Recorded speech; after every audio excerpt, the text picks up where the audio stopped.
Introduction to Thus Spake Zarathustra, a book for all and none. Thus Spake Zarathustra by Friedrich Nietzsche, translated by Thomas Common. Introduction by Mrs. Forster Nietzsche. How Zarathustra Came into Being. Zarathustra is my brother's most personal work. It is the history of his most individual experiences, of his friendships, ideals, raptures, bitterest disappointments, and sorrows. Above it all, however, there soars, transfiguring it, the image of his greatest hopes and remotest aims.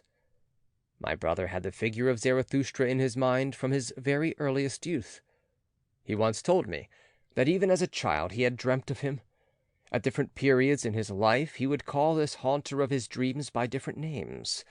But in the end, he declares in a note on the subject, I had to do a Persian the honor of identifying him with this creature of my fancy.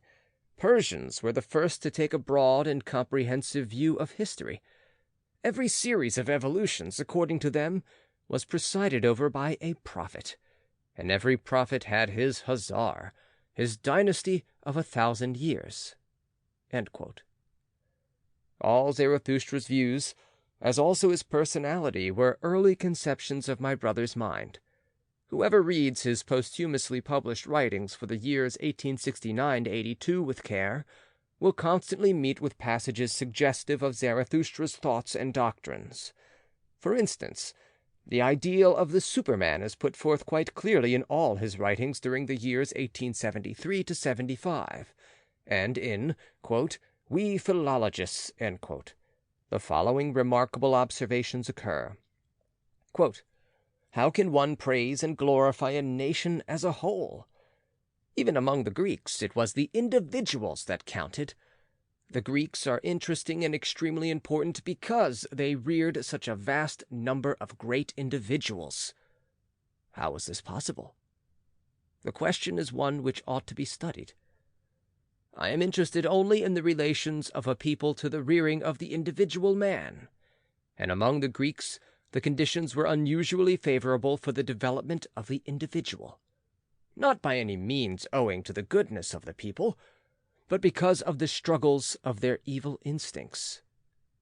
With the help of favorable measures, great individuals might be reared, who would be both different from and higher than those who heretofore have owed their existence to mere chance. Here we may still be hopeful, in the rearing of exceptional men."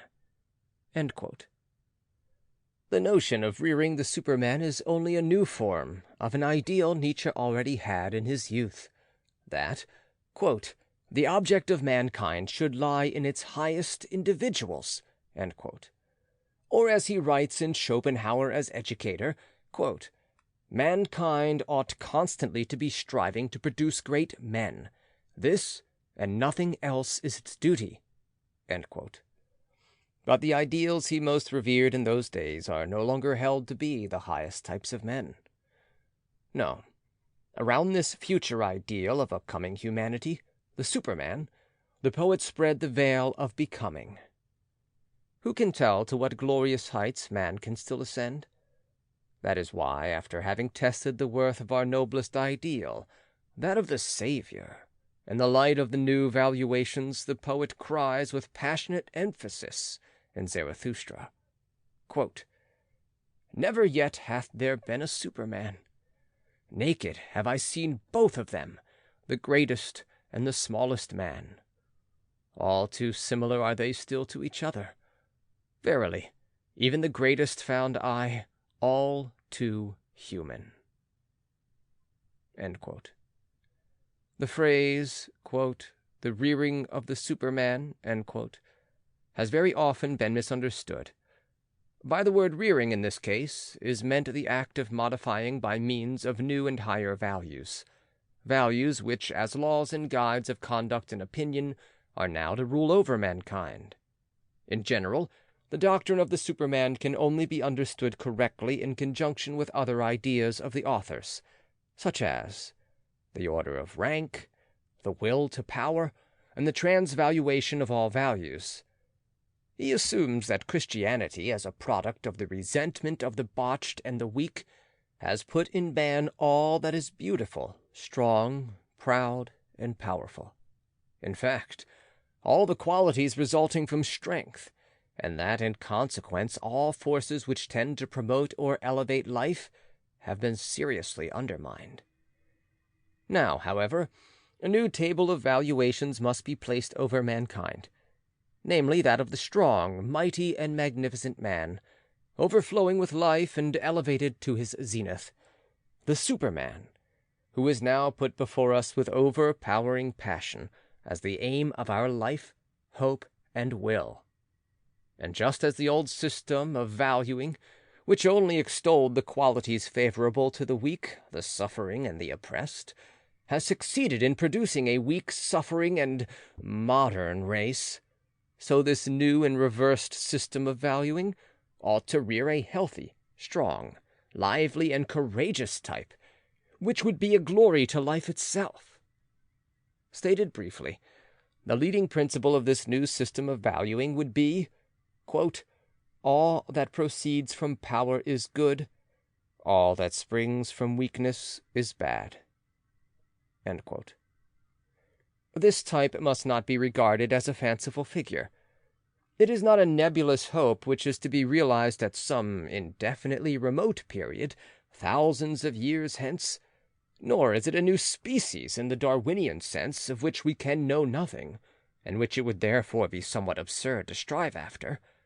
But it is meant to be a possibility which men of the present could realize with all their spiritual and physical energies, provided they adopted the new values. The author of Zarathustra never lost sight of that egregious example of a transvaluation of all values through Christianity, whereby the whole of the deified mode of life and thought of the Greeks, as well as strong Romedom, was almost annihilated, or transvalued in a comparatively short time. Could not a rejuvenated Greco-Roman system of valuing, once it had been refined and made more profound by the schooling which 2,000 years of Christianity had provided, effect another such revolution within a calculable period of time, until that glorious type of manhood shall finally appear, which is to be our new faith and hope, and in the creation of which Zarathustra exhorts us to participate? In his private notes on the subject, the author uses the expression Superman, always in the singular by the by, as signifying, quote, "the most thoroughly well constituted type," as opposed to modern man. Above all, however, he designates Zarathustra himself as an example of the Superman. In Ecce Homo, he is careful to enlighten us concerning the precursors and prerequisites to the advent of this highest type, in referring to a certain passage in the Gay Science, quote, "In order to understand this type, we must first be quite clear in regard to the leading physiological condition on which it depends. This condition is what I call great healthiness. I know not how to express my meaning more plainly or more personally than I have done already in one of the last chapters, aphorism, page 382 of the 5th book of the Gaia Scienza. We, the new, the nameless, the hard to understand, it says there, we firstlings of a yet untried future, we require for a new end also a new means, namely, a new healthiness, stronger, sharper, tougher, bolder, and merrier than all healthiness hitherto. He whose soul longeth to experience the whole range of hitherto recognized values and desirabilities, and to circumnavigate all the coasts of this ideal Mediterranean Sea, who, from the adventures of his most personal experience, wants to know how it feels to be a conqueror, a discoverer of the ideal, as likewise how it is with the artist, the saint, the legislator, the sage, the scholar, the devotee, the prophet, and the godly nonconformist of the old style, requires one thing above all for that purpose: great healthiness. such healthiness as one not only possesses, but also constantly acquires and must acquire, because one unceasingly sacrifices it again and must sacrifice it. And now, after having been long on the way in this fashion, we Argonauts of the ideal, more courageous perhaps than prudent, and often enough shipwrecked and brought to grief, nevertheless dangerously healthy, always healthy again.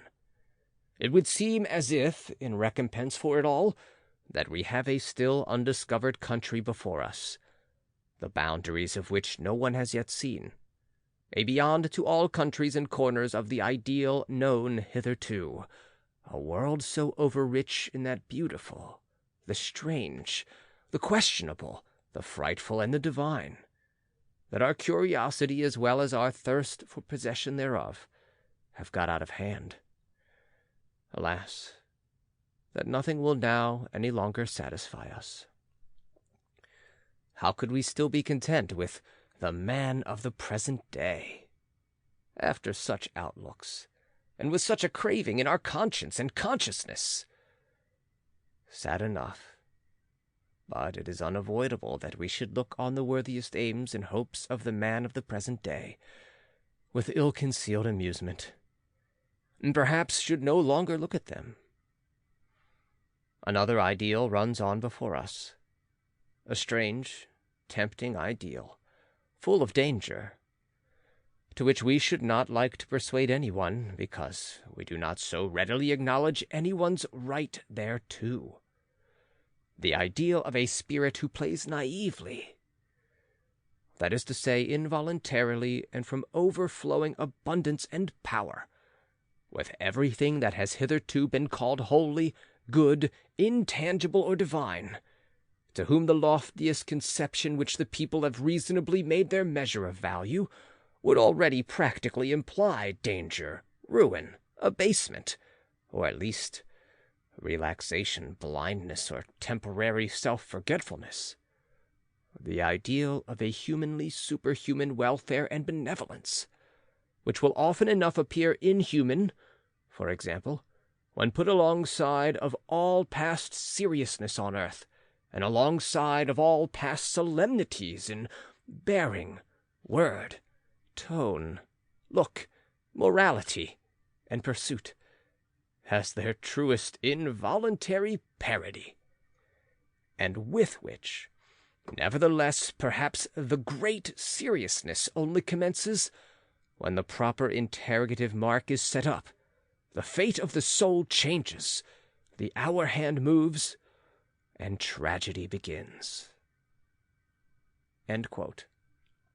Although the figure of Zarathustra and a large number of the leading thoughts in this work had appeared much earlier in the dreams and writings of the author, Thus Spake Zarathustra did not actually come into being until the month of August 1881 in Sils Maria, and it was the idea of the eternal recurrence of all things which finally induced my brother to set forth his new views in poetic language. In regard to his first conception of this idea, his autobiographical sketch, Ecce Homo, written in the autumn of 1888, contains the following passage, quote, "The fundamental idea of my work, namely, the eternal recurrence of all things, this highest of all possible formulae of a yea-saying philosophy, first occurred to me in August 1881. I made a note of the thought on a sheet of paper, with the postscript 6,000 feet beyond men and time. That day I happened to be wandering through the woods alongside the lake of Silvaplana, and I halted beside a huge pyramidal and towering rock not far from Surlier. It was then that the thought struck me. Looking back now, I find that exactly 2 months previous to this inspiration, I had had an omen of its coming in the form of a sudden and decisive alteration in my tastes, more particularly in music. It would even be possible to consider all Zarathustra as a musical composition. At all events, a very necessary condition in its production was the renaissance in myself of the art of hearing. In a small mountain resort, Recaro, near Vicenza, where I spent the spring of 1881, I and my friend and maestro Peter Gast, also one who had been born again, discovered that the phoenix music that hovered over us wore lighter and brighter plumes than it had done theretofore." End quote. During the month of August 1881, my brother resolved to reveal the teaching of the eternal recurrence, in dithyrambic and psalmodic form, through the mouth of Zarathustra. Among the notes of this period, we found a page on which is written the first definite plan of Thus Spake Zarathustra, quote, "Midday and eternity, guideposts to a new way of living." End quote. Beneath this is written, quote, "Zarathustra, born on Lake Ermai, left his home in his 30th year, went into the province of Arya, and during 10 years of solitude in the mountains, composed the Zend Avesta. The sun of knowledge stands once more at midday, and the serpent of eternity lies coiled in its light. It is your time, ye midday brethren." End quote. In that summer of 1881, my brother, after many years of steadily declining health, began at last to rally, and it is to this first gush of the recovery of his once splendid bodily condition that we owe not only the gay science, which in its mood may be regarded as a prelude to Zarathustra, but also Zarathustra itself. Just as he was beginning to recuperate his health, however, an unkind destiny brought him a number of most painful personal experiences. His friends caused him many disappointments, which were the more bitter to him inasmuch as he regarded friendship as such a sacred institution. And for the first time in his life, he realized the whole horror of that loneliness to which, perhaps, all greatness is condemned. But to be forsaken is something very different from deliberately choosing blessed loneliness. How he longed in those days for the ideal friend who would thoroughly understand him, to whom he would be able to say all, and whom he imagined he had found at various periods in his life from his earliest youth onwards. Now, however, that the way he had chosen grew ever more perilous and steep, he found nobody who could follow him. He therefore created a perfect friend for himself, in the ideal form of a majestic philosopher, and made this creation the preacher of his gospel to the world. Whether my brother would ever have written Thus Spake Zarathustra according to the first plan sketched in summer of 1881, if he had not had the disappointments already referred to, is now an idle question. But perhaps, where Zarathustra is concerned, we may also say with Master Eckhart, quote, "The fleetest beast to bear you to perfection is suffering." End quote. My brother writes as follows about the origin of the first part of Zarathustra, quote, "In the winter of 1882–83, I was living on the charming little Gulf of Rapallo, not far from Genoa, and between Chiavari and Cape Portofino. My health was not very good. The winter was cold and exceptionally rainy, and the small inn in which I lived was so close to the water that at night my sleep would be disturbed if the sea were high. These circumstances were surely the very reverse of favorable, and yet, in spite of it all, as if in demonstration of my belief that everything decisive comes to life in spite of every obstacle, it was precisely during this winter, and in the midst of these unfavorable conditions, that my Zarathustra originated. In the morning I used to start out in a southerly direction up the glorious road to Zaugli, which rises aloft through a forest of pines and gives one a view far out into the sea. In the afternoon, as often as my health permitted, I walked round the whole bay from Santa Margherita to beyond Portofino. This spot was all the more interesting to me, inasmuch as it was so dearly loved by the Emperor Friedrich III. In the autumn of 1886, I chanced to be there again when he was revisiting this small, forgotten world of happiness for the last time. It was on these two roads that all Zarathustra came to me. Above all, Zarathustra himself as a type.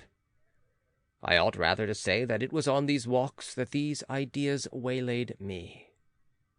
End quote. The first part of Zarathustra was written in about 10 days. That is to say, from the beginning to about the middle of February, 1883. Quote, "The last lines were written precisely in the hallowed hour when Richard Wagner gave up the ghost in Venice." End quote. With the exception of the 10 days occupied in composing the first part of this book, my brother often referred to this winter as the hardest and sickliest he had ever experienced. He did not, however, mean thereby that his former disorders were troubling him, but that he was suffering from a severe attack of influenza, which he had caught in Santa Margherita, and which tormented him for several weeks after his arrival in Genoa.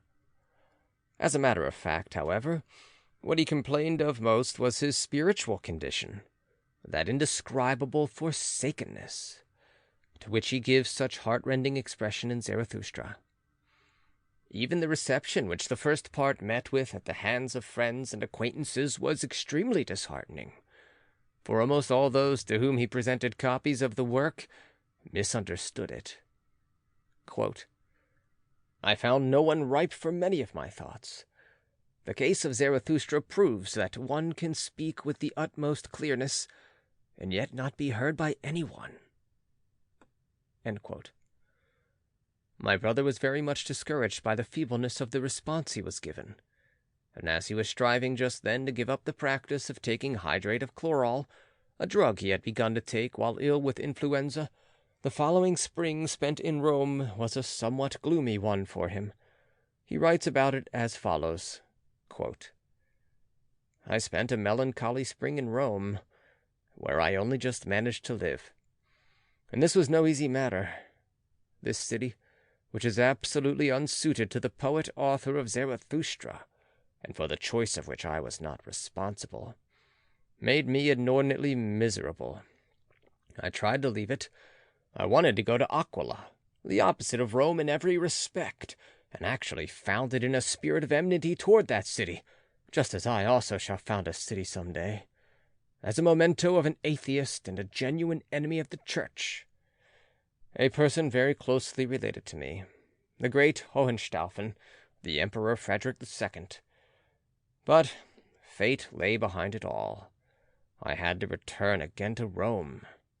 In the end I was obliged to be satisfied with the Piazza Barberini, after I had exerted myself in vain to find an anti-Christian quarter.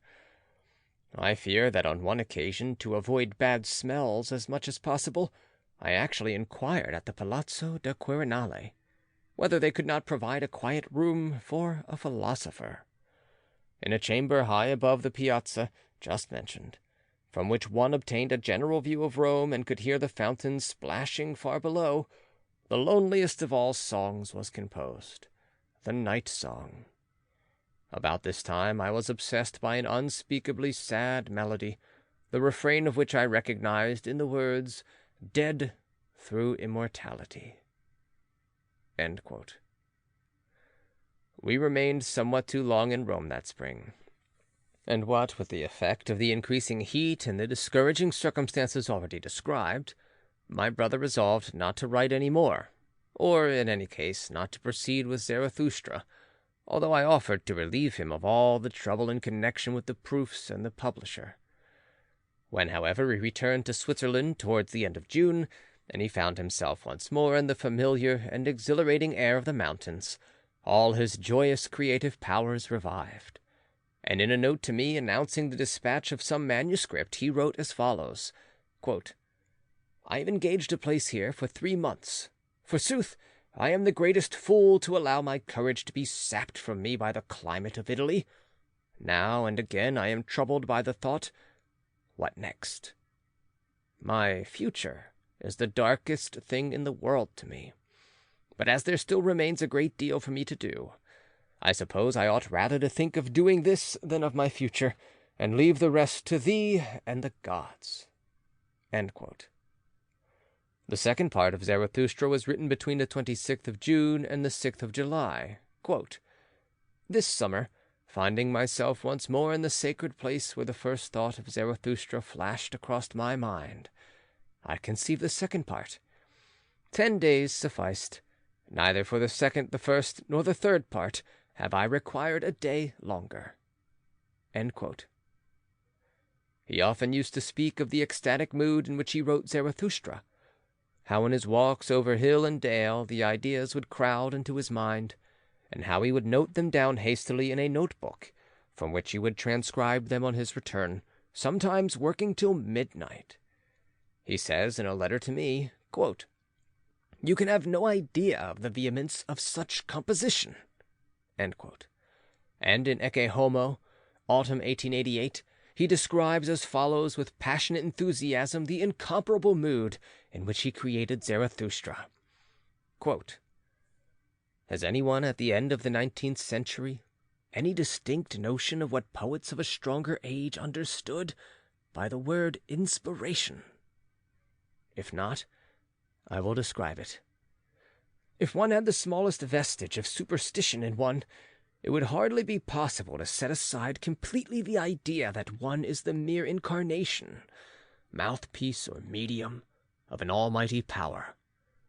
The idea of revelation in the sense that something becomes suddenly visible and audible, with indescribable certainty and accuracy, which profoundly convulses and upsets one, describes simply the matter of fact. One hears, one does not seek. One takes, one does not ask who gives. A thought suddenly flashes up like lightning. It comes with necessity, unhesitatingly. I have never had any choice in the matter. There is an ecstasy such that the immense strain of it is sometimes relaxed by a flood of tears, along with which one's steps either rush or involuntarily lag alternately. There is the feeling that one is completely out of hand, with a very distinct consciousness of an endless number of fine thrills and quiverings to the very toes. There is a depth of happiness in which the painfulest and gloomiest do not operate as antitheses, but as conditioned, as demanded in the sense of necessary shades of color and such an overflow of light. There is an instinct for rhythmic relations, which embraces wide areas of forms. Length, the need of a wide, embracing rhythm, is almost the measure of the force of an inspiration, a sort of counterpart to its pressure and tension. Everything happens quite involuntarily, as if in a tempestuous outburst of freedom, of absoluteness, of power and divinity. The involuntariness of the figures and similes is the most remarkable thing. One loses all perception of what constitutes the figure and what constitutes the simile. Everything seems to present itself as the readiest, the correctest, and the simplest means of expression. It actually seems, to use one of Zarathustra's own phrases, as if all things came unto one, and would fain be similes. Here do all things come caressingly to thy talk and flatter thee, for they want to ride upon thy back. On every simile dost thou here ride to every truth. Here fly open unto thee all being's words and word cabinets. Here all being wanteth to become words. Here all becoming wanteth to learn of thee how to talk. This is my experience of inspiration. I do not doubt but that one would have to go back thousands of years in order to find someone who could say to me, "It is mine also." End quote. In the autumn of 1883, my brother left the Engadine for Germany, and stayed there a few weeks. In the following winter, after wandering somewhat erratically through Stresa, Genoa, and Spezia, he landed in Nice, where the climate so happily promoted his creative powers that he wrote the third part of Zarathustra. Quote, "In the winter, beneath the halcyon sky of Nice, which then looked down upon me for the first time in my life, I found the third Zarathustra, and came to the end of my task, the whole having occupied me scarcely a year. Many hidden corners and heights in the landscapes round about Nice are hallowed to me by unforgettable moments. That decisive chapter entitled Old and New Tables was composed in the very difficult ascent from the station to Aza, that wonderful Moorish village in the rocks. My most creative moments were always accompanied by unusual muscular activity. The body is inspired. Let us waive the question of the soul. I might often have been seen dancing in those days.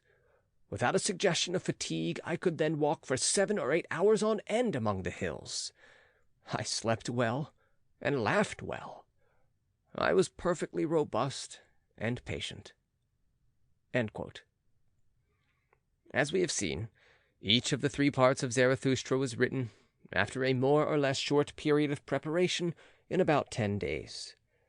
The composition of the 4th part alone was broken by occasional interruptions. The first notes relating to this part were written while he and I were staying together in Zurich in September 1884. In the following November, while staying at Menton, he began to elaborate these notes, and after a long pause, finished the manuscript at Nice between the end of January and the middle of February 1885. My brother then called this part the 4th and last, but even before and shortly after it had been privately printed, he wrote to me saying that he still intended writing a 5th and 6th part, and notes relating to these parts are now in my possession. This 4th part, the original manuscript of which contains this note, quote, "only for my friends, not for the public," end quote, is written in a particularly personal spirit, and those few to whom he presented a copy of it, he pledged to the strictest secrecy concerning its contents. He often thought of making this 4th part public also, but doubted whether he would ever be able to do so without considerably altering certain portions of it. At all events, he resolved to distribute this manuscript production, of which only 40 copies were printed, only among those who had proved themselves worthy of it, and it speaks eloquently of his utter loneliness and need of sympathy in those days, that he had occasion to present only 7 copies of his book according to this resolution. Already at the beginning of this history, I hinted at the reasons which led my brother to select a Persian as the incarnation of his ideal of the majestic philosopher.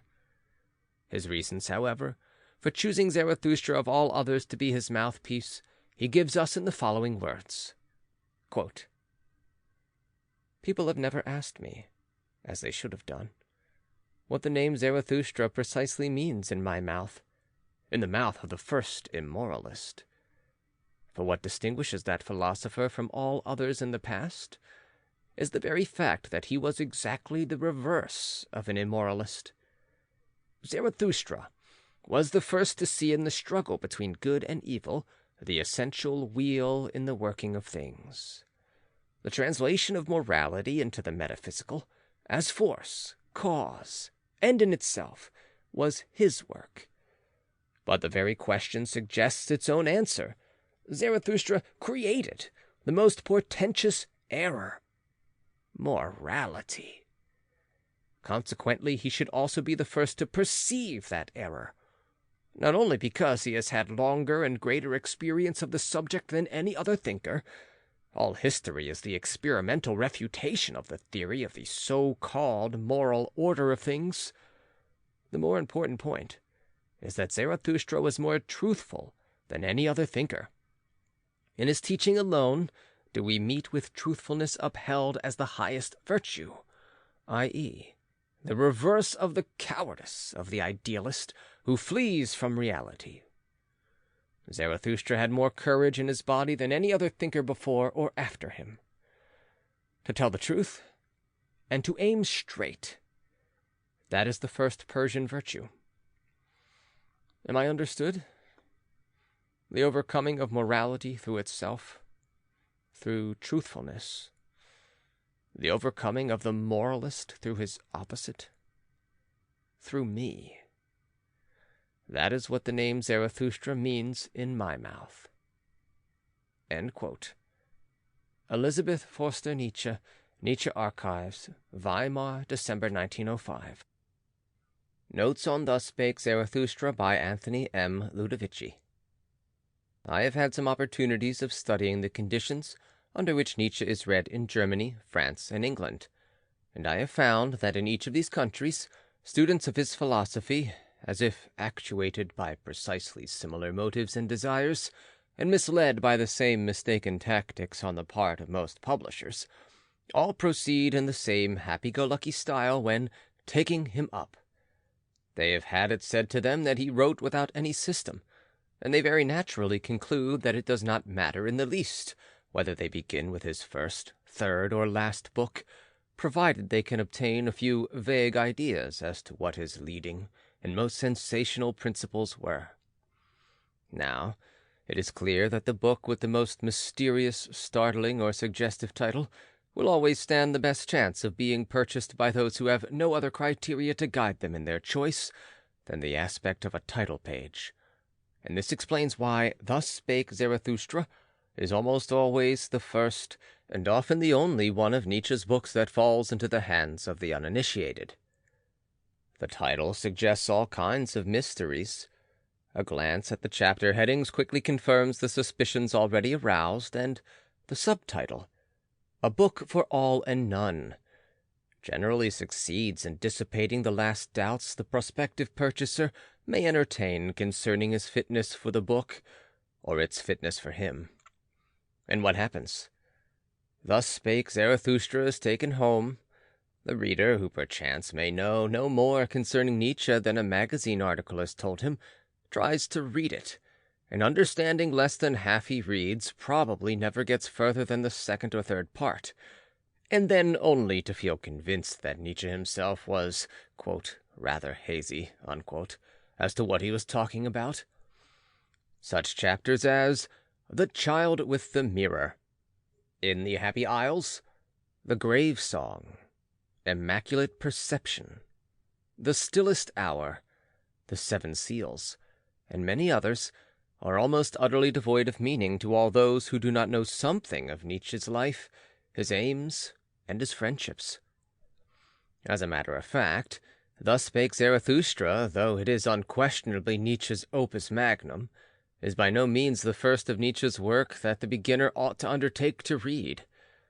The author himself refers to it as the deepest work ever offered to the German public, and elsewhere speaks of his other writings as being necessary for the understanding of it.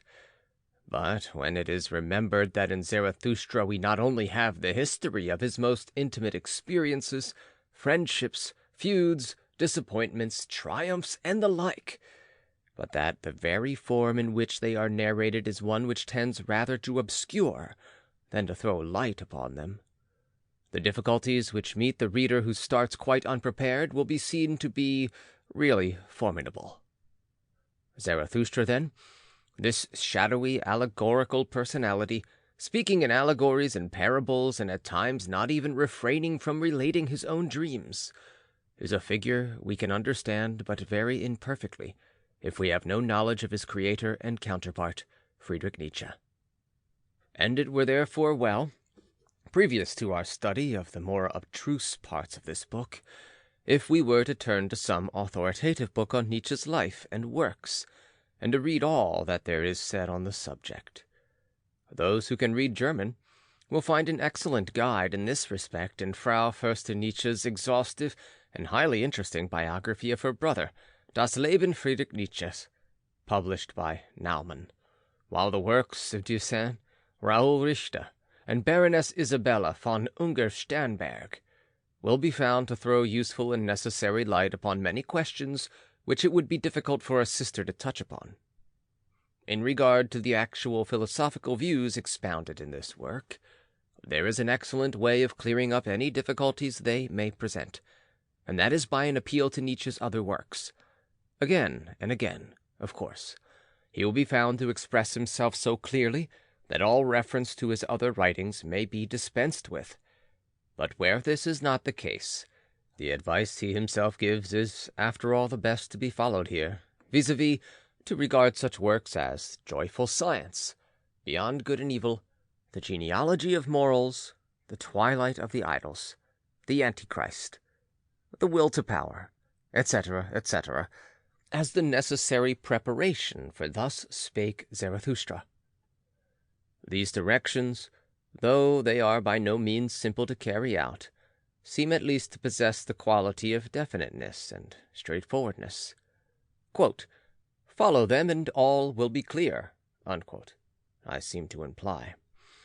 But I regret to say that this is not really the case, for my experience tells me that even after the above directions have been followed with the greatest possible zeal, the student will still halt in perplexity before certain passages in the book before us, and wonder what they mean. Now, it is with the view of giving a little additional help to all those who find themselves in this position that I proceed to put forth my own personal interpretation of the more abstruse passages in this work. In offering this little commentary to the Nietzsche student, I should like it to be understood that I make no claim as to its infallibility or indispensability. It represents but an attempt on my part, a very feeble one perhaps, to give the reader what little help I can in surmounting difficulties which a long study of Nietzsche's life and works has enabled me, partially, I hope, to overcome. Perhaps it would be as well to start out with a broad and rapid sketch of Nietzsche as a writer on morals, evolution, and sociology, so that the reader may be prepared to pick out for himself, so to speak, all passages in this work bearing in any way upon Nietzsche's views in those three important branches of knowledge. A. Nietzsche and morality. In morality, Nietzsche starts out by adopting the position of the relativist. He says there are no absolute values, good and evil. These are mere means adopted by all in order to acquire power, to maintain their place in the world, or to become supreme. It is the lion's good to devour an antelope. It is the dead leaf butterfly's good to tell a foe a falsehood. For when the dead leaf butterfly is in danger, it clings to the side of a twig, and what it says to its foe is practically this: I am not a butterfly. I am a dead leaf, and can be of no use to thee. This is a lie which is good to the butterfly, for it preserves it. In nature, every species of organic being instinctively adopts and practices those acts which most conduce to the prevalency or supremacy of its kind. Once the most favorable order of conduct is found, proved efficient and established, it becomes the ruling morality of the species that adopts it and bears them along to victory. All species must not and cannot value alike, for what is the lion's good is the antelope's evil, and vice versa. Concepts of good and evil are therefore, in their origin, merely a means to an end. They are expedients for acquiring power. Applying this principle to mankind, Nietzsche attacked Christian moral values. He declared them to be, like all other morals, merely an expedient for protecting a certain type of man. In the case of Christianity, this type was, according to Nietzsche, a low one. Conflicting moral codes have been no more than the conflicting weapons of different classes of men. For in mankind there is a continual war between the powerful, the noble, the strong, and the well-constituted on the one side, and the impotent, the mean, the weak, and the ill-constituted on the other. The war is a war of moral principles. The morality of the powerful class Nietzsche calls noble, or master morality. That of the weak and subordinate class he calls slave morality. In the first morality, it is the eagle which, looking down upon a browsing limb, contends that eating lamb is good.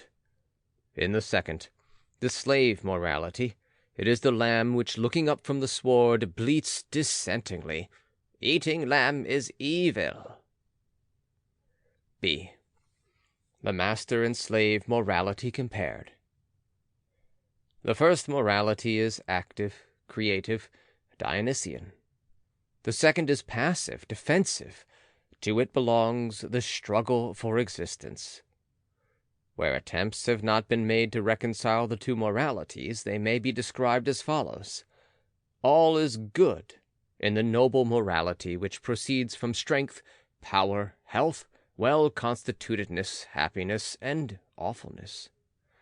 for the motive force behind the people practicing it is the struggle for power. The antithesis, good and bad, to this first class means the same as noble and despicable. Bad in the master morality must be applied to the coward, to all acts that spring from weakness, to the man with an eye to the main chance, who would forsake everything in order to live. With the second, the slave morality, the case is different. There, inasmuch as the community is an oppressed, suffering, unemancipated, and weary one, all that will be held to be good which alleviates the state of suffering. Pity, the obliging hand, the warm heart, patience, industry, and humility, these are unquestionably the qualities we shall here find flooded with the light of approval and admiration, because they are the most useful qualities. They make life endurable. They are of assistance in the struggle for existence, which is the motive force behind the people practicing this morality. To this class, all that is awful is bad. In fact, it is the evil par excellence. Strength, health, superabundance of animal spirits and power are regarded with hate, suspicion, and fear by the subordinate class. Now, Nietzsche believed that the first or the noble morality conduced to an ascent in the line of life, because it was creative and active.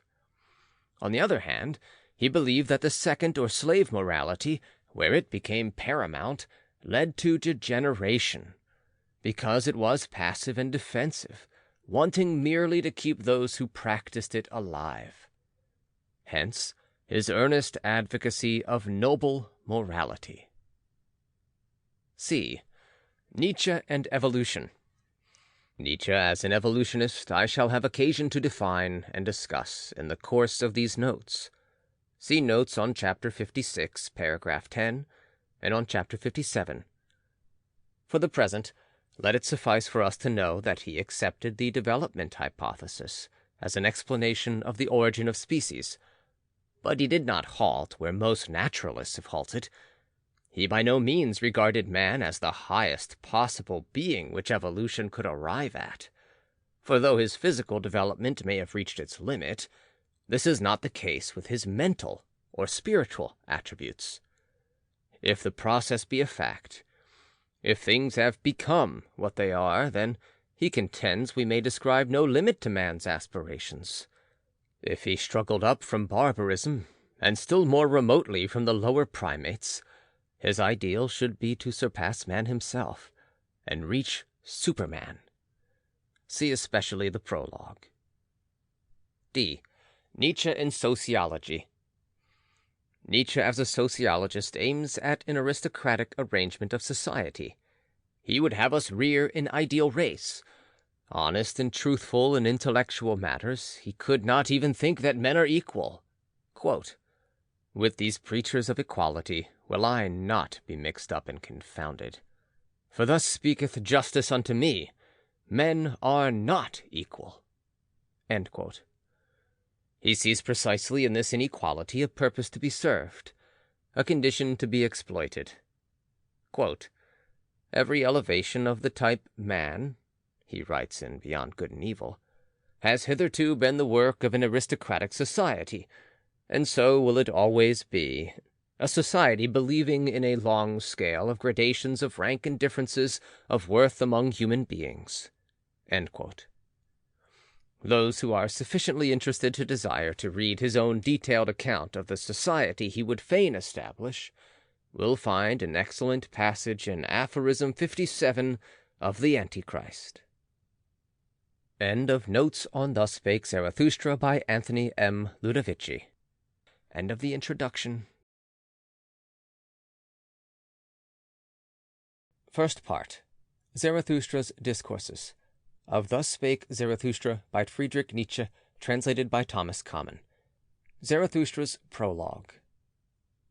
When Zarathustra was 30 years old, he left his home and the lake of his home, and went into the mountains.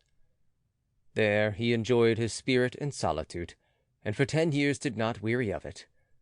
But at last his heart changed, and rising one morning with the rosy dawn, he went before the sun and spake thus unto it: Thou great star, what would be thy happiness if thou hadst not those for whom thou shinest? For 10 years hast thou climbed hither unto my cave. Thou wouldst have wearied of thy light and of thy journey, had it not been for me, mine eagle, and mine serpent. But we awaited thee every morning, took from thee thine overflow, and blessed thee for it. Lo, I am weary of my wisdom. Like the bee that hath gathered too much honey, I need hands outstretched to take it.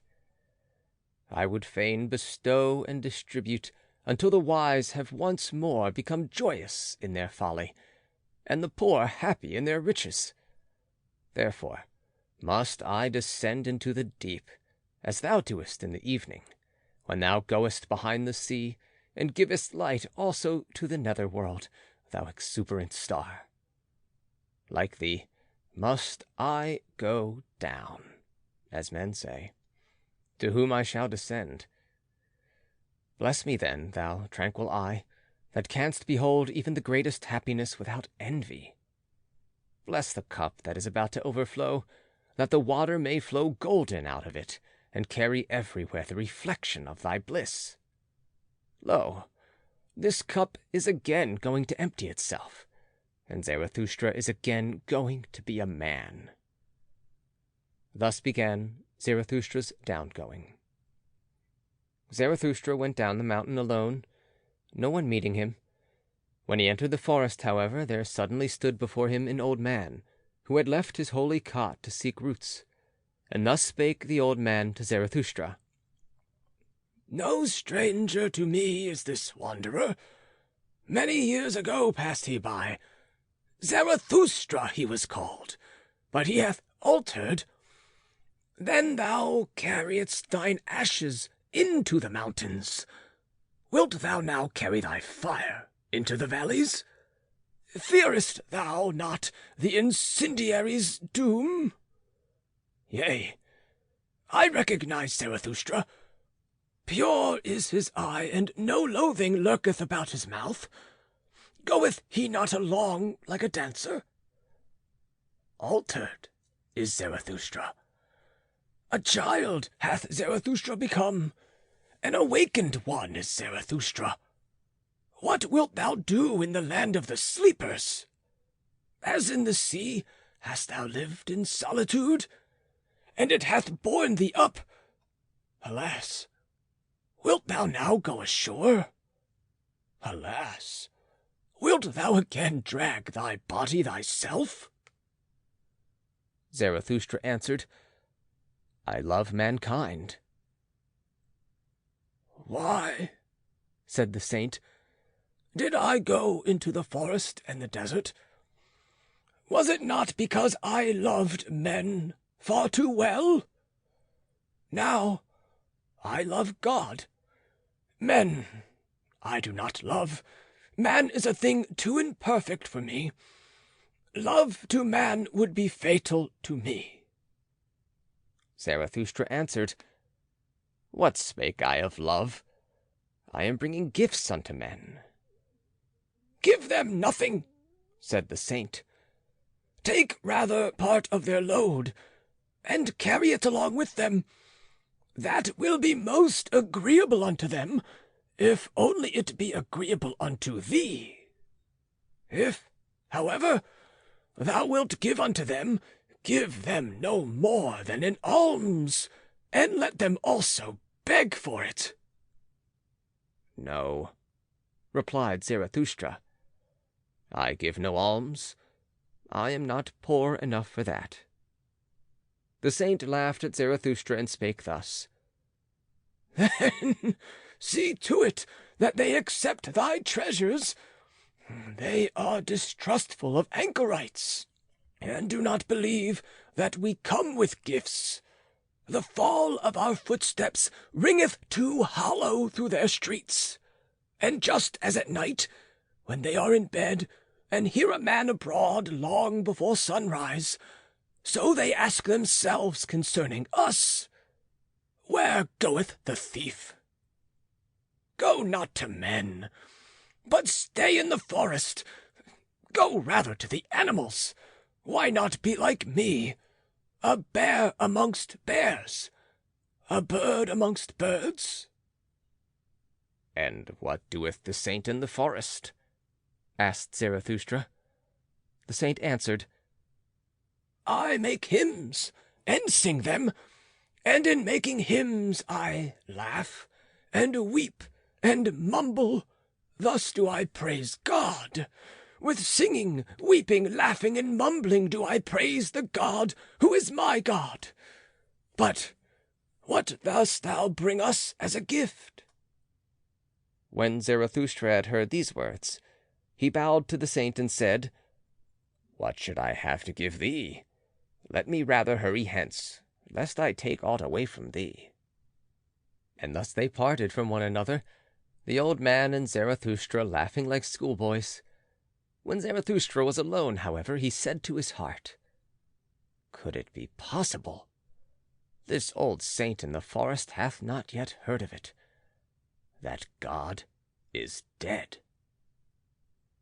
When Zarathustra arrived at the nearest town which adjoineth the forest, he found many people assembled in the market-place, for it had been announced that a rope dancer would give a performance, and Zarathustra spake thus unto the people: "I teach you the Superman.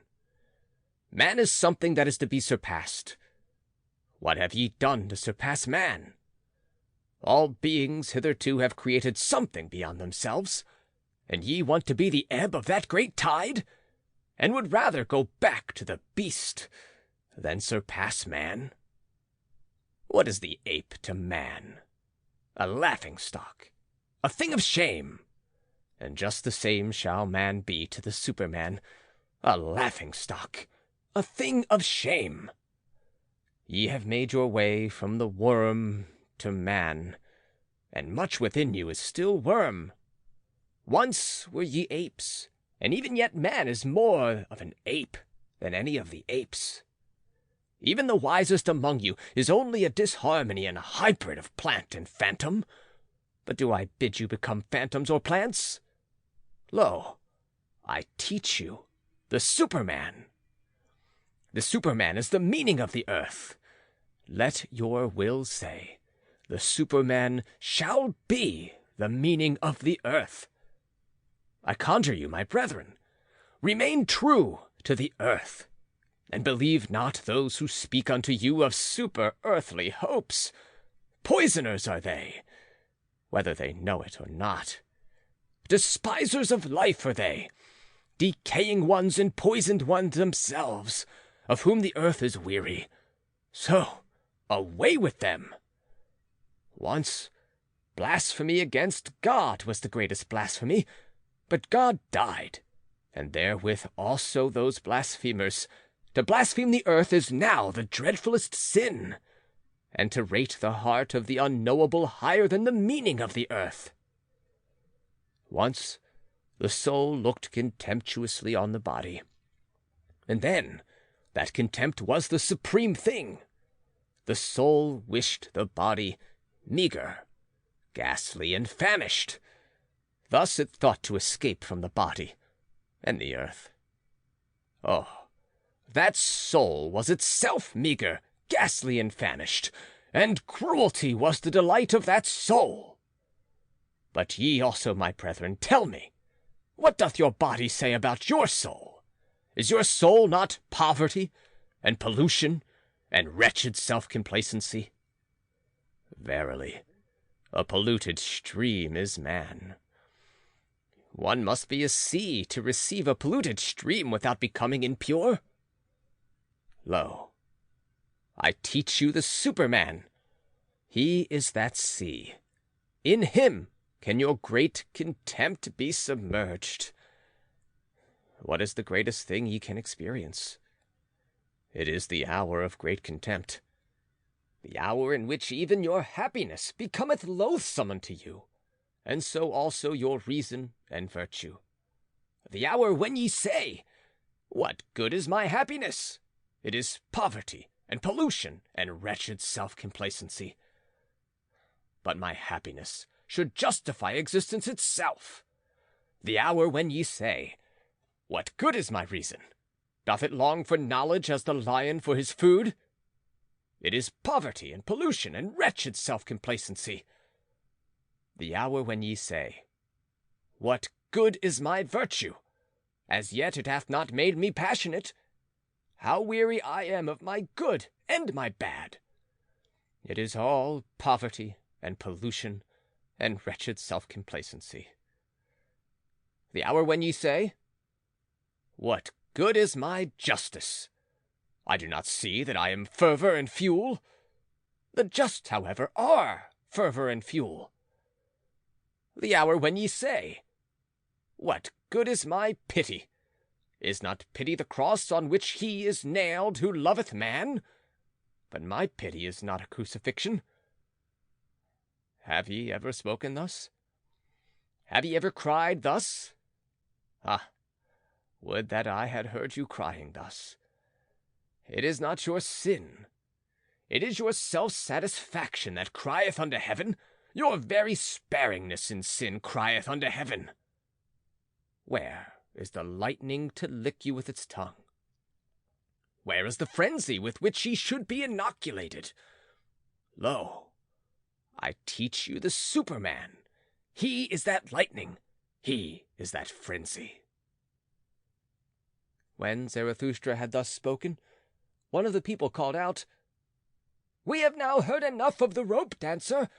It is time now for us to see him. And all the people laughed at Zarathustra, but the rope dancer, who thought the words applied to him, began his performance. Zarathustra, however, looked at the people and wondered. Then he spake thus. Man is a rope stretched between the animal and the Superman. A rope over an abyss. A dangerous crossing, a dangerous wayfaring, a dangerous looking back, a dangerous trembling and halting. What is great in man is that he is a bridge and not a goal.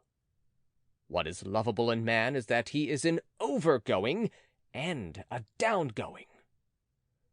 I love those that know not how to live except as downgoers, for they are the overgoers. I love the great despisers, because they are the great adorers and arrows of longing for the other shore. I love those who do not first seek a reason beyond the stars for going down and being sacrifices, but sacrifice themselves to the earth, that the earth of the Superman may hereafter arrive. I love him who liveth in order to know, and seeketh to know in order that the Superman may hereafter live. Thus seeketh he his own downgoing. I love him who laboureth and inventeth, that he may build the house for the Superman, and prepare for him earth, animal, and plant, for thus seeketh he his own downgoing. I love him who loveth his virtue, for virtue is the will to downgoing, and an arrow of longing. I love him who reserveth no share of spirit for himself, but wanteth to be wholly the spirit of his virtue. Thus walketh he as spirit over the bridge. I love him who maketh his virtue his inclination and destiny. Thus, for the sake of his virtue, he is willing to live on or live no more. I love him who desireth not too many virtues. One virtue is more of a virtue than two, because it is more of a knot for one's destiny to cling to. I love him whose soul is lavish, who wanteth no thanks and doth not give back, for he always bestoweth and desireth not to keep for himself. I love him who is ashamed when the dice fall in his favour, and who then asketh, Am I a dishonest player? For he is willing to succumb. I love him who scattereth golden words in advance of his deeds, and always doeth more than he promiseth, for he seeketh his own downgoing. I love him who justifieth the future ones, and redeemeth the past ones, for he is willing to succumb through the present ones. I love him who chasteneth his God, because he loveth his God, for he must succumb through the wrath of his God. I love him whose soul is deep even in the wounding, and may succumb through a small matter, thus goeth he willingly over the bridge. I love him whose soul is so overfull that he forgetteth himself, and all things are in him, thus all things become his downgoing.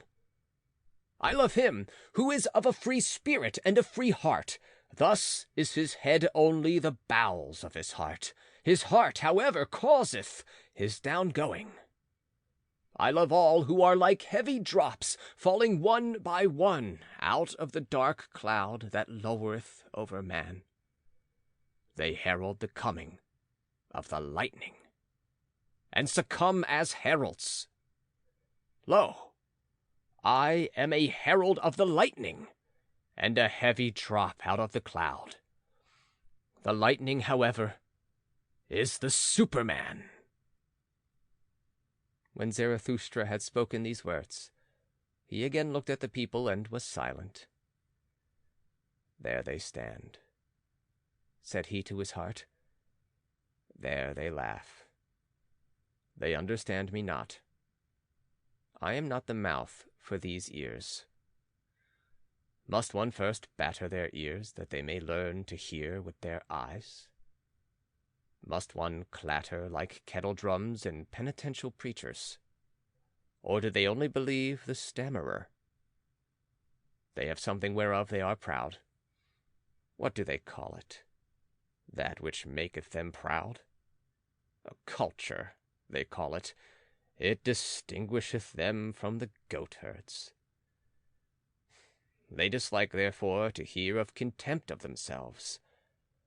So, I will appeal to their pride. I will speak unto them of the most contemptible thing. That, however, is the last man. And thus spake Zarathustra unto the people. It is time for a man to fix his goal. It is time for a man to plant the germ of his highest hope. Still is his soil rich enough for it, but that soil will one day be poor and exhausted, and no lofty tree will any longer be able to grow thereon. Alas, there cometh the time when man will no longer launch the arrow of his longing beyond man, and the string of his bow will have unlearned to whiz. I tell you, one must still have chaos in one to give birth to a dancing star. I tell you, ye have still chaos in you. Alas, there cometh the time when man will no longer give birth to any star. Alas, there cometh the time of the most despicable man, who can no longer despise himself. Lo, I show you the last man. What is love? What is creation? What is longing? What is a star? So asketh the last man, and blinketh. The earth hath then become small, and on it there hoppeth the last man, who maketh everything small. His species is ineradicable, like that of the ground flea. The last man liveth longest. We have discovered happiness, say the last men, and blink thereby. They have left the regions where it is hard to live, for they need warmth. One still loveth one's neighbor, and rubbeth against him, for one needeth warmth. Turning ill and being distrustful, they consider sinful. They walk warily. He is a fool who will stumbleth over stones or men. A little poison now and then, that maketh pleasant dreams, and much poison at last for a pleasant death. One still worketh, for work is a pastime, but one is careful lest the pastime should hurt one. One no longer becometh poor or rich, both are too burdensome. Who still wanteth to rule? Who still wanteth to obey? both are too burdensome. No shepherd, and one herd. Every one wanted the same, every one is equal. He who hath other sentiments goeth voluntarily into the madhouse. Formerly all the world was insane, say the subtlest of them, and blink thereby. They are clever and know all that hath happened, so there is no end to their raillery. People still fall out, but are soon reconciled, otherwise it spoileth their stomachs. They have their little pleasures for the day, and their little pleasures for the night, but they have a regard for health. We have discovered happiness, say the last men, and blink thereby. And here ended the first discourse of Zarathustra, which is also called the Prologue, for at this point the shouting and mirth of the multitude interrupted him. "Give us this last man, O Zarathustra!" they called out. "Make us into these last men. Then we will make thee a present of the Superman." And all the people exulted and smacked their lips. Zarathustra, however, turned sad and said to his heart, "They understand me not. I am not the mouth for these ears. Too long, perhaps, have I lived in the mountains. Too much have I hearkened unto the brooks and trees. Now do I speak unto them as unto the goat-herds. Calm is my soul and clear, like the mountains in the morning. But they think me cold and a mocker with terrible jests. And now do they look at me and laugh, and while they laugh they hate me too. There is ice in their laughter." Then, however, something happened which made every mouth mute and every eye fixed. In the meantime, of course, the rope dancer had commenced his performance. He had come out at a little door and was going along the rope, which was stretched between two towers, so that it hung above the market-place and the people. When he was just midway across, the little door opened once more, and a gaudily dressed fellow, like a buffoon, sprang out, and went rapidly after the first one. "Go on, Haltfoot!" cried his frightful voice. "Go on, lazybones, interloper, sallow-faced, lest I tickle thee with my heel. What dost thou here between the towers? In the tower is the place for thee. Thou shouldst be locked up. To one better than thyself thou blockest the way." And with every word he came nearer and nearer the first one. When, however, he was but a step behind, there happened the frightful thing which made every mouth mute and every eye fixed.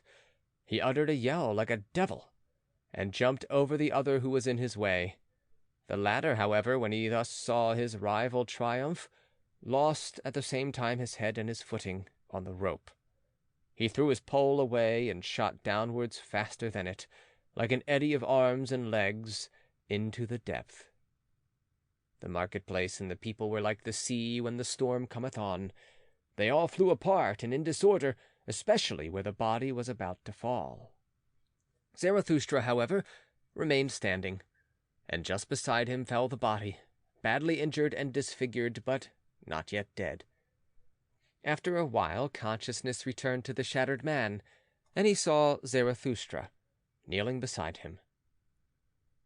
"What art thou doing here?" said he at last. "I knew long ago that the devil would trip me up. Now he draggeth me to hell. Wilt thou prevent him?" "On mine honor, my friend," answered Zarathustra, "there is nothing of all that whereof thou speakest. There is no devil, and no hell. Thy soul will be dead even sooner than thy body. Fear, therefore, nothing any more." The man looked up distrustfully. "If thou speakest the truth," said he, "I lose nothing when I lose my life. I am not much more than an animal, which hath been taught to dance by blows and scanty fare." "Not at all," said Zarathustra. "Thou hast made danger thy calling. therein there is nothing contemptible. Now thou perishest by thy calling. Therefore will I bury thee with mine own hands." When Zarathustra had said this, the dying one did not reply further, but he moved his hand as if he sought the hand of Zarathustra in gratitude. Meanwhile, the evening came on, and the marketplace veiled itself in gloom. Then the people dispersed, for even curiosity and terror became fatigued. Zarathustra, however, still sat beside the dead man on the ground, absorbed in thought, so he forgot the time. But at last it became night, and a cold wind blew upon the lonely one. Then arose Zarathustra and said to his heart, "Verily, a fine catch of fish hath Zarathustra made today. It is not a man he hath caught, but a corpse. Sombre is human life, and as yet without meaning a buffoon may be faithful to it. I want to teach men the sense of their existence, which is the Superman, the lightning out of the dark cloud, man. But still am I far from them, and my sense speaketh not unto their sense. To men I am still something between a fool and a corpse. Gloomy is the night. Gloomy are the ways of Zarathustra. Come, thou cold and stiff companion, I carry thee to the place where I shall bury thee with mine own hands." When Zarathustra had said this to his heart, he put the corpse upon his shoulders and set out on his way. Yet he had not gone 100 steps when there stole a man up to him and whispered in his ear, and lo, he that spake was the buffoon from the tower. "Leave this town, O Zarathustra," said he. "There are too many here who hate thee. The good and just hate thee, and call thee their enemy and despiser. The believers in the orthodox belief hate thee, and call thee a danger to the multitude. It was thy good fortune to be laughed at, and verily thou spakest like a buffoon. It was thy good fortune to associate with the dead dog. By so humiliating thyself, thou hast saved thy life today. Depart, however, from this town, or tomorrow I shall jump over thee, a living man, over a dead one." And when he had said this, the buffoon vanished. Zarathustra, however, went on through the dark streets. At the gate of the town the grave diggers met him. They shone their torch on his face, and recognizing Zarathustra, they sorely derided him. "Zarathustra is carrying away the dead dog. A fine thing that Zarathustra hath turned a grave digger, for our hands are too cleanly for that roast. Will Zarathustra steal the bite from the devil? Well, then, good luck to the repast. If only the devil is not a better thief than Zarathustra. He will steal them both. He will eat them both." And they laughed among themselves, and put their heads together. Zarathustra made no answer thereto, but went on his way. When he had gone on for 2 hours, past forests and swamps, he had heard too much of the hungry howling of the wolves, and he himself became a-hungry. So he halted at a lonely house in which a light was burning. "Hunger attacketh me," said Zarathustra, "like a robber. Among forests and swamps my hunger attacketh me, and late in the night. Strange humours hath my hunger. Often it cometh to me only after a repast, and all day it hath failed to come. Where hath it been?" And thereupon Zarathustra knocked at the door of the house. An old man appeared, who carried a light, and asked, "Who cometh unto me and my bad sleep?" "A living man and a dead one," said Zarathustra. "Give me something to eat and drink. I forgot it during the day. He that feedeth the hungry refresheth his own soul, saith wisdom." The old man withdrew, but came back immediately and offered Zarathustra bread and wine. "A bad country for the hungry," said he. "That is why I live here. Animal and man come unto me, the anchorite, but bid thy companion eat and drink also. He is wearier than thou." Zarathustra answered, "My companion is dead. I shall hardly be able to persuade him to eat." "That doth not concern me," said the old man sullenly. "He that knocketh at my door must take what I offer him. Eat, and fare ye well." Thereafter, Zarathustra again went on for 2 hours, trusting to the path and the light of the stars, for he was an experienced night walker, and liked to look into the face of all that slept. When the morning dawned, however, Zarathustra found himself in a thick forest, and no path was any longer visible. He then put the dead man in a hollow tree at his head, for he wanted to protect him from the wolves, and laid himself down on the ground and moss, and immediately he fell asleep, tired in body but with a tranquil soul. Long slept Zarathustra, and not only the rosy dawn passed over his head, but also the morning. At last, however, his eyes opened, and amazedly he gazed into the forest and the stillness. Amazedly he gazed into himself. Then he arose quickly, like a seafarer who all at once seeth the land, and he shouted for joy, for he saw a new truth.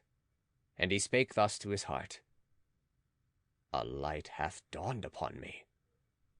I need companions, living ones, not dead companions and corpses which I carry with me where I will. But I need living companions, who will follow me because they want to follow themselves, and to the place where I will. A light hath dawned upon me, not to the people of Zarathustra to speak, but to companions. Zarathustra shall not be the herd's herdsman and hound. To allure many from the herd, for that purpose have I come. The people and the herd must be angry with me. A robber shall Zarathustra be called by the herdsmen. Herdsmen, I say, but they call themselves the good and just. Herdsmen, I say, but they call themselves the believers in the orthodox belief. Behold the good and just. Whom do they hate most? Him who breaketh up their tables of values, the breaker, the law-breaker. He, however, is the creator. Behold the believers of all beliefs. Whom do they hate most? Him who breaketh up their tables of values, the breaker, the law-breaker. He, however, is the creator. Companions, the creator seeketh not corpses, and not herds or believers either. Fellow creators, the creator seeketh. Those who grave new values on new tables. Companions the creator seeketh, and fellow reapers, for everything is ripe for the harvest with him. But he lacketh the 100 sickles, so he plucketh the ears of corn and is vexed. Companions the creator seeketh, and such as know how to whet their sickles. Destroyers will they be called, and despisers of good and evil, but they are the reapers and rejoicers. Fellow creators Zarathustra seeketh. Fellow reapers and fellow rejoicers Zarathustra seeketh. What hath he to do with herds and herdsmen and corpses? And thou, my first companion, rest in peace. Well, have I buried thee in thy hollow tree? Well, have I hid thee from the wolves? But I part from thee. The time hath arrived. Twixt rosy dawn and rosy dawn there came unto me a new truth. I am not to be a herdsman. I am not to be a gravedigger. Not any more will I discourse unto the people. For the last time I have spoken unto the dead. With the creators, the reapers, and the rejoicers will I associate. The rainbow will I show them, and all the stairs to the Superman. To the lone dwellers will I sing my song, and to the twain dwellers. And unto him who hath still ears for the unheard, will I make the heart heavy with my happiness. I make for my goal. I follow my course. Over the loitering and tardy will I leap. Thus let my ongoing be their downgoing. This had Zarathustra said to his heart, when the sun stood at noontide. Then he looked inquiringly aloft, for he heard above him the sharp call of a bird, and behold, an eagle swept through the air in wide circles, and on it hung a serpent, not like a prey, but like a friend, for it kept itself coiled round the eagle's neck. "They are mine animals," said Zarathustra, and rejoiced in his heart. "The proudest animal under the sun, and the wisest animal under the sun, they have come out to reconnoitre. They want to know whether Zarathustra still liveth. Verily, do I still live? More dangerous have I found it among men than among animals. In dangerous paths goeth Zarathustra. Let mine animals lead me." When Zarathustra had said this, he remembered the words of the saint in the forest. Then he sighed and spake thus to his heart: "Would that I were wiser. Would that I were wise from the very heart, like my serpent. But I am asking the impossible. Therefore, do I ask my pride to go always with my wisdom? And if my wisdom should some day forsake me, alas, it loveth to fly away. May my pride then fly with my folly." Thus began Zarathustra's downgoing. Annotations by Anthony M. Ludovici. In Part 1, including the prologue, no very great difficulties will appear. Zarathustra's habit of designating a whole class of men or a whole school of thought by a single fitting nickname may perhaps lead to a little confusion at first, but, as a rule, when the general drift of his arguments is grasped, it requires but a slight effort of the imagination to discover whom he is referring to. In the 9th paragraph of the prologue, for instance, it is quite obvious that herdsman, in the verse "Herdsman, I say," etc., etc., stands for all those today who are the advocates of gregariousness, of the ant-hill. And when our author says, quote, "A robber shall Zarathustra be called by the herdsman," end quote, it is clear that these words may be taken almost literally from one whose ideal was the rearing of a higher aristocracy. Again, quote, "the good and just," unquote, throughout the book, is the expression used in referring to the self-righteous of modern times, those who are quite sure that they know all that is to be known concerning good and evil, and are satisfied that the values their little world of tradition has handed down to them are destined to rule mankind as long as it lasts. In the last paragraph of the prologue, verse 7, Zarathustra gives us a foretaste of his teaching concerning the big and the little sagacities, expounded subsequently. He says he would he were as wise as his serpent. This desire will be found explained in the discourse entitled, quote, "The Despisers of the Body," unquote, which I shall have occasion to refer to later. End of the prologue. Part 1, Chapter 1 of Thus Spake Zarathustra by Friedrich Nietzsche, translated by Thomas Common. The Three Metamorphoses. 3 metamorphoses of the spirit do I designate to you. How the spirit becometh a camel, the camel a lion, and the lion at last a child. Many heavy things are there for the spirit, the strong load-bearing spirit, in which reverence dwelleth. For the heavy and the heaviest longeth its strength. What is heavy? So asketh the load-bearing spirit. Then kneeleth it down like the camel, and wanteth to be well laden. What is the heaviest thing, ye heroes? Asketh the load-bearing spirit, that I may take it upon me and rejoice in my strength. Is it not this? To humiliate oneself in order to mortify one's pride?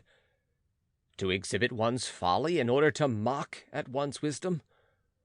Or is it this? To desert our cause when it celebrateth its triumph? To ascend high mountains to tempt the tempter? Or is it this? To feed on the acorns and grass of knowledge, and for the sake of truth to suffer hunger of soul? Or is it this? To be sick and dismiss comforters, and make friends of the deaf who never hear thy requests? Or is it this? To go into foul water when it is the water of truth, and not disclaim cold frogs and hot toads? Or is it this? To love those who despise us, and give one's hand to the phantom when it is going to frighten us? All these heaviest things the load-bearing spirit taketh upon itself. And like the camel, which when laden hasteneth into the wilderness, so hasteneth the spirit into its wilderness. But in the loneliest wilderness happeneth the second metamorphosis. Here the spirit becometh a lion. Freedom will capture it, and lordship in its own wilderness. Its last lord it here seeketh, hostile will it be to him, and to its last god. For victory will it struggle with the great dragon. What is the great dragon which the spirit is no longer inclined to call lord or god? Thou shalt is the great dragon called, but the spirit of the lion saith, I will. Thou shalt lieth in its path, sparkling with gold, a scale-covered beast, and on every scale glittereth golden, thou shalt. The values of 1,000 years glitter on those scales, and thus speaketh the mightiest of all dragons, all the values of things glitter on me. All values have already been created, and all created values do I represent. Verily, there shall be no I will any more. Thus speaketh the dragon. My brethren, wherefore is there need of the lion in the spirit? Why sufficeth not the beast of burden, which renounceth and is reverent? To create new values, that even the lion cannot yet accomplish, but to create itself freedom for new creating. That can the might of the lion do. To create itself freedom, and give a holy nay, even unto duty. For that, my brethren, there is need of the lion. To assume the right to new values, that is the most formidable assumption for a load-bearing and reverent spirit.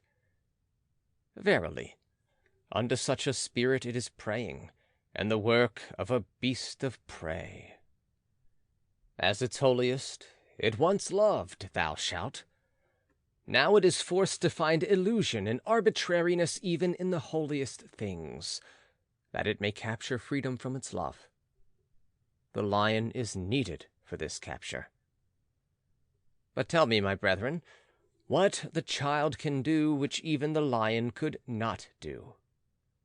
Why hath the praying lion still to become a child? Innocence is the child, and forgetfulness, a new beginning, a game, a self-rolling wheel, a first movement, a holy yea. Aye, for the game of creating, my brethren, there is needed a holy yea unto life. Its own will willeth now the spirit, his own world winneth the world's outcast. 3 metamorphoses of the spirit have I designated to you. How the spirit became a camel, the camel a lion, and the lion at last a child. Thus spake Zarathustra, and at that time he abode in the town which is called the Pied Cow. Notes by Anthony M. Ludovici.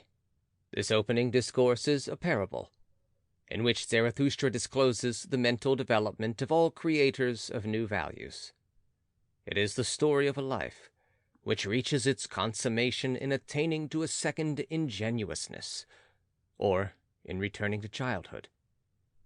Nietzsche, the supposed anarchist, here plainly disclaims all relationship whatever to anarchy, for he shows us that only by bearing the burdens of the existing law and submitting to it patiently, as the camel submits to being laden, does the free spirit acquire the ascendancy over tradition, which enables him to meet and master the dragon, thou shalt, the dragon with the values of 1,000 years glittering on its scales.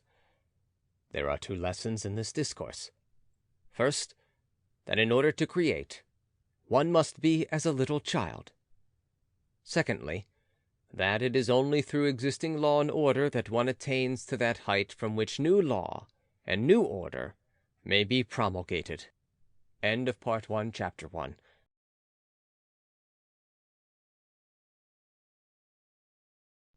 Part 1, Chapter 2 of Thus Spake Zarathustra by Friedrich Nietzsche, translated by Thomas Common. The Academic Chirs of Virtue. People commended unto Zarathustra a wise man, as one who could discourse well about sleep and virtue. Greatly was he honored and rewarded for it, and all the youths sat before his chair. To him went Zarathustra, and sat among the youths before his chair. And thus spake the wise man. Respect and modesty in presence of sleep. That is the first thing. And to go out of the way of all who sleep badly and keep awake at night. Modest is even the thief in presence of sleep. He always stealeth softly through the night. Immodest, however, is the night watchman. Immodestly he carrieth his horn. No small art is it to sleep. It is necessary for that purpose to keep awake all day. 10 times a day must thou overcome thyself. That causeth wholesome weariness, and is poppy to the soul. 10 times must thou reconcile again with thyself, for overcoming is bitterness, and badly sleep the unreconciled. 10 truths must thou find during the day. Otherwise wilt thou seek truth during the night, and thy soul will have been hungry. 10 times must thou laugh during the day, and be cheerful. Otherwise thy stomach, the father of affliction, will disturb thee in the night. Few people know it, but one must have all the virtues in order to sleep well. Shall I bear false witness? Shall I commit adultery? Shall I covet my neighbor's maidservant? All that would ill accord with good sleep. And even if one have all the virtues, there is still one thing needful: to send the virtues themselves to sleep at the right time, that they may not quarrel with one another, the good females. And about thee, thou unhappy one, peace with God and thy neighbor, so desireth good sleep, and peace also with thy neighbor's devil. Otherwise it will haunt thee in the night. Honor to the government, and obedience, and also to the crooked government, so desireth good sleep. How can I help it, if power like to walk on crooked legs? He who leadeth his sheep to the greenest pasture shall always be for me the best shepherd, so doth it accord with good sleep. Many honours I want not, nor great treasures, they excite the spleen. But it is bad sleeping without a good name and a little treasure.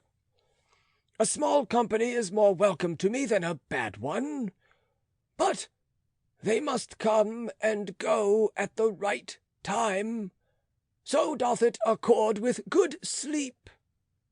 Well, Also, do the poor in spirit please me? They promote sleep. Blessed are they, especially if one always gives in to them. Thus passeth the day unto the virtuous. When night cometh, then take I good care not to summon sleep. It disliketh to be summoned. Sleep, the lord of the virtues. But I think of what I have done and thought during the day. Thus ruminating, patient as a cow, I ask myself, what were thy 10 overcomings? And what were the 10 reconciliations, and the 10 truths, and the 10 laughters with which my heart enjoyed itself? Thus pondering, and cradled by 40 thoughts, it overtaketh me all at once. Sleep, the unsummoned, the lord of the virtues. Sleep tappeth on mine eye, and it turneth heavy. Sleep toucheth my mouth, and it remaineth open. Verily, on soft souls doth it come to me, the dearest of thieves, and stealeth from me my thoughts. Stupid do I then stand, like this academic chair. But not much longer do I then stand. I already lie. When Zarathustra heard the wise man thus speak, he laughed in his heart, for thereby had a light dawned upon him, and thus spake he to his heart. A fool seemeth this wise man with his 40 thoughts, but I believe he knoweth well how to sleep. Happy even is he who liveth near this wise man. Such sleep is contagious. Even through a thick wall it is contagious. A magic resideth even in his academic chair. And not in vain did the youth sit before the preacher of virtue. His wisdom is to keep awake in order to sleep well. And verily, if life had no sense, and had I to choose nonsense, this would be the desirablest nonsense for me also. Now know I well what people sought formerly above all else when they sought teachers of virtue. Good sleep they sought for themselves, and poppy-head virtues to promote it. To all those belauded sages of the academic chairs, wisdom was sleep without dreams. They knew no higher significance of life. Even at present, to be sure, there are some like this preacher of virtue, and not always so honorable. But their time is past, and not much longer do they stand. There they already lie. Blessed are those drowsy ones, for they shall soon nod to sleep. Thus spake Zarathustra. Notes by Anthony M. Ludovici. Almost the whole of this is quite comprehensible. It is a discourse against all those who confound virtue with tameness and smug ease, and who regard as virtuous only that which promotes security and tends to deepen sleep. End of Part 1, Chapter 2.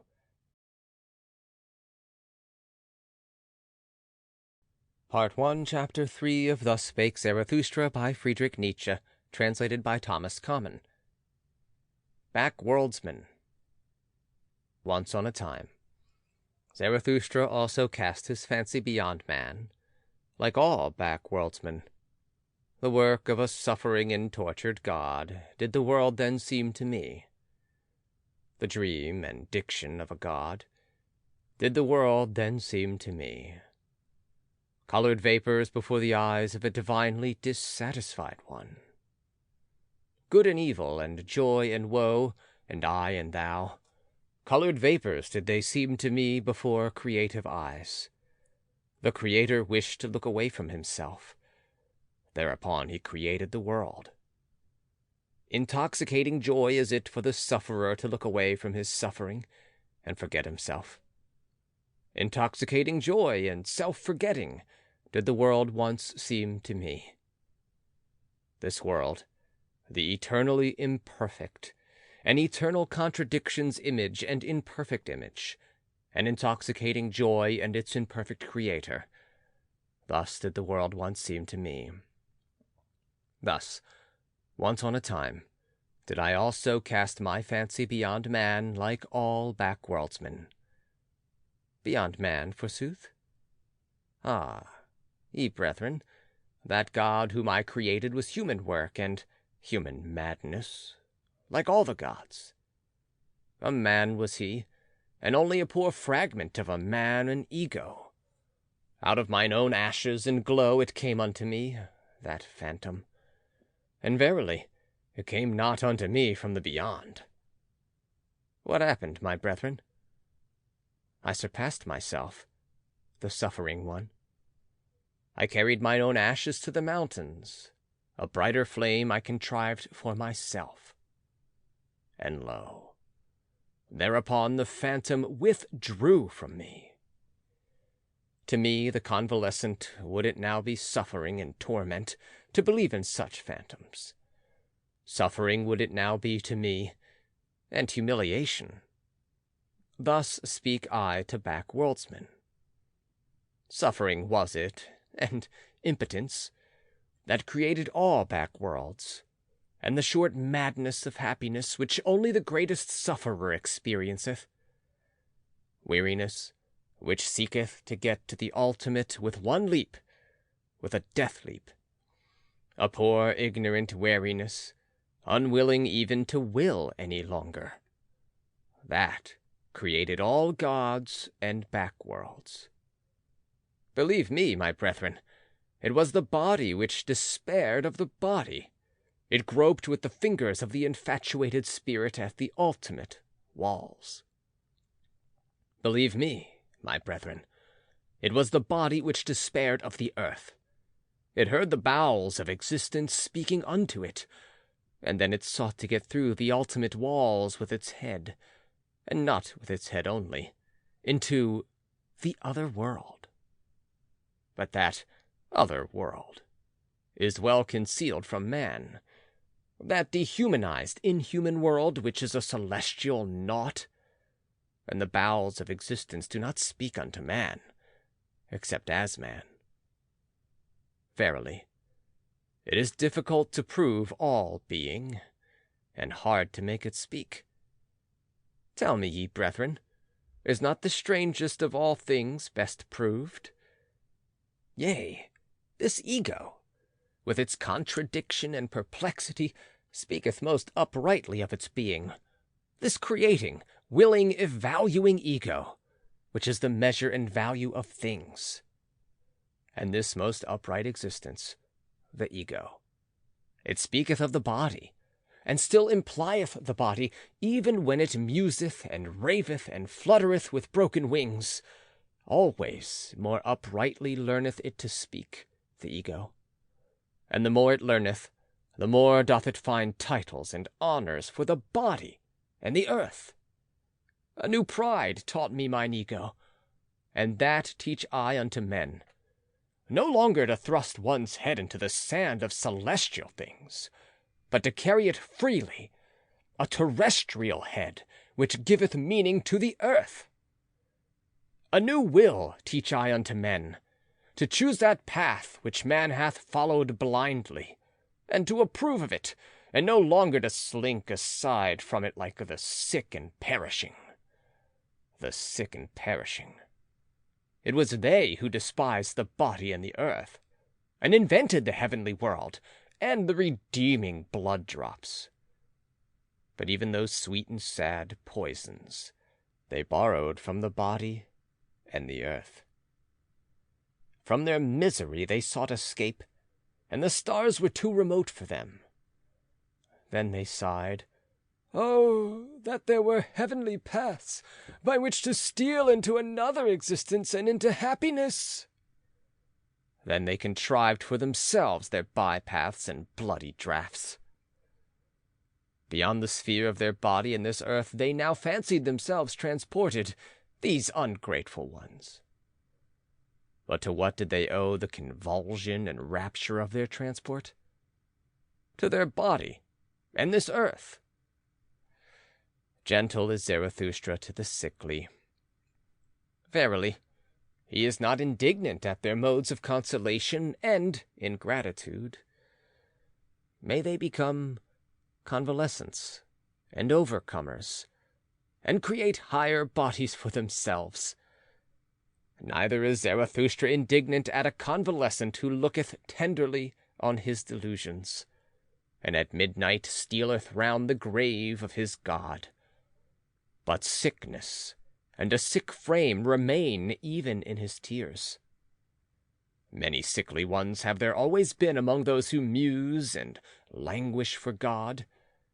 Violently they hate the discerning ones, and the latest of virtues, which is uprightness.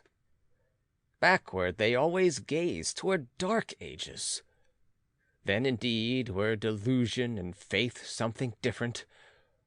Raving of the reason was likeness to God, and doubt was sin. Too well do I know those godlike ones. They insist on being believed in, and that doubt is sin. Too well also do I know what they themselves most believe in. Verily, not in back worlds and redeeming blood drops, but in the body do they also believe most, and their own body is for them the thing in itself. But it is a sickly thing to them, and gladly would they get out of their skin. Therefore hearken they to the preachers of death, and themselves preach backworlds. Hearken rather, my brethren, to the voice of the healthy body. It is a more upright and pure voice. More uprightly and purely speaketh the healthy body, perfect and square-built, and it speaketh of the meaning of the earth. Thus spake Zarathustra. End of Part 1, Chapter 3. Part 1, Chapter 4 of Thus Spake Zarathustra by Friedrich Nietzsche, translated by Thomas Common. The Despisers of the Body. To the despisers of the body will I speak my word. I wish them neither to learn afresh, nor teach anew, but only to bid farewell to their own bodies, and thus be dumb. Body am I, and soul, so saith the child, and why should one not speak like children? But the awakened one, the knowing one, saith, Body am I entirely, and nothing more, and soul is only the name of something in the body. The body is a big sagacity, a plurality with one sense, a war and a peace, a flock and a shepherd. An instrument of thy body is also thy little sagacity, my brother, which thou callest spirit, a little instrument and plaything of thy big sagacity. Ego, sayest thou, and art proud of that word. But the greater thing, in which thou art unwilling to believe, is thy body with its big sagacity. It saith not ego, but doeth it.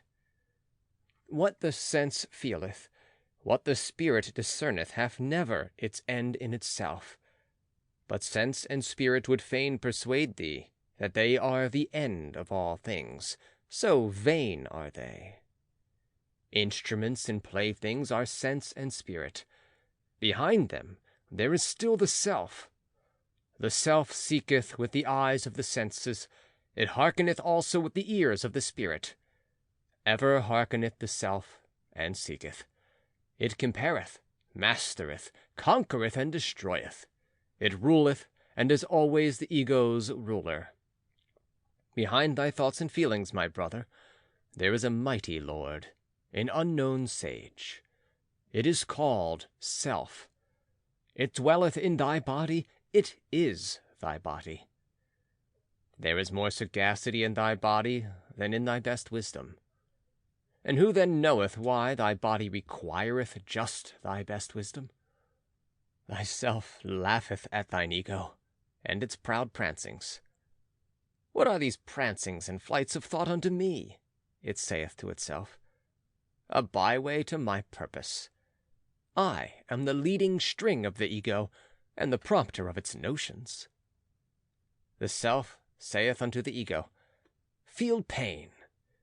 And thereupon it suffereth, and thinketh how it may put an end thereto, and for that very purpose it is meant to think.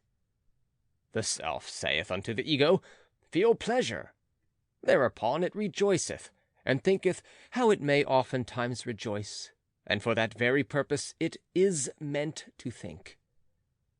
To the despisers of the body will I speak a word. That they despise is caused by their esteem. What is it that created esteeming and despising, and worth and will? The creating self created for itself, esteeming and despising. It created for itself joy and woe. The creating body created for itself spirit, as a hand to its will. Even in your folly and despising, ye each serve yourself, ye despisers of the body. I tell you, your very self wanteth to die, and turneth away from life.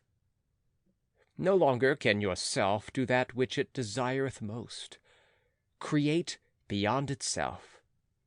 That is what it desireth most, that is all its fervor. But it is now too late to do so. So yourself wisheth to succumb, ye despisers of the body. To succumb. So wisheth yourself.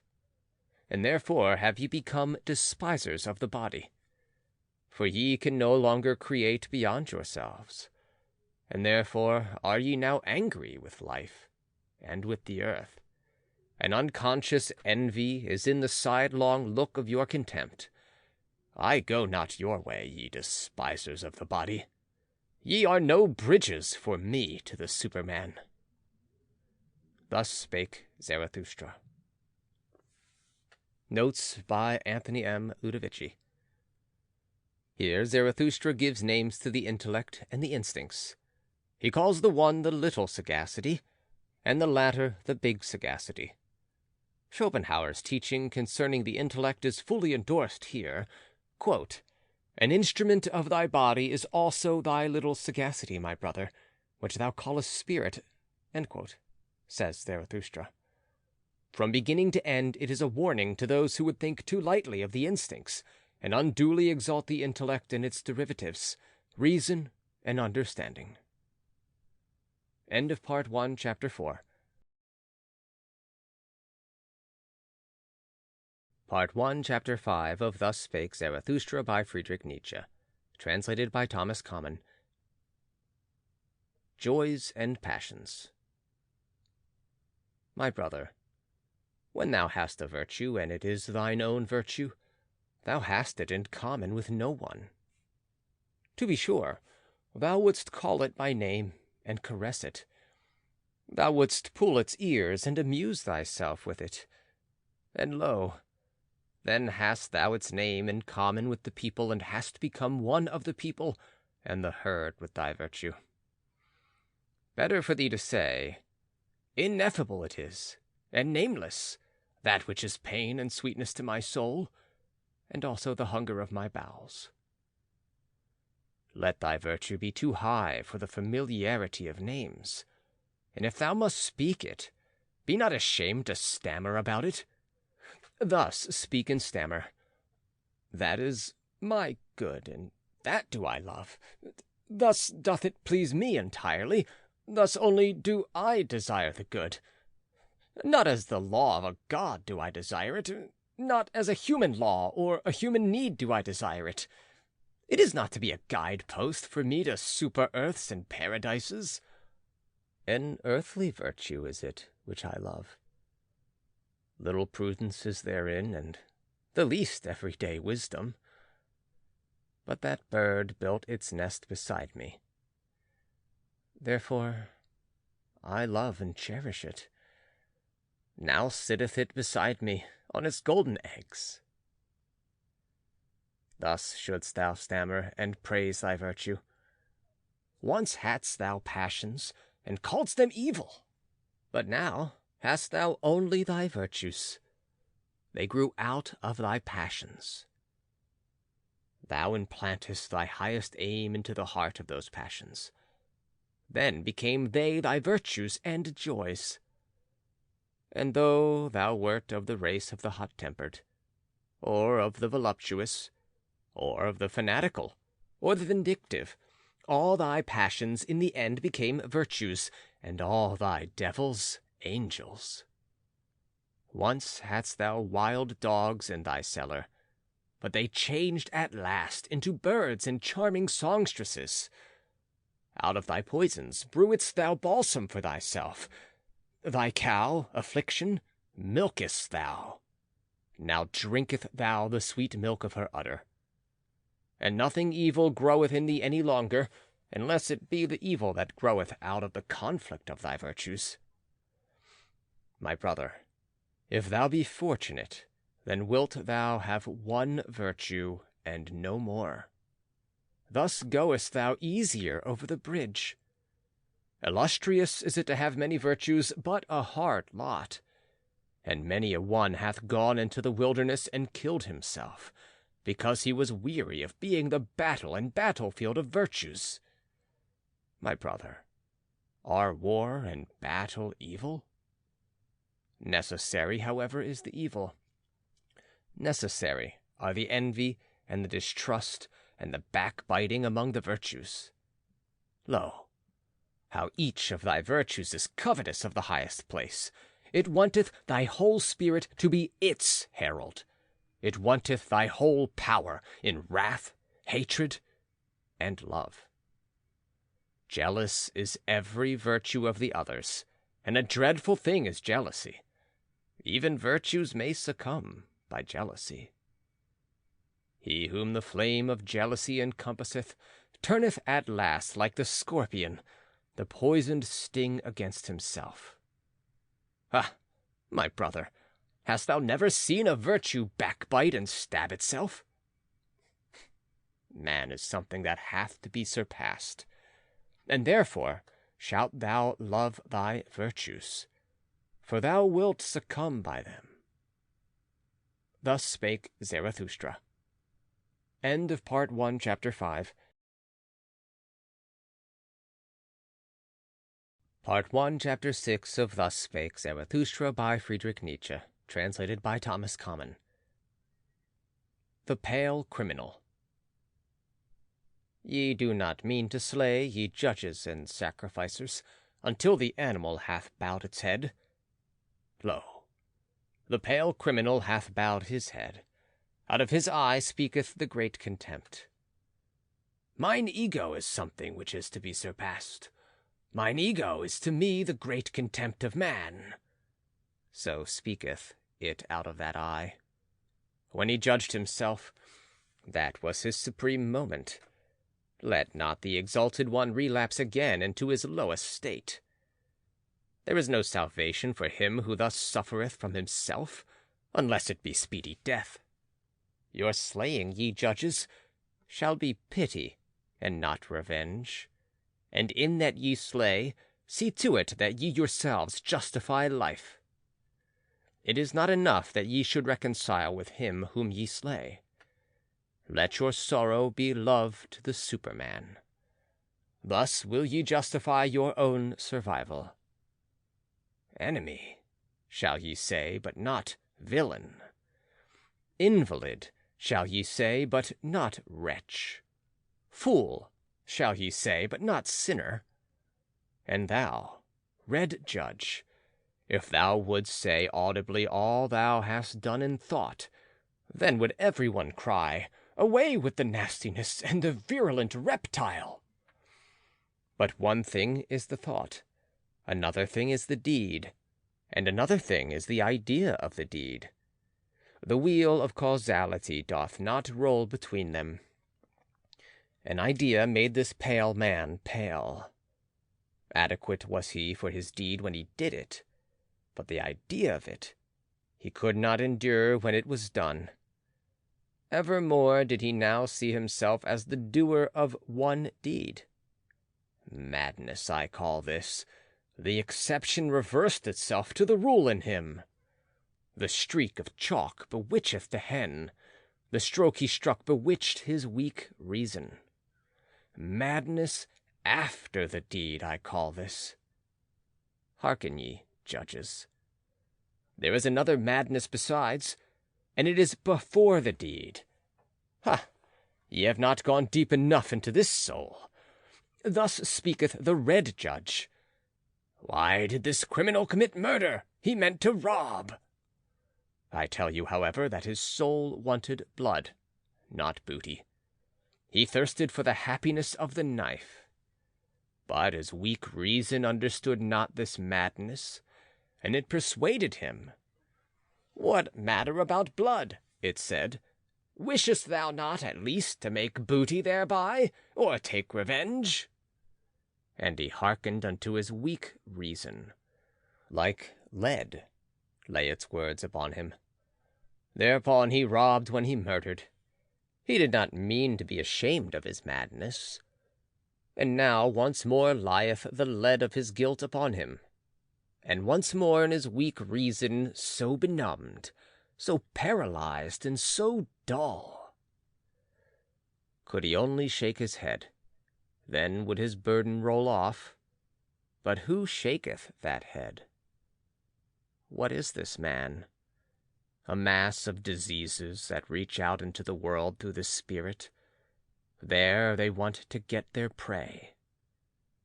What is this man? A coil of wild serpents that are seldom at peace among themselves. So they go forth apart and seek prey in the world. Look at that poor body. What it suffered and craved, the poor soul interpreted to itself. It interpreted it as murderous desire, an eagerness for the happiness of the knife. Him who now turneth sick, the evil overtaketh, which is now the evil. He seeketh to cause pain with that which causeth him pain. But there have been other ages, and another evil and good. Once was doubt evil, and the will to self. Then the invalid became a heretic or sorcerer. As heretic or sorcerer he suffered, and sought to cause suffering. But this will not enter your ears. It hurteth your good people, ye tell me. But what doth it matter to me about your good people? Many things in your good people cause me disgust, and verily not their evil. I would that they had a madness by which they succumbed like this pale criminal. Verily, I would that their madness were called truth, or fidelity, or justice. But they have their virtue in order to live long, and in wretched self-complacency. I am a railing alongside the torrent. Whoever is able to grasp me, may grasp me. Your crutch, however, I am not. Thus spake Zarathustra. End of Part 1, Chapter 6. Part 1, Chapter 7 of Thus Spake Zarathustra by Friedrich Nietzsche, translated by Thomas Common. Reading and Writing. Of all that is written, I love only what a person hath written with his blood. Write with blood, and thou wilt find that blood is spirit. It is no easy task to understand unfamiliar blood. I hate the reading idlers. He who knoweth the reader doeth nothing more for the reader. Another century of readers, and the spirit itself will stink. Everyone being allowed to learn to read ruineth in the long run not only writing, but also thinking. Once spirit was God, then it became man, and now it even becometh populace. He that writeth in blood and proverbs doth not want to be read, but learnt by heart. In the mountains the shortest way is from peak to peak, But for that route thou must have long legs. Proverbs should be peaks, and those spoken to should be big and tall. The atmosphere rare and pure, danger near, and the spirit full of a joyful wickedness. Thus are things well matched. I want to have goblins about me, for I am courageous. The courage which scareth away ghosts createth for itself goblins. It wanteth to laugh. I no longer feel in common with you. The very cloud which I see beneath me, the blackness and heaviness at which I laugh, that is your thunder cloud. Ye look aloft when ye long for exaltation, and I look downward, because I am exalted. Who among you can at the same time laugh and be exalted? He who climbeth on the highest mountains laugheth at all tragic plays and tragic realities. Courageous, unconcerned, scornful, coercive. So wisdom wisheth us. She is a woman, and ever loveth only a warrior. Ye tell me, life is hard to bear. But for what purpose should ye have your pride in the morning and your resignation in the evening? Life is hard to bear. But do not affect to be so delicate. We are all of us fine sumpter asses and assesses. What have we in common with the rosebud which trembleth because a drop of dew hath formed upon it? It is true we love life, not because we are wont to live, but because we are wont to love.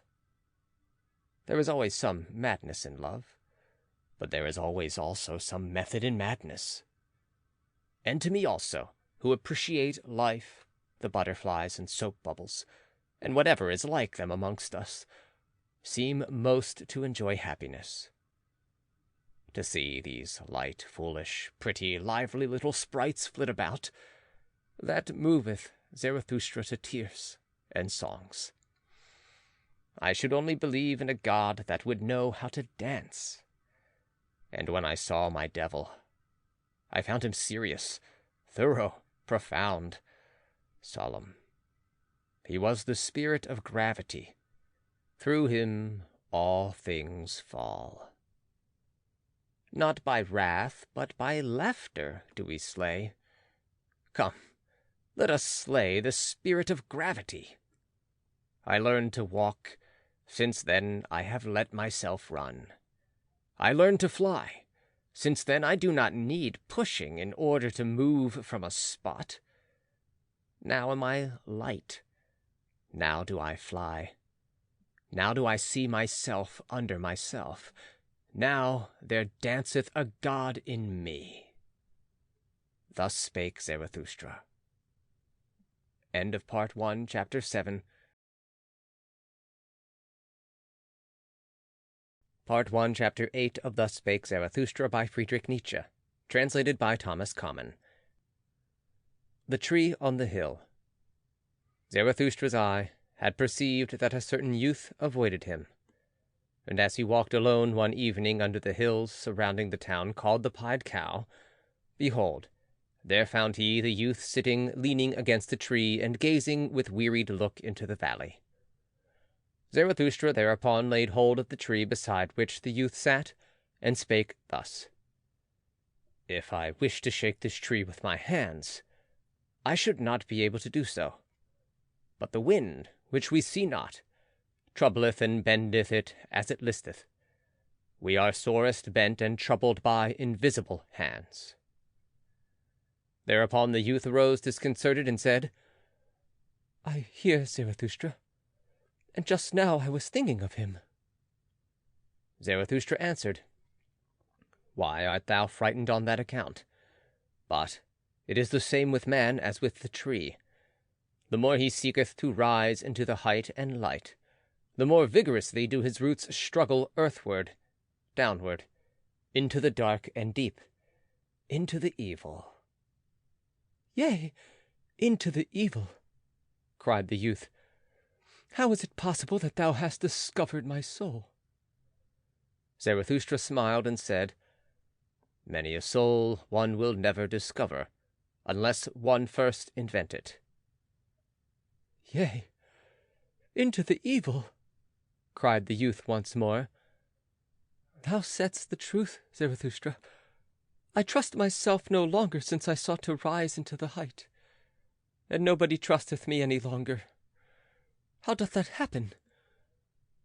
I change too quickly. My today refuteth my yesterday. I often overleap the steps when I clamber, for so doing none of the steps pardon me. When aloft, I find myself always alone. No one speaketh unto me. The frost of solitude maketh me tremble. What do I seek on the height? My contempt and my longing increase together. The higher I clamber, the more do I despise him who clambereth. What doth he seek on the height? How ashamed I am of my clambering and stumbling! How I mock at my violent panting! How I hate him who flieth! How tired I am on the height!" Here the youth was silent, and Zarathustra contemplated the tree beside which they stood, and spake thus: "This tree standeth lonely here on the hills. It hath grown up high above man and beast, and if it wanted to speak, it would have none who could understand it, so high hath it grown. Now it waiteth and waiteth. For what doth it wait? It dwelleth too close to the seat of the clouds. It waiteth, perhaps, for the first lightning." When Zarathustra had said this, the youth called out with violent gesture, "Yea, Zarathustra, thou speakest the truth. My destruction I longed for, when I desired to be on the height, and thou art the lightning for which I waited. Lo, what have I been since thou hast appeared amongst us? It is mine envy of thee that hath destroyed me." Thus spake the youth, and wept bitterly. Zarathustra, however, put his arm about him, and led the youth away with him. And when they had walked a while together, Zarathustra began to speak thus: "It rendeth my heart. Better than thy words express it. Thine eyes tell me all thy danger. As yet thou art not free. Thou still seekest freedom. Too unslept hath thy seeking made thee, and too wakeful. On the open height wouldst thou be, for the stars thirsteth thy soul.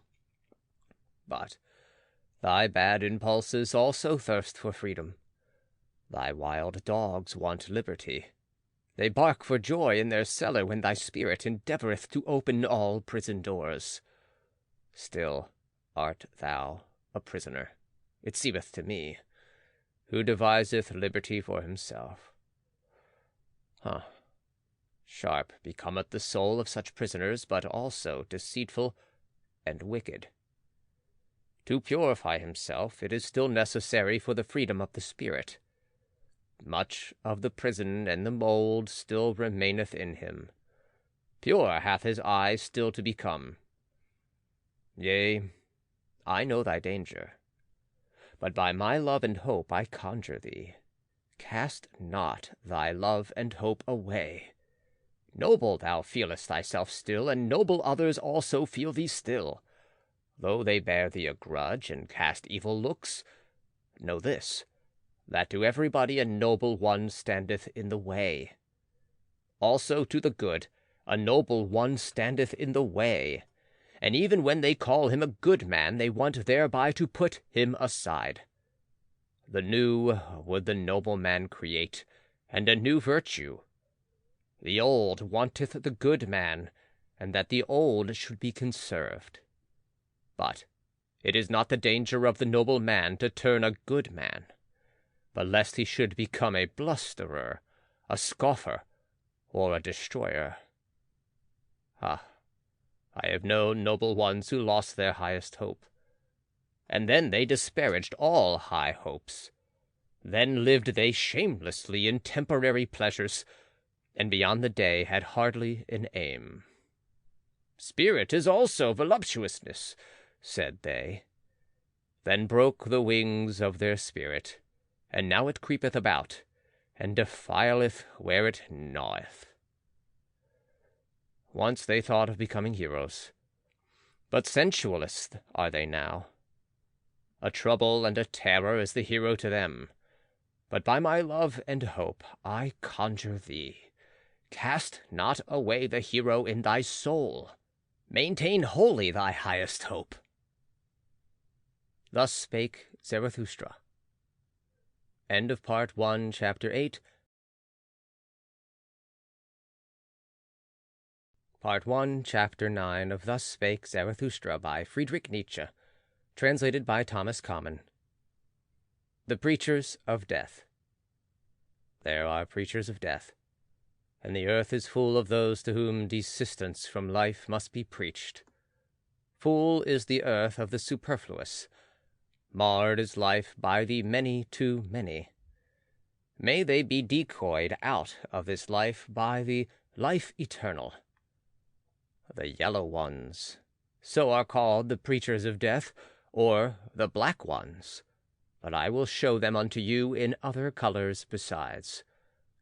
There are the terrible ones who carry about in themselves the beast of prey, and have no choice except lusts or self-laceration. And even their lusts are self-laceration. They have not yet become men, those terrible ones. May they preach desistance from life and pass away themselves. There are the spiritually consumptive ones. Hardly are they born when they begin to die, and long for doctrines of lassitude and renunciation.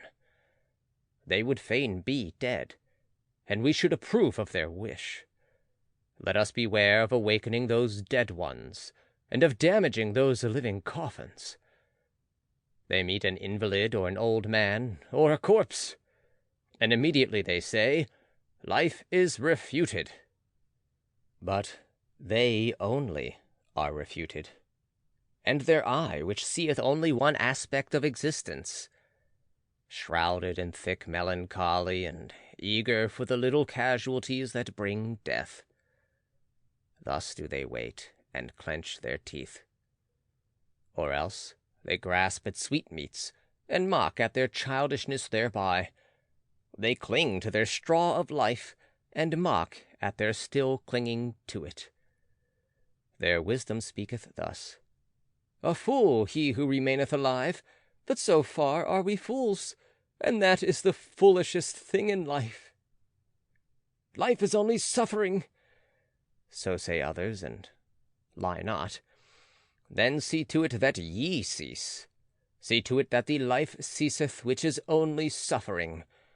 And let this be the teaching of your virtue: thou shalt slay thyself. Thou shalt steal away from thyself. Lust is sin, so say some who preach death. Let us go apart, and beget no children. Giving birth is troublesome, say others. Why still give birth? One beareth only the unfortunate, and they also are preachers of death. Pity is necessary, so saith a third party. Take what I have, take what I am, so much less doth life bind me. Were they consistently pitiful, then would they make their neighbors sick of life. To be wicked, that would be their true goodness, but they want to be rid of life. What care they if they bind others still faster with their chains and gifts? And ye also, to whom life is rough labor and disquiet, are ye not very tired of life? Are ye not very ripe for the sermon of death? All ye to whom rough labor is dear, and the rapid new and strange, ye put up with yourselves badly. Your diligence is flight, and the will to self-forgetfulness. If ye believed more in life, then would ye devote yourselves less to the momentary. But for waiting, ye have not enough of capacity in you, nor even for idling. Everywhere resoundeth the voice of those who preach death, and the earth is full of those to whom death hath to be preached. or life eternal, it is all the same to me, if only they pass away quickly. Thus Spake Zarathustra. Notes by Anthony M. Ludovici.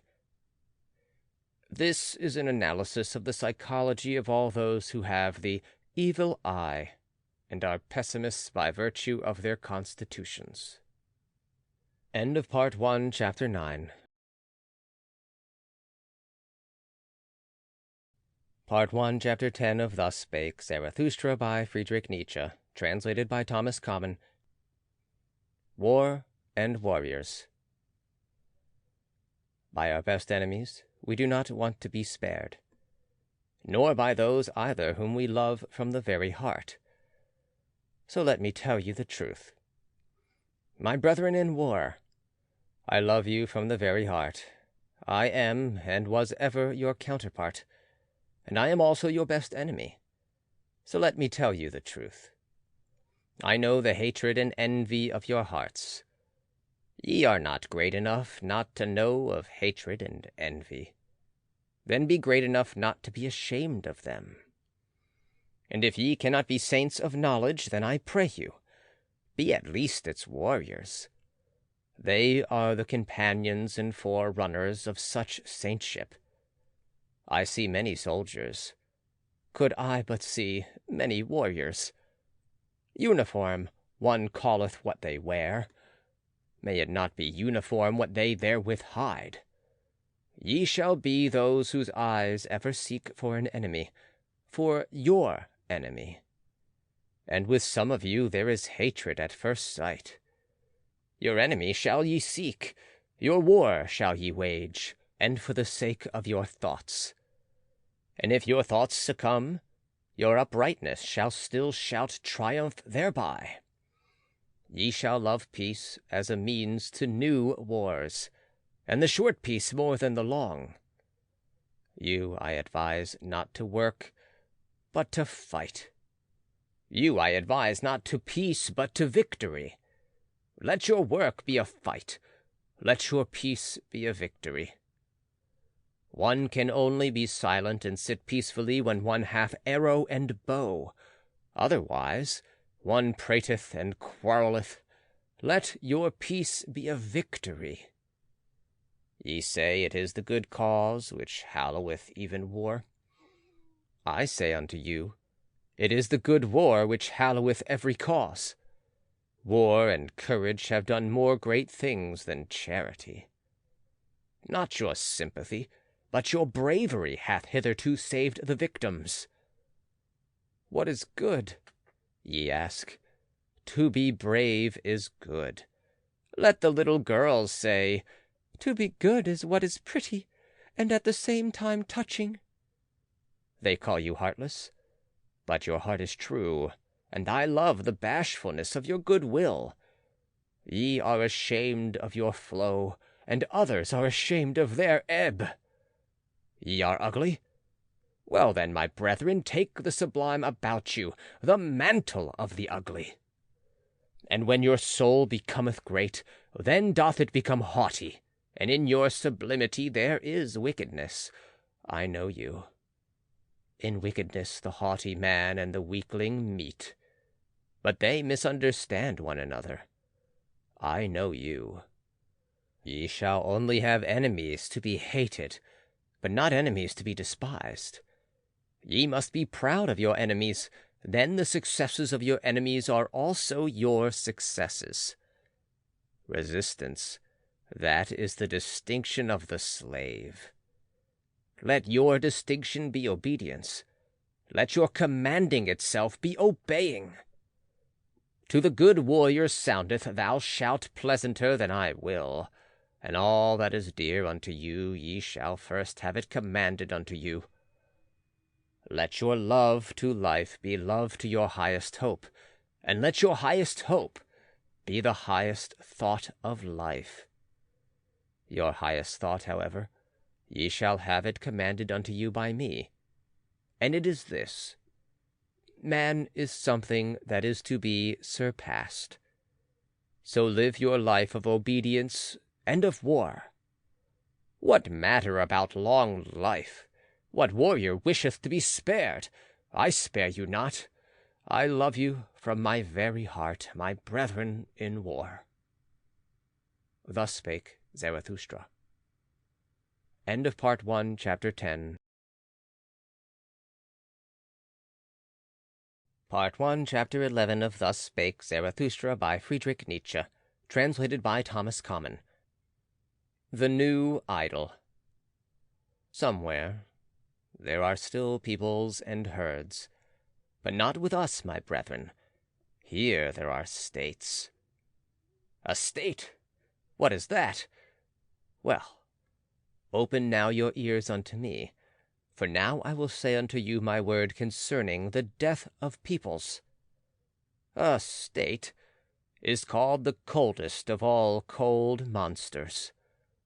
Coldly lieth it also, and this lie creepeth from its mouth. I, the state, am the people. It is a lie. Creators were they who created people, and hung a faith and a love over them. Thus they served life. Destroyers are they who lay snares for many and call it the state. They hang a sword and 100 cravings over them. Where there is still a people, there the state is not understood, but hated as the evil eye, and as sin against laws and customs. This sign I give unto you: every people speaketh its language of good and evil. This its neighbour understandeth not. Its language hath it devised for itself in laws and customs. But the state lieth in all languages of good and evil. And whatever it saith it lieth, and whatever it hath stolen. False is everything in it. With stolen teeth it biteth, the biting one. False are even its bowels. Confusion of language of good and evil, this sign I give unto you as the sign of the state. Verily, the will to death indicateth this sign. Verily, it beckoneth unto the Prechers of Death. Many too many are born, for the superfluous ones was the state devised. See just how it enticeth them to it, the many too many, how it swalloweth and cheweth and recheweth them. On earth there is nothing greater than I. It is I who am the regulating finger of God, thus roareth the monster. And not only the long-eared and short-sighted fall upon their knees. Ha! Even in your ears, ye great souls, it whispereth its gloomy lies. Ha! It findeth out the rich hearts which willingly lavish themselves. Yea, it findeth you out too, ye conquerors of the old God. Weary ye become of the conflict, and now your weariness serveth the new idol. Heroes and honorable ones it would fain set up around it, the new idol. Gladly it basketh in the sunshine of good consciences, the cold monster. Everything will it give you if ye worship it, the new idol. Thus it purchaseth the lustre of your virtue, and the glance of your proud eyes. It seeketh to allure by means of you the many too many. Yea, a hellish artifice hath there been devised, a death-horse jingling with the trappings of divine honours. Yea, a dying for many hath there been devised, which glorifieth itself as life. Verily, a hearty service unto all preachers of death. The state, I call it, where all are poison drinkers, the good and the bad. The state, where all lose themselves, the good and the bad. The state, where the slow suicide of all is called life. Just see these superfluous ones. They steal the works of the inventors and the treasures of the wise. Culture they call their theft, and everything becometh sickness and trouble unto them. Just see these superfluous ones. Sick are they always. They vomit their bile and call it a newspaper. They devour one another and cannot even digest themselves. Just see these superfluous ones. Wealth they acquire and become poorer thereby. Power they seek for, and above all the lever of power, much money. These impotent ones, see them clamber, these nimble apes. They clamber over one another and thus scuffle into the mud and the abyss. Toward the throne they all strive. It is their madness. As if happiness sat on the throne. Ofttimes sitteth filth on the throne, and ofttimes also the throne on filth. Madmen they all seem to me, and clambering apes, and too eager. Badly smelleth their idol to me, the cold monster. Badly they all smell to me, these idolaters. My brethren, will ye suffocate in the fumes of their maws and appetites? Better break the windows and jump into the open air. Do go out of the way of the bad odor. Withdraw from the idolatry of the superfluous. Do go out of the way of the bad odor. Withdraw from the steam of these human sacrifices. Open still remaineth the earth for great souls. Empty are still many sites for lone ones and twain ones, around which floateth the odor of tranquil seas. Open still remaineth a free life for great souls. Verily, he who possesseth little is so much the less possessed. Blessed be moderate poverty. There, where the state ceaseth, there only commenceth the man who is not superfluous. There commenceth the song of the necessary ones, the single and irreplaceable melody. There, where the state ceaseth. Pray, look thither, my brethren. Do ye not see it? The rainbow, and the bridges of the Superman. Thus spake Zarathustra. End of Part 1, Chapter 11. Part 1, Chapter 12 of Thus Spake Zarathustra by Friedrich Nietzsche, translated by Thomas Common. The Flies in the Marketplace. Flee, my friend, into thy solitude. I see thee deafened with the noise of the great men, and stung all over with the stings of the little ones. Admirably do forest and rock know how to be silent with thee. Resemble again the tree which thou lovest, the broad-branched one. Silently and attentively it overhangeth the sea. Where solitude endeth, there beginneth the marketplace, and where the marketplace beginneth, there beginneth also the noise of the great actors, and the buzzing of the poison flies. In the world, even the best things are worthless without those who represent them. Those representers the people call great men. Little do the people understand what is great. That is to say, the creating agency. But they have a taste for all representers and actors of great things. Around the devisers of new values revolveth the world. Invisibly it revolveth. But around the actors resolve the people and the glory. Such is the course of things. Spirit hath the actor, but little conscience of the spirit. He believeth always in that wherewith he maketh believe most strongly, in himself. Tomorrow he hath a new belief, and the day after one still newer. Sharp perceptions hath he, like the people, and changeable humours.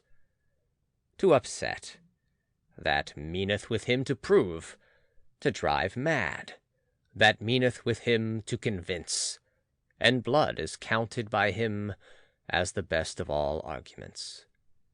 A truth, which only glideth into fine ears, he calleth falsehood and trumpery. Verily, he believeth only in gods that make a great noise in the world. full of clattering buffoons is the marketplace, and the people glory in their great men. These are for them the masters of the hour.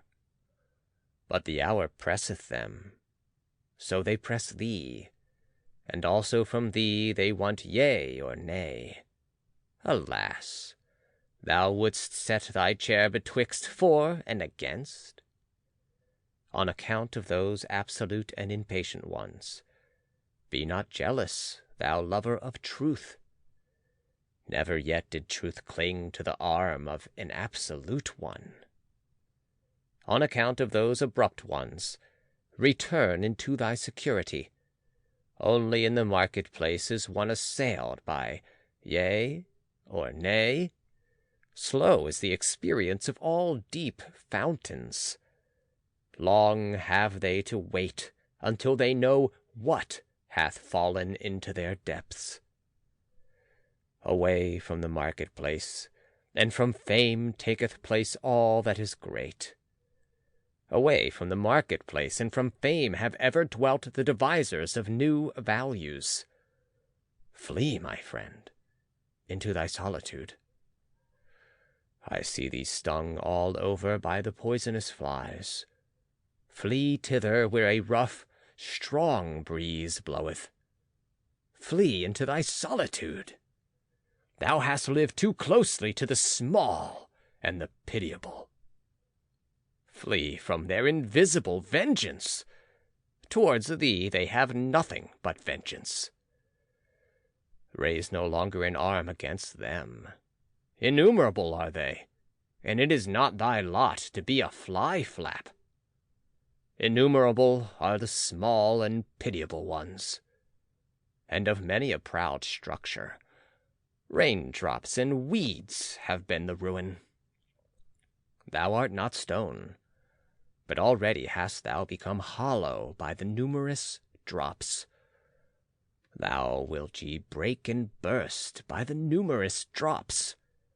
Exhausted I see thee by poisonous flies. Bleeding I see thee, and torn at 100 spots, and thy pride will not even upbraid. Blood they would have from thee in all innocence. Blood their bloodless souls crave for, and they sting, therefore, in all innocence. But thou, profound one, thou sufferest too profoundly, even from small wounds, and ere thou hadst recovered, the same poison worm crawled over thy hand. Too proud art thou to kill these sweet tooths, but take care, lest it be thy fate to suffer all their poisonous injustice. They buzz around thee also with their praise. Obtrusiveness is their praise. They want to be close to thy skin and thy blood. They flatter thee as one flattereth a god or devil. They whimper before thee as before a god or devil. What doth it come to? Flatterers are they, and whimperers, and nothing more. Often also do they show themselves to thee as amiable ones, but that hath ever been the prudence of the cowardly. Yea, the cowardly are wise. They think much about thee with their circumscribed souls.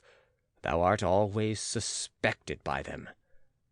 Whatever is much thought about is at last thought suspicious. They punish thee for all thy virtues.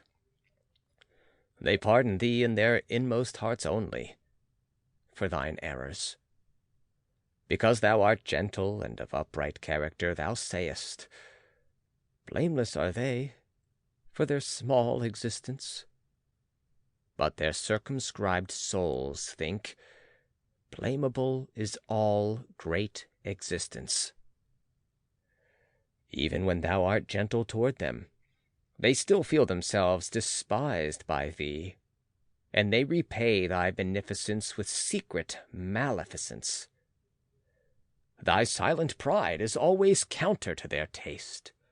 They rejoice if once thou be humble enough to be frivolous. What we recognize in a man, we also irritate in him. Therefore, be on your guard against the small ones. In thy presence they feel themselves small, and their baseness gleameth and gloweth against thee in invisible vengeance.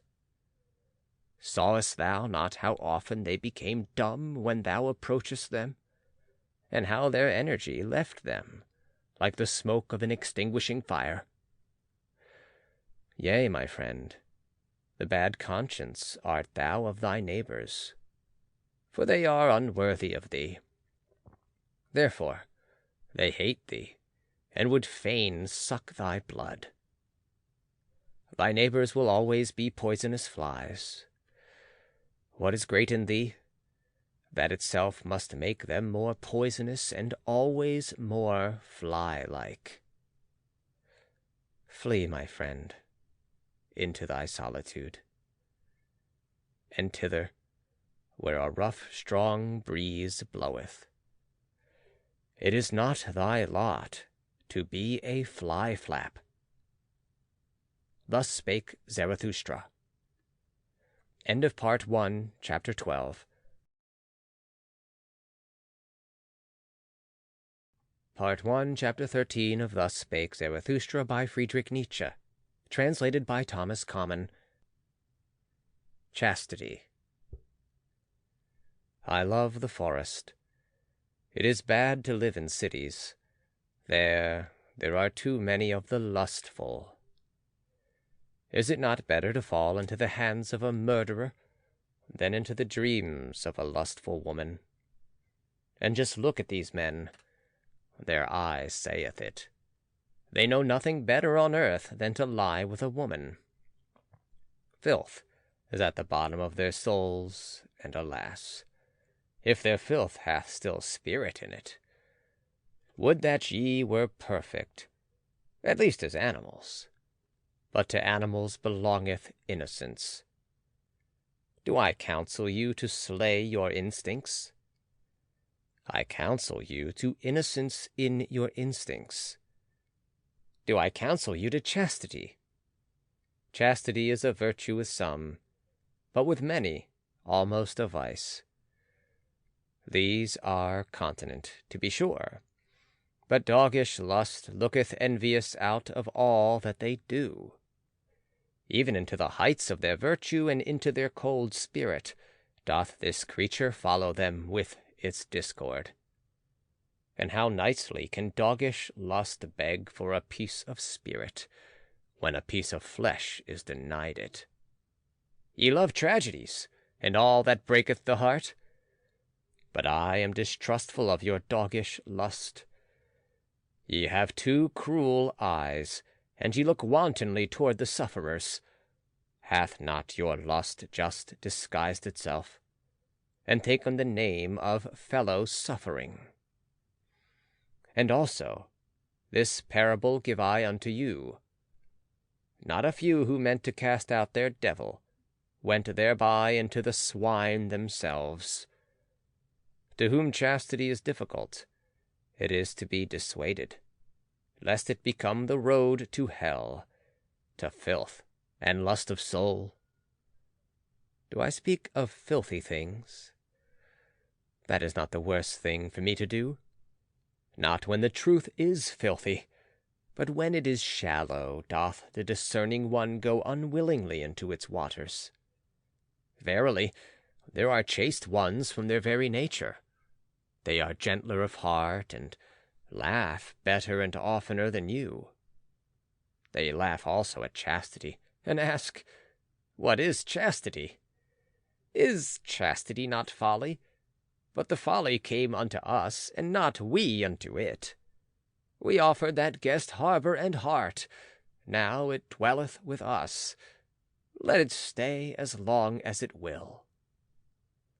Thus spake Zarathustra. End of Part 1, Chapter 13.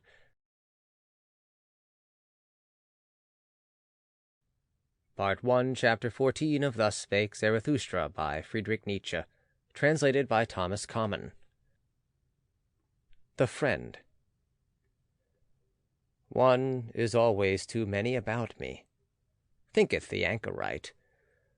Always once one, that maketh two in the long run. I and me are always too earnestly in conversation. How could it be endured if there were not a friend? The friend of the anchorite is always the third one. The third one is the cork which preventeth the conversation of the two sinking into the depth. Ah, there are too many depths for all anchorites.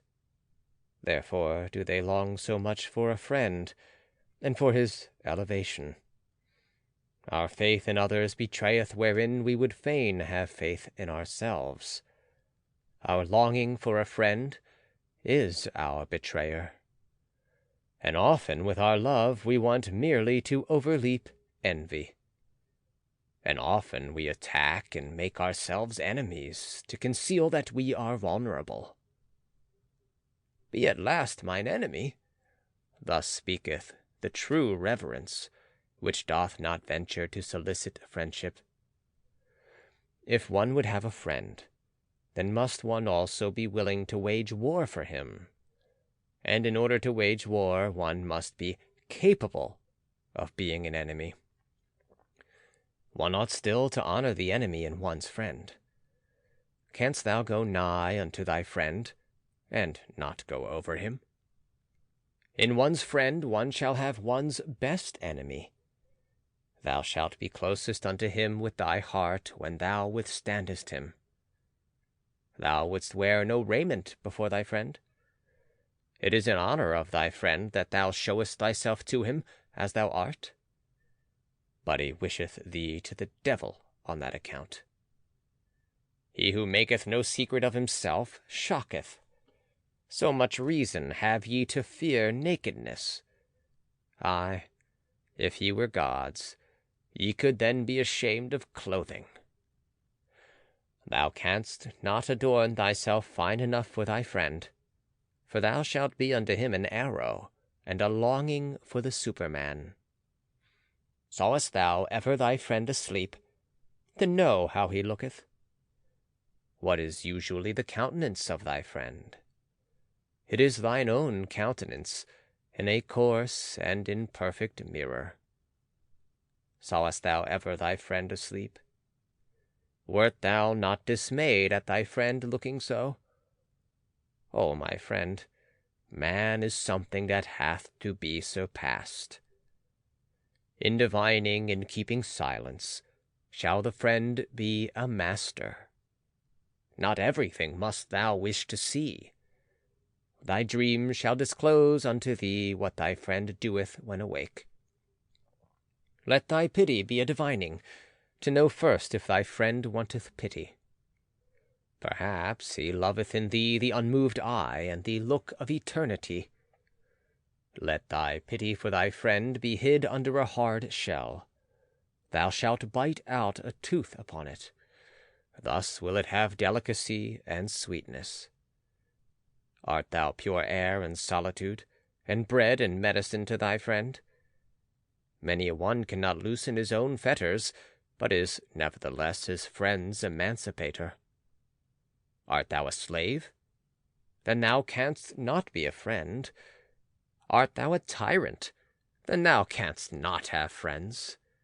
Far too long hath there been a slave and a tyrant concealed in woman. On that account, woman is not yet capable of friendship. She knoweth only love. In woman's love there is injustice, and blindness to all she doth not love. And even in woman's conscious love, there is still always surprise and lightning and night, along with the light. As yet woman is not capable of friendship.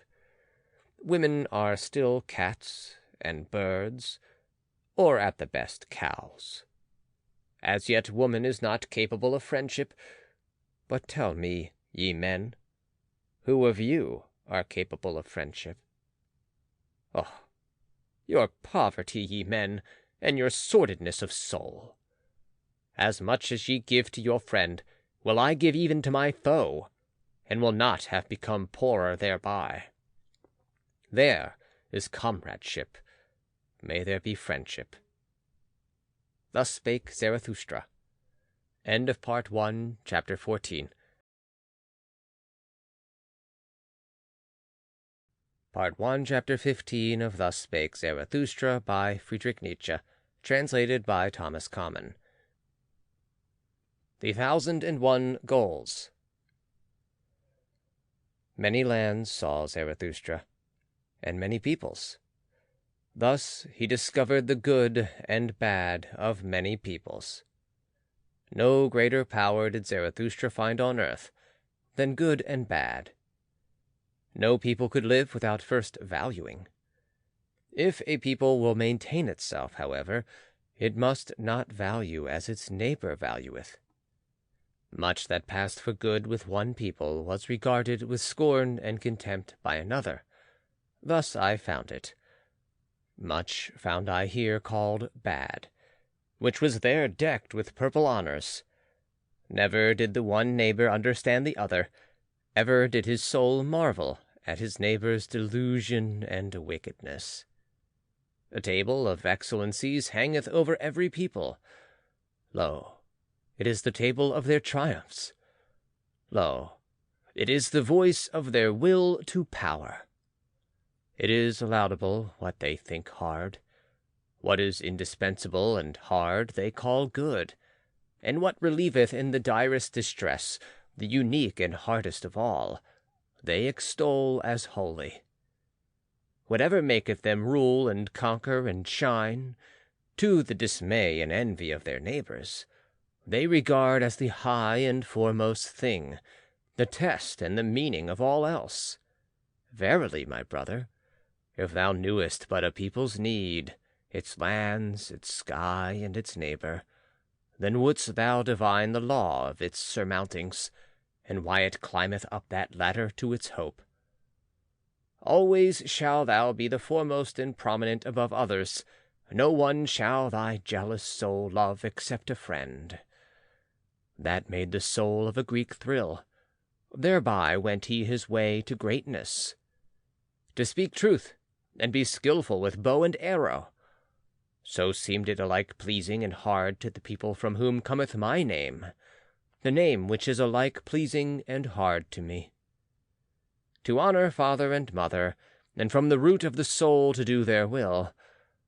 This table of surmounting hung another people over them, and became powerful and permanent thereby.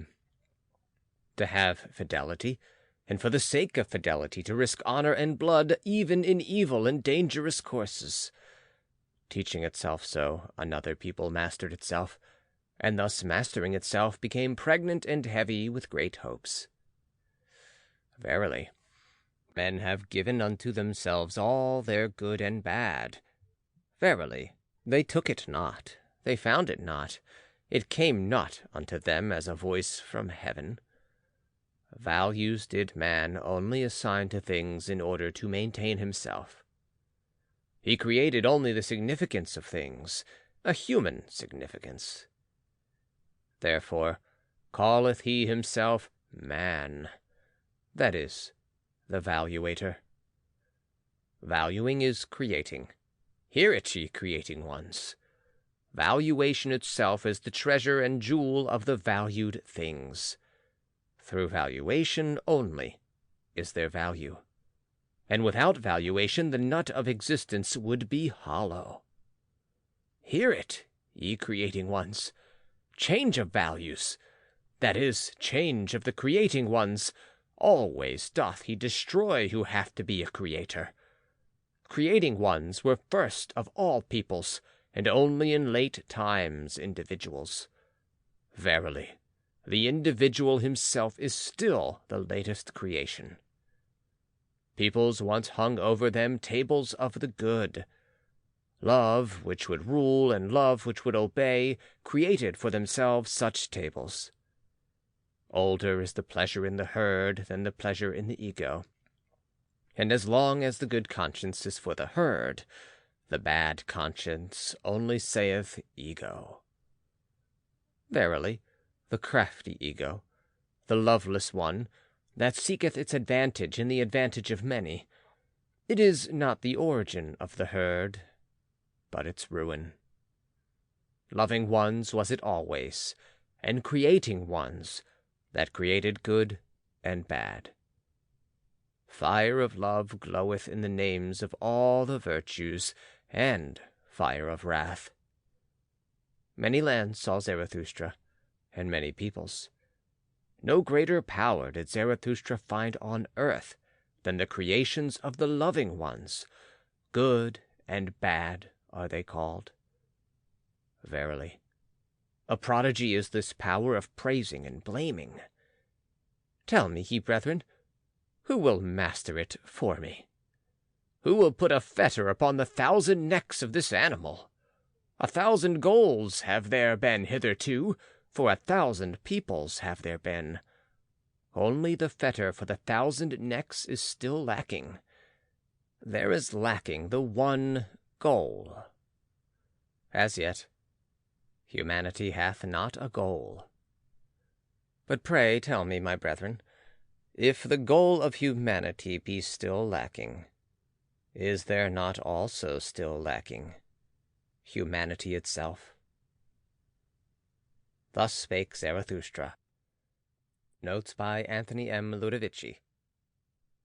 In this discourse, Zarathustra opens his exposition of the doctrine of relativity in morality, and declares all morality to be a mere means to power. Needless to say that verses 9, 10, 11, and 12 refer to the Greeks, the Persians, the Jews, and the Germans, respectively. In the penultimate verse, he makes known his discovery concerning the root of modern nihilism and indifference, i.e., that modern man has no goal, no aim, no ideals. See Note A in the introduction. End of Part 1, Chapter 15. Part 1, Chapter 16 of Thus Spake Zarathustra by Friedrich Nietzsche. Translated by Thomas Common. Neighbour-Love. Ye crowd around your neighbor, and have fine words for it. But I say unto you, your neighbour-love is your bad love of yourselves. Ye flee unto your neighbor from yourselves, and would fain make a virtue thereof. But I fathom your unselfishness. The thou is older than the I. The thou hath been consecrated, but not yet the I. So man presseth nigh unto his neighbor. Do I advise you to neighbor love?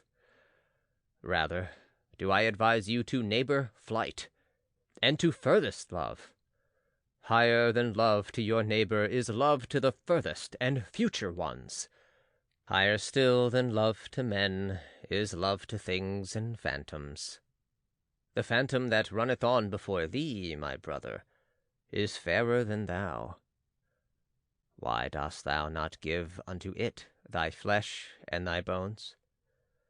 But thou fearest, and runnest unto thy neighbor. Ye cannot endure it with yourselves, and do not love yourselves sufficiently.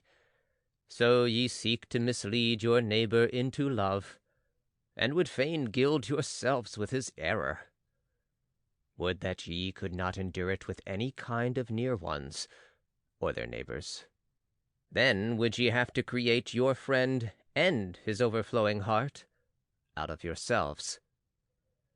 Ye call in a witness when ye want to speak well of yourselves, and when ye have misled him to think well of you, ye also think well of yourselves. Not only doth he lie, he who speaketh contrary to his knowledge, but more so he who speaketh contrary to his ignorance. And thus speak ye of yourselves in your intercourse, and belie your neighbor with yourselves. Thus saith the fool, association with men spoileth the character, especially when one hath none. The one goeth to his neighbor because he seeketh himself, and the other because he would fain lose himself. Your bad love to yourselves maketh solitude a prison to you. The furthest ones are they who pay for your love to the near ones, and when there are but 5 of you together, a 6th must always die. I love not your festivals either. Too many actors found I there, and even the spectators often behaved like actors. Not the neighbor do I teach you, but the friend.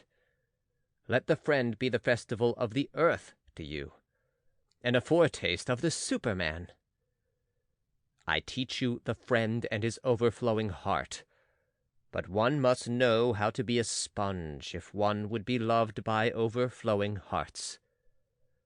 I teach you the friend in whom the world standeth complete, a capsule of the good, the creating friend who hath always a complete world to bestow.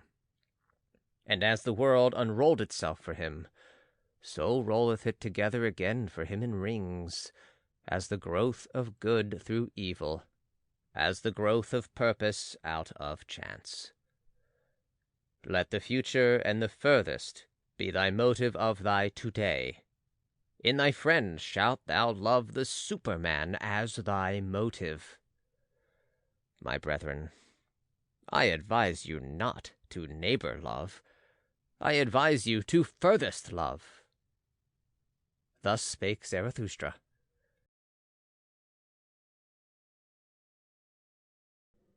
Part 1, Chapter 17 of Thus Spake Zarathustra by Friedrich Nietzsche.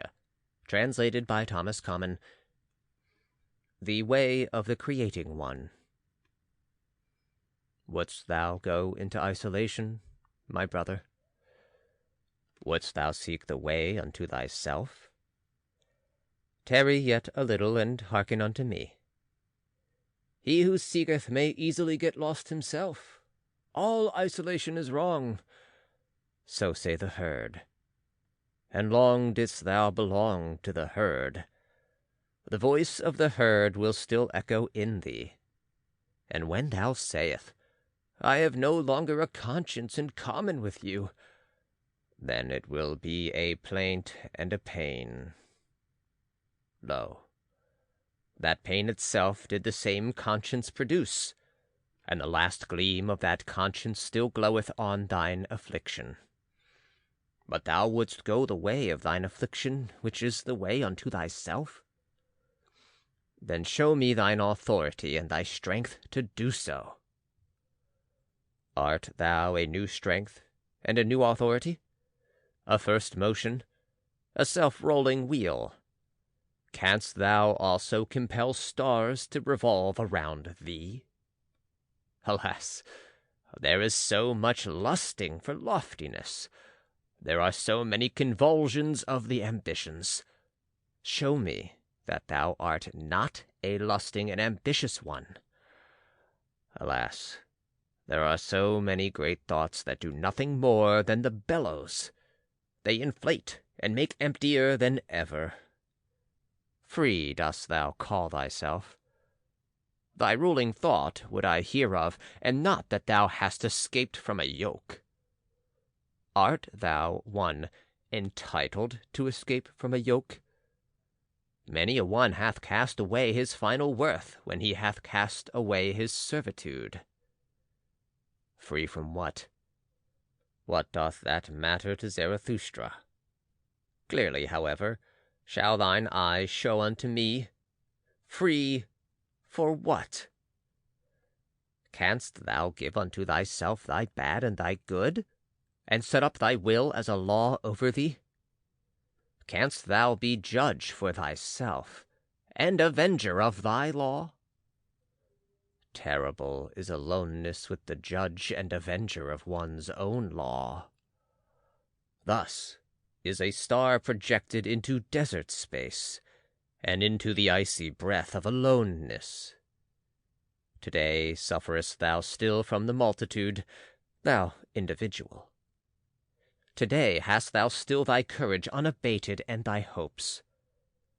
But one day will the solitude weary thee.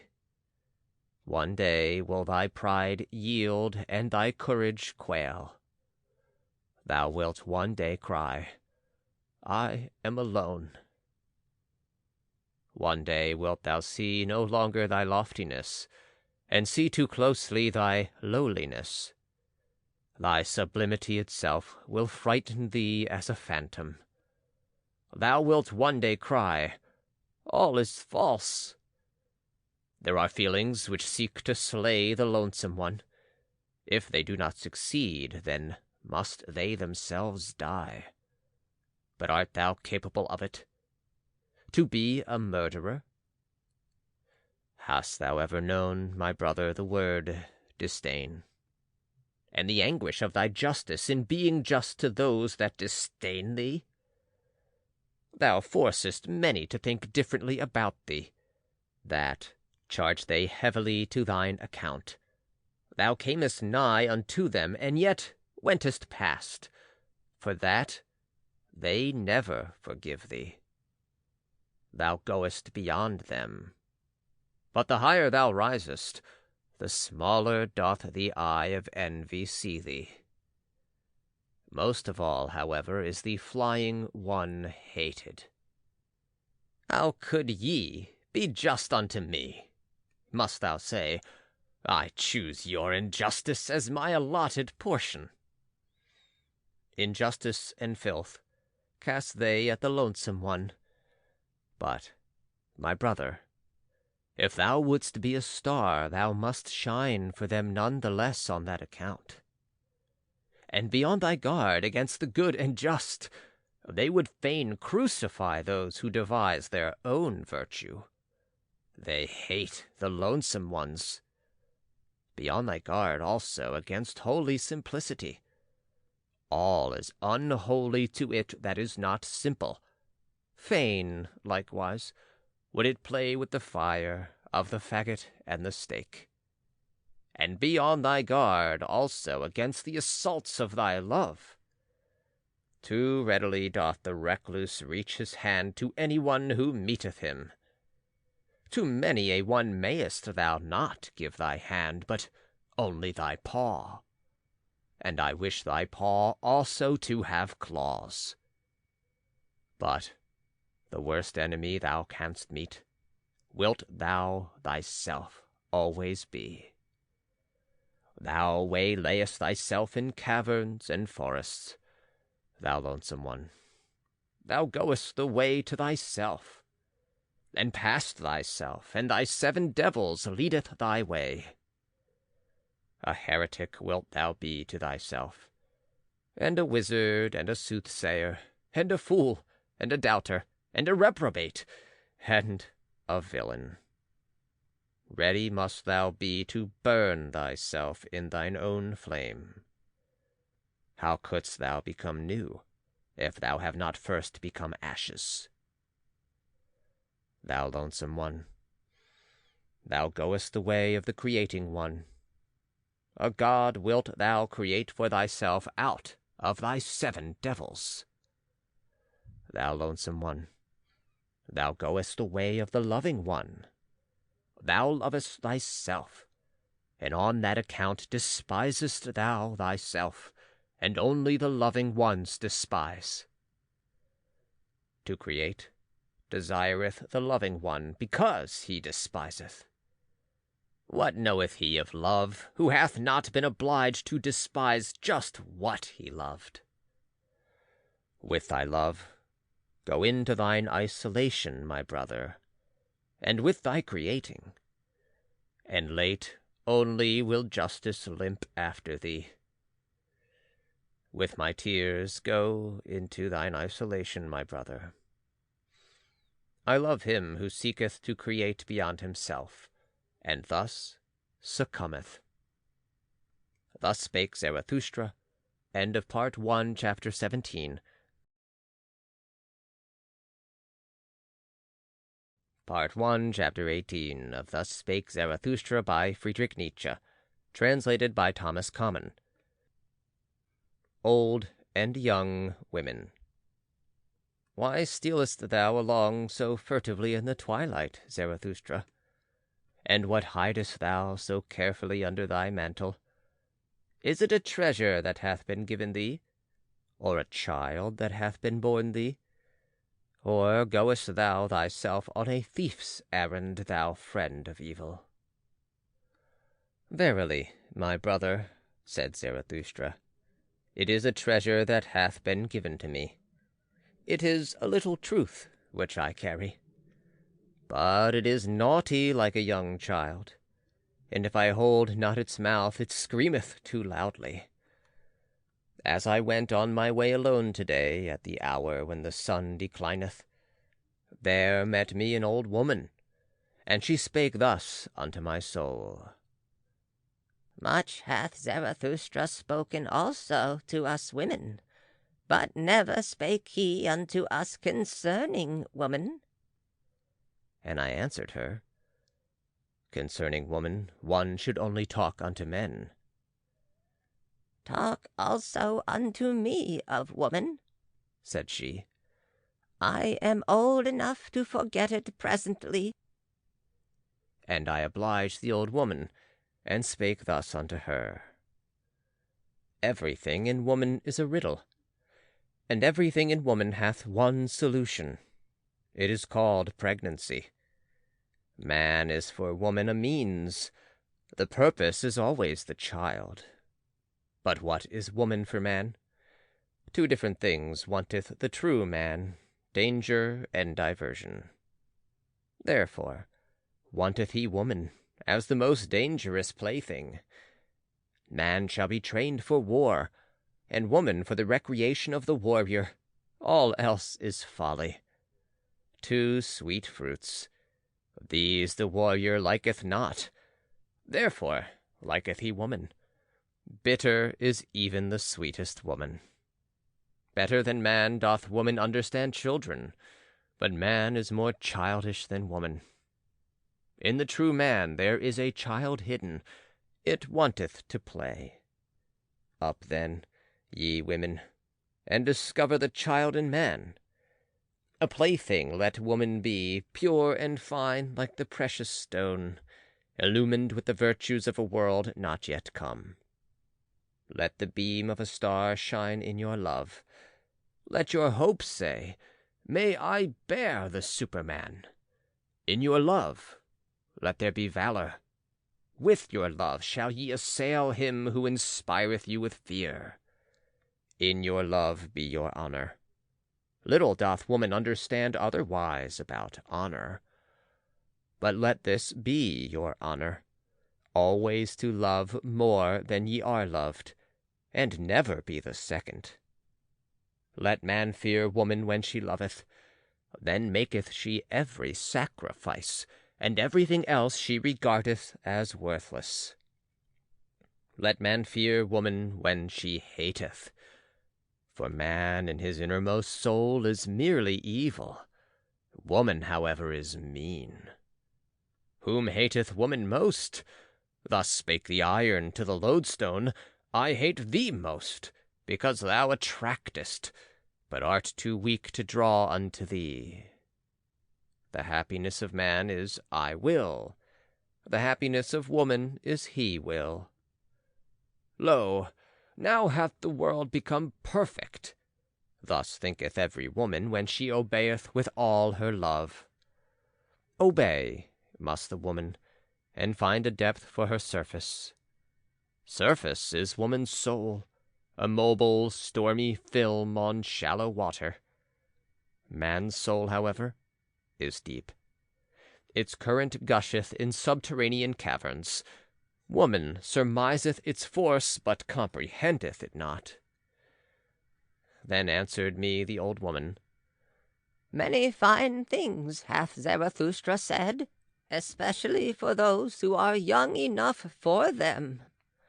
Strange, Zarathustra knoweth little about woman, and yet he is right about them. Doth this happen because with women nothing is impossible? And now, accept a little truth by way of thanks.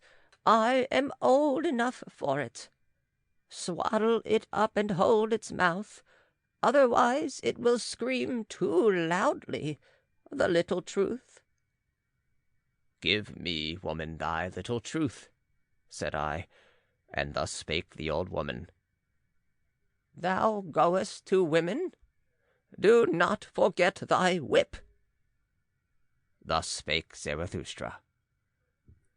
Notes by Anthony M. Ludovici.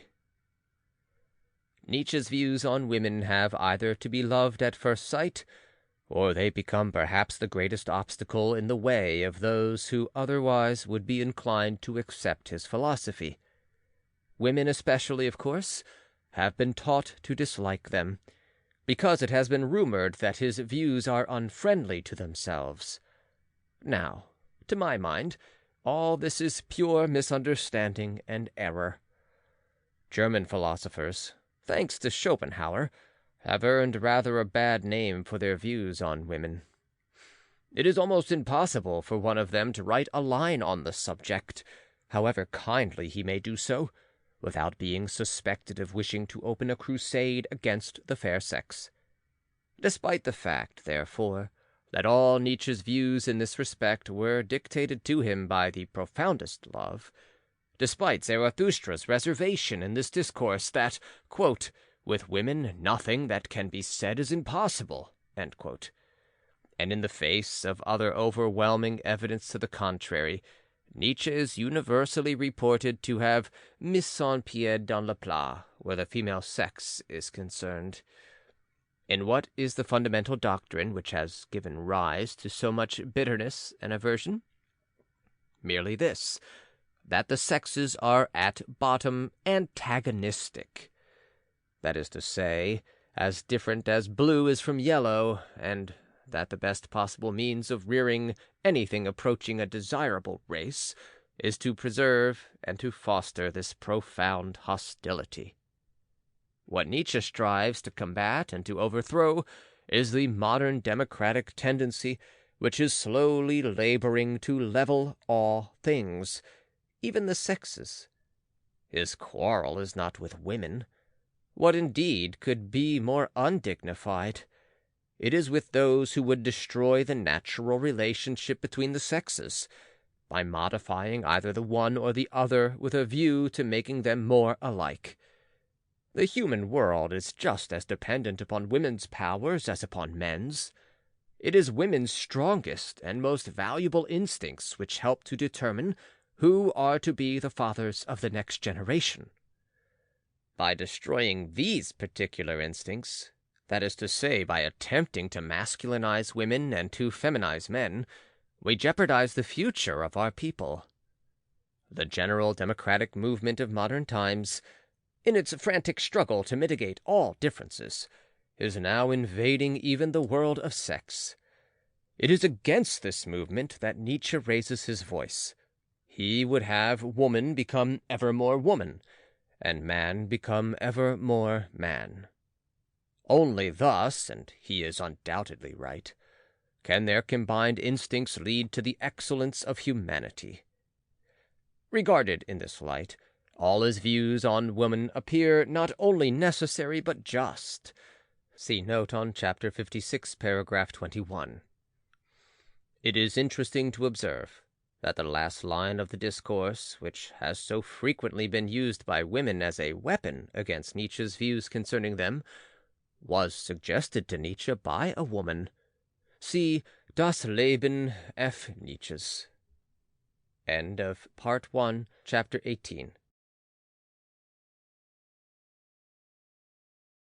Part 1, Chapter 19 of Thus Spake Zarathustra by Friedrich Nietzsche, translated by Thomas Common. The Bite of the Adder. One day had Zarathustra fallen asleep under a fig tree, owing to the heat, with his arms over his face. And there came an adder and bit him in the neck, so that Zarathustra screamed with pain. When he had taken his arm from his face, he looked at the serpent, and then did it recognize the eyes of Zarathustra, wriggled awkwardly, and tried to get away. "Not at all," said Zarathustra. "As yet hast thou not received my thanks. Thou hast awakened me in time. My journey is yet long." "Thy journey is short," said the adder sadly. "My poison is fatal." Zarathustra smiled. "When did ever a dragon die of a serpent's poison?" said he. "But take thy poison back. Thou art not rich enough to present it to me." Then fell the adder again on his neck and licked his wound. When Zarathustra once told this to his disciples, they asked him, "And what, O Zarathustra, is the moral of thy story?" And Zarathustra answered them thus: "The destroyer of morality, the good and just call me. My story is immoral. When, however, ye have an enemy, then return him not good for evil, for that would abash him, but prove that he hath done something good to you. And rather be angry than abash anyone. And when ye are cursed, it pleaseth me not that ye should then desire to bless. Rather, curse a little also. And, should a great injustice befall you, then do quickly 5 small ones besides. Hideous to behold is he on whom injustice presseth alone. Did ye ever know this? Shared injustice is half justice, and he who can bear it shall take the injustice upon himself. A small revenge is humaner than no revenge at all, and if the punishment be not also a right and an honor to the transgressor, I do not like your punishing. Nobler is it to own oneself in the wrong than to establish one's right, especially if one be in the right. Only one must be rich enough to do so. I do not like your cold justice. Out of the eye of your judges there always glanceth the executioner and his cold steel. Tell me, where find we justice, which is love with seeing eyes? Devise me, then, the love which not only beareth all punishment, but also all guilt. Devise me, then, the justice which acquitteth every one except the judge.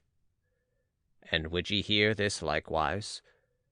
To him who seeketh to be just from the heart, even the lie becometh philanthropy.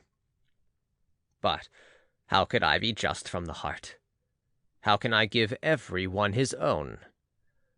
Let this be enough for me. I give unto every one mine own.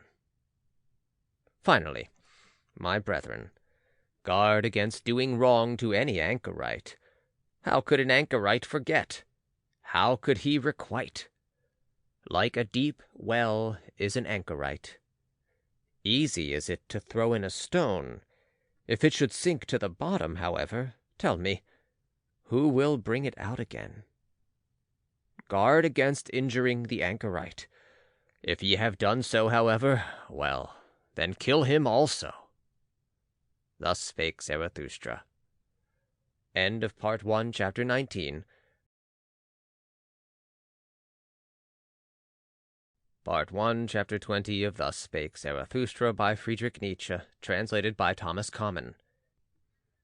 Child and Marriage. I have a question for thee alone, my brother. Like a sounding lead, cast I this question into thy soul, that I may know its depth. Thou art young, and desirous child and marriage. But I ask thee, art thou a man entitled to desire a child? Art thou the victorious one, the self-conqueror, the ruler of thy passions, the master of thy virtues? Thus do I ask thee. Or doth the animal speak in thy wish, and necessity, or isolation, or discord in thee? I would have thy victory and freedom long for a child. Living monuments shalt thou build to thy victory and emancipation. Beyond thyself shalt thou build. But first of all must thou be built thyself, rectangular in body and soul. Not only onward shalt thou propagate thyself, but upward. For that purpose may the garden of marriage help thee. A higher body shalt thou create, a first movement, a spontaneously rolling wheel, a creating one shalt thou create.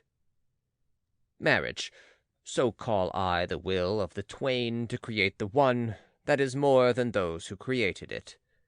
The reverence for one another as those exercising such a will, call I marriage. Let this be the significance and the truth of thy marriage. But that which the many too many call marriage, those superfluous ones, what shall I call it? The poverty of soul in the twain, the filth of soul in the twain, the pitiable self-complacency in the twain. Marriage they call it all, and they say their marriages are made in heaven. Well, I do not like it, that heaven of the superfluous. No, I do not like them, those animals, tangled in the heavenly toils. Far from me also be the God who limpeth thither to bless what he hath not matched. Laugh not at such marriages. What child hath not had reason to weep over its parents? Worthy did this man seem, and ripe for the meaning of the earth. But when I saw his wife, the earth seemed to me a home for madcaps. Yea, I would that the earth shook with convulsions when a saint and a goose mate with one another. This one went forth in quest of truth as a hero, and at last got for himself a small decked-up lie. His marriage he calleth it. That one was reserved in intercourse, and chose choicely. But one time he spoilt his company for all time. His marriage he calleth it. Another sought a handmaid with the virtues of an angel. But all at once he became the handmaid of a woman, and now would he need also to become an angel. Careful have I found all buyers, and all of them have astute eyes. But even the astutest of them buyeth his wife in a sack. Many short follies, that is called love by you. And your marriage putteth an end to many short follies with one long stupidity. Your love to woman, and woman's love to man. Would that it were sympathy for suffering and veiled deities. But generally, two animals alight on one another. But even your best love is only an enraptured simile and a painful ardor. It is a torch to light you to loftier paths. Beyond yourselves shall ye love some day. Then learn, first of all, to love. And on that account ye had to drink the bitter cup of your love. Bitterness is in the cup even of the best love. Thus doth it cause longing for the Superman. Thus doth it cause thirst in thee, the creating one. Thirst in the creating one, arrow and longing for the Superman. Tell me, my brother, is this thy will to marriage? Holy call I such a will, and such a marriage. Thus spake Zarathustra. End of Part 1, Chapter 20. Part 1, Chapter 21 of Thus Spake Zarathustra by Friedrich Nietzsche, translated by Thomas Common. Voluntary Death. Many die too late, and some die too early. Yet strange soundeth the precept, die at the right time. Die at the right time. So teacheth Zarathustra. To be sure, he who never liveth at the right time, how could he ever die at the right time? Would that he might never be born, Thus do I advise the superfluous ones. But even the superfluous ones make much ado about their death, and even the hollowest nut wanteth to be cracked. Every one regardeth dying as a great matter, but as yet death is not a festival. Not yet have people learned to inaugurate the finest festivals. The consummating death I show unto you, which becometh a stimulus and promise to the living. His death dieth the consummating one triumphantly, surrounded by hoping and promising ones. Thus should one learn to die, and there should be no festival at which such a dying one doth not consecrate the oaths of the living. Thus, to die is best. The next best, however, is to die in battle, and sacrifice a great soul.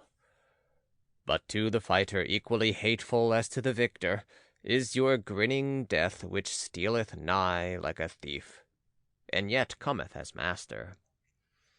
My death, praise I unto you, the voluntary death, which cometh unto me because I want it. And when shall I want it? He that hath a goal and an heir wanteth death at the right time for the goal and the heir. And out of reverence for the goal and the heir, he will hang up no more withered wreaths in the sanctuary of life. Verily, not the rope-makers will I resemble. They lengthen out their cord, and thereby go ever backward. Many a one, also, waxeth too old for his truths and triumphs. A toothless mouth hath no longer the right to every truth.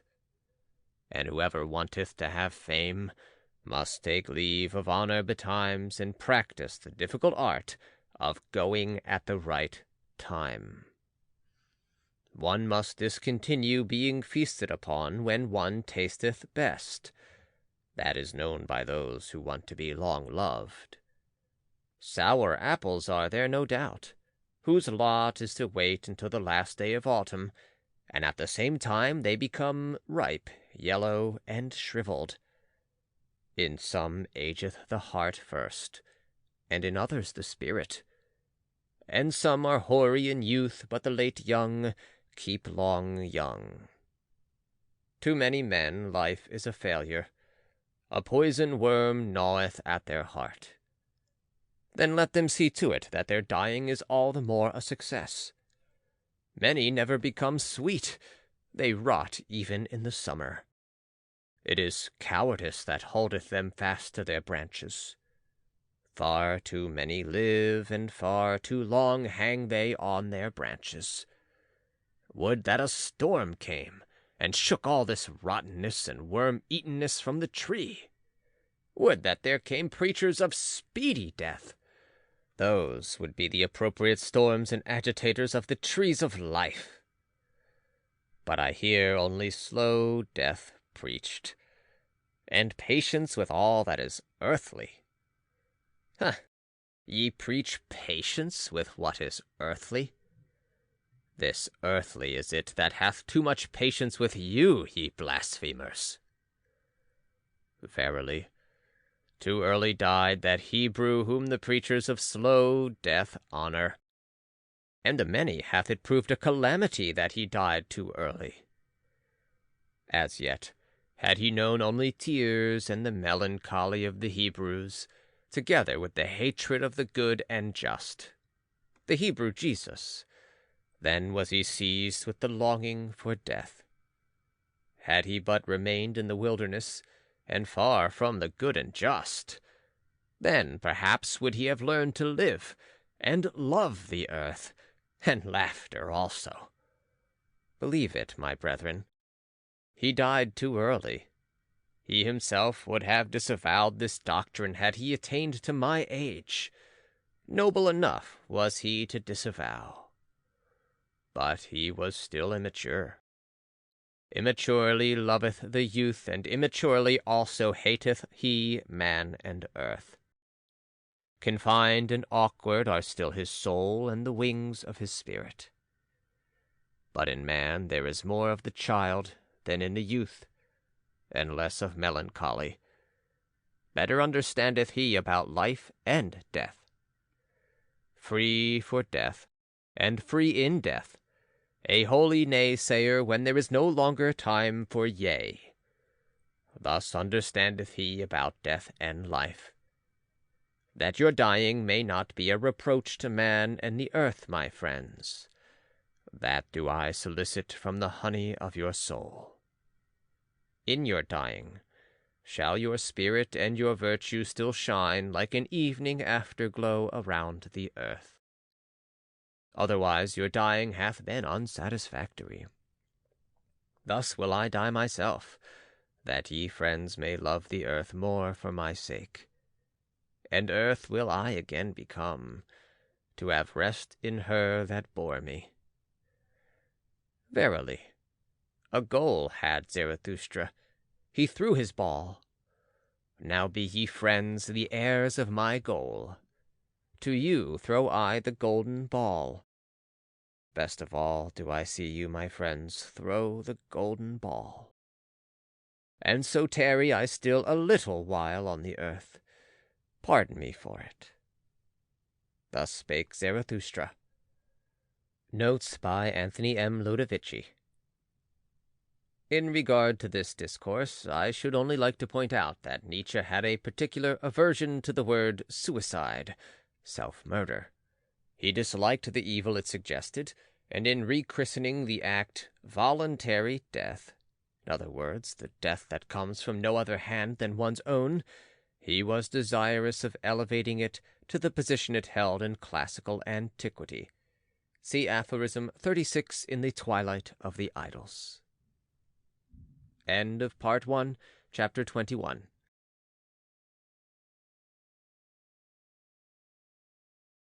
Part 1, Chapter 22 of Thus Spake Zarathustra by Friedrich Nietzsche, translated by Thomas Common.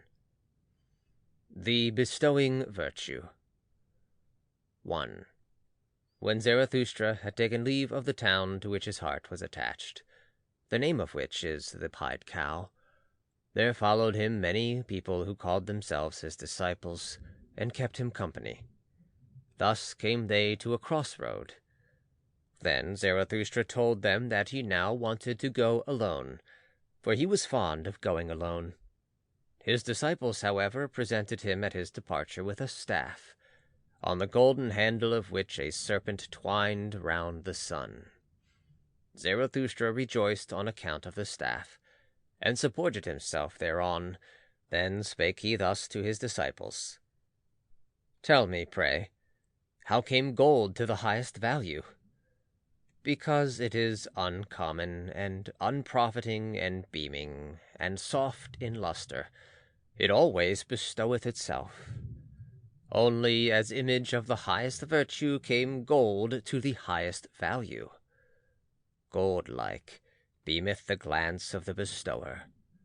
Gold lustre maketh peace between moon and sun. Uncommon is the highest virtue, and unprofiting, beaming is it, and soft of lustre. A bestowing virtue is the highest virtue. Verily, I divine you well, my disciples. Ye strive like me for the bestowing virtue. What should ye have in common with cats and wolves? It is your thirst to become sacrifices and gifts yourselves, and therefore have ye the thirst to accumulate all riches in your soul. Insatiably striveth your soul for treasures and jewels, because your virtue is insatiable in desiring to bestow. Yet constrain all things to flow toward you and into you, so that they shall flow back again out of your fountain as the gifts of your love. Verily, an appropriator of all values must such bestowing love become. But, healthy and holy, call I this selfishness. Another selfishness is there, in all too poor and hungry kind, which would always steal, the selfishness of the sick, the sickly selfishness. With the eye of the thief it looketh upon all that is lustrous.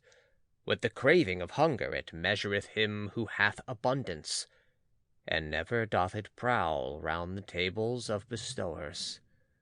Sickness speaketh in such craving, an invisible degeneration. Of a sickly body speaketh the larcenous craving of this selfishness. Tell me, my brother, what do we think bad and worst of all? Is it not degeneration? And we always suspect degeneration when the bestowing soul is lacking. Upward goeth our course from genera on to supergenera. But a horror to us is the degenerating sense which saith, all for myself. Upward soareth our sense. Thus is it a simile of our body, a simile of an elevation. Such similes of elevations are the names of the virtues. Thus goeth the body through history, a becomer and fighter. And the spirit, what is it to the body? Its fights and victories herald, its companion and echo. Similes are all names of good and evil. They do not speak out, they only hint. A fool who seeketh knowledge from them. Give heed, my brethren, to every hour when your spirit would speak in similes. There is the origin of your virtue. Elevated is then your body and raised up. With its delight enraptureth it the spirit, so that it becometh creator, and valuer, and lover, and everything's benefactor. When your heart overfloweth broad and full like the river, a blessing and a danger to the lowlanders, there is the origin of your virtue. When ye are exalted above praise and blame, and your will would command all things, as a loving one's will, there is the origin of your virtue. When ye despise pleasant things, and the effeminate couch, and cannot couch far enough from the effeminate, there is the origin of your virtue. When ye are willers of one will, and when that change of every need is needful to you, there is the origin of your virtue. Verily, a new good and evil is it. Verily, a new deep murmuring and the voice of a new fountain. Power is it, this new virtue. A ruling thought is it, and around it a subtle soul, a golden sun, with the serpent of knowledge around it. 2. Here paused Zarathustra a while, and looked lovingly on his disciples. Then he continued to speak thus, and his voice had changed. Remain true to the earth, my brethren, with the power of your virtue. Let your bestowing love and your knowledge be devoted to be the meaning of the earth. Thus do I pray and conjure you. Let it not fly away from the earthly and beat against eternal walls with its wings. Ah, there hath always been so much flown away virtue. Lead, like me, the flown away virtue back to earth, yea, back to body and life, that it may give to the earth its meaning, a human meaning. 100 times hitherto hath spirit as well as virtue flown away and blundered. Alas, in our body dwelleth still all this delusion and blundering. Body and will hath it there become. 100 times hitherto hath spirit as well as virtue attempted and erred. Yea, an attempt hath man been. Alas, much ignorance and error hath become embodied in us. Not only the rationality of millenniums, also their madness breaketh out in us. dangerous is it to be in air.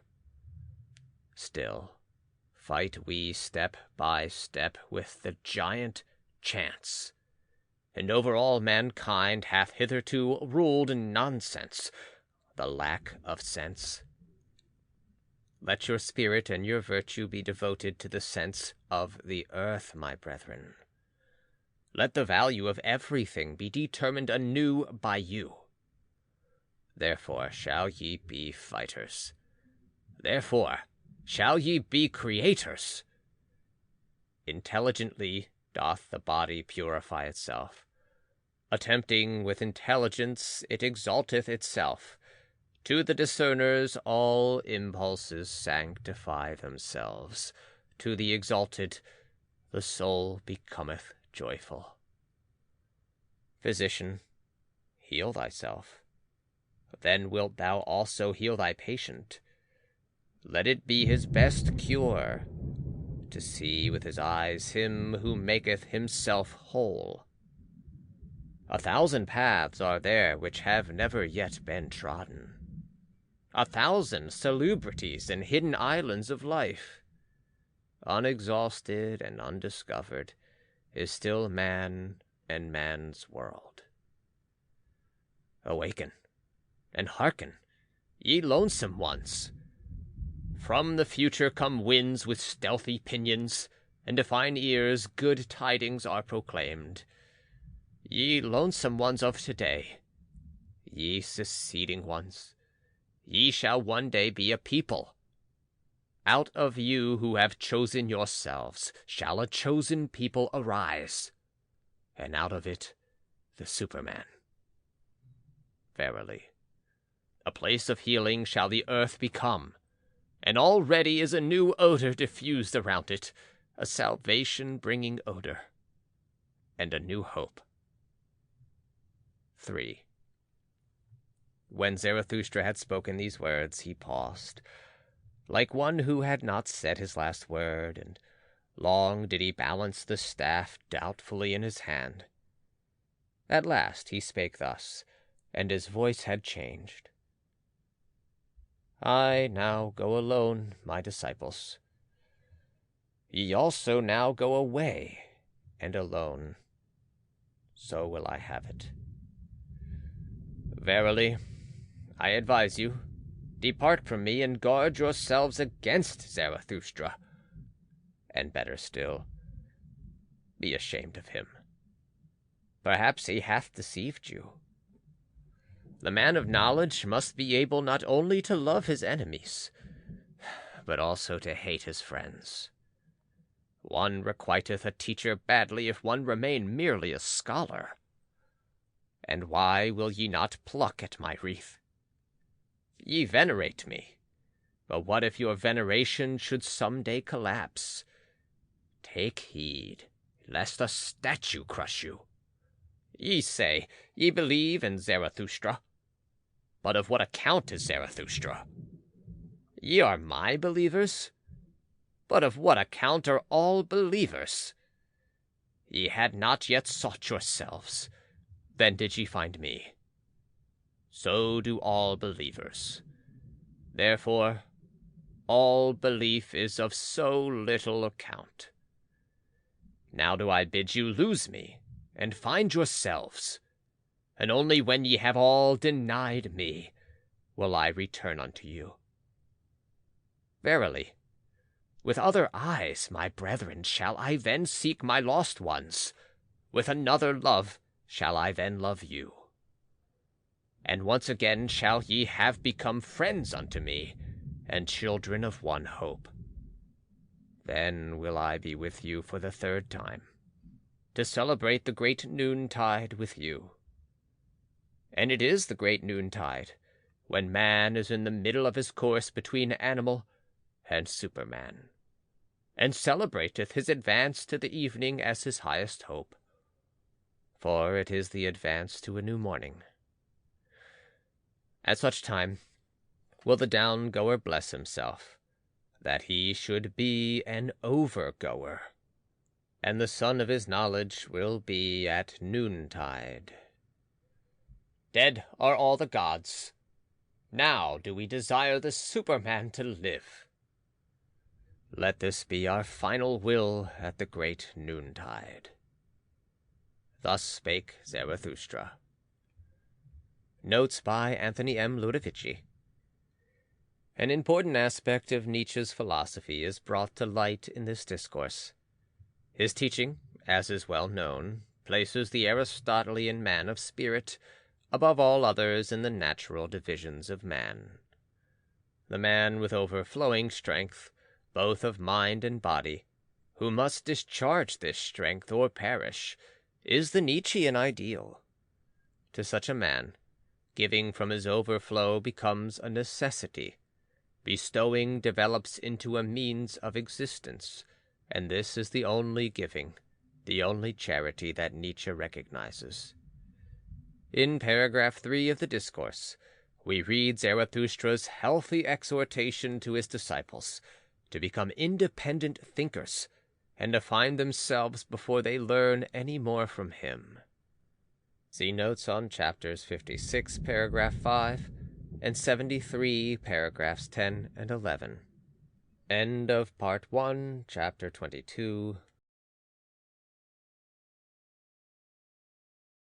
Part 2, Chapter 23 of Thus Spake Zarathustra by Friedrich Nietzsche, translated by Thomas Common.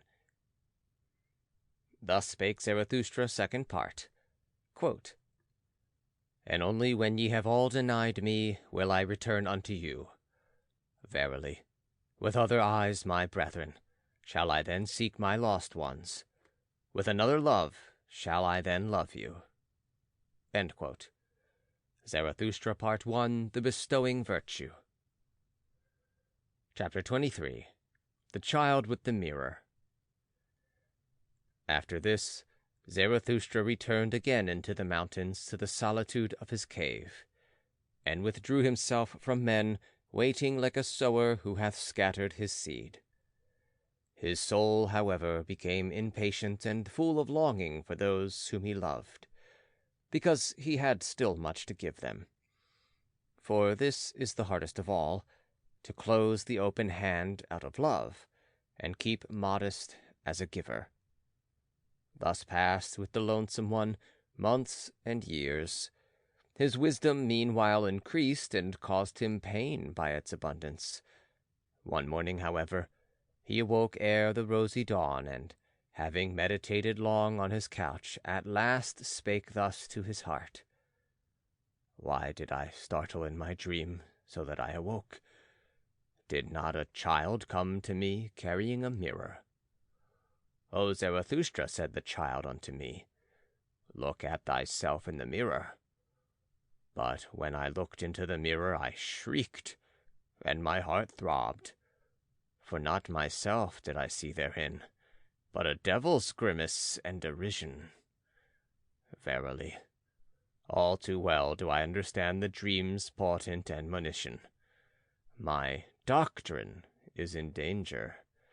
Tares want to be called wheat. Mine enemies have grown powerful, and have disfigured the likeness of my doctrine, so that my dearest ones have to blush for the gifts that I gave them. Lost are my friends.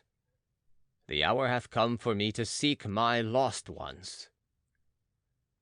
With these words Zarathustra started up, not, however, like a person in anguish seeking relief, but rather like a seer and a singer whom the Spirit inspireth. With amazement did his eagle and serpent gaze upon him, for a coming bliss overspread his countenance like the rosy dawn. What hath happened unto me, my animals? Said Zarathustra.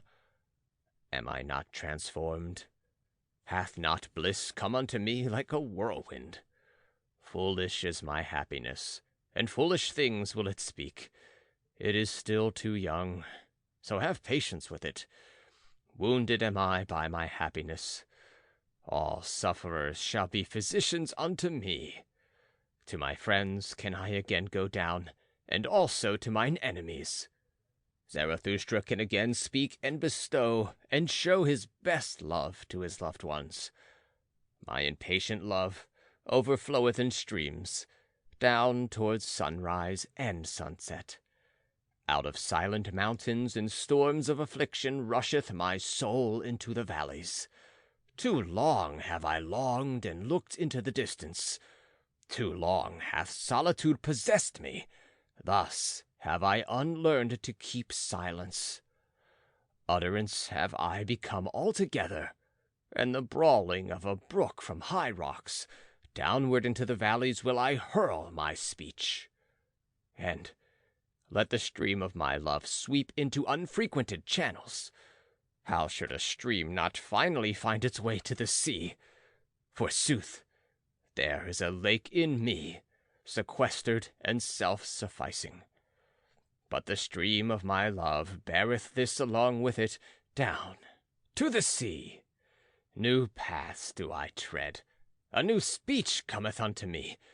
Tired have I become, like all creators, of the old tongues.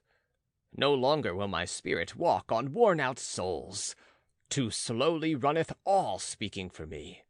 Into thy chariot, O storm, do I leap, and even thee will I whip with my spite. Like a cry and a huzzah will I traverse wide seas, till I find the happy isles where my friends sojourn, and mine enemies amongst them. How I now love every one unto whom I may but speak. Even mine enemies pertain to my bliss. And when I want to mount my wildest horse, then doth my spear always help me up best. It is my foot's ever-ready servant, the spear, which I hurl at mine enemies. How grateful am I to mine enemies that I may at last hurl it! Too great hath been the tension of my cloud. Twixt laughters of lightnings will I cast hail showers into the depths. Violently will my breast then heave. Violently will it blow its storm over the mountains. Thus cometh its assuagement. Verily, like a storm cometh my happiness, and my freedom.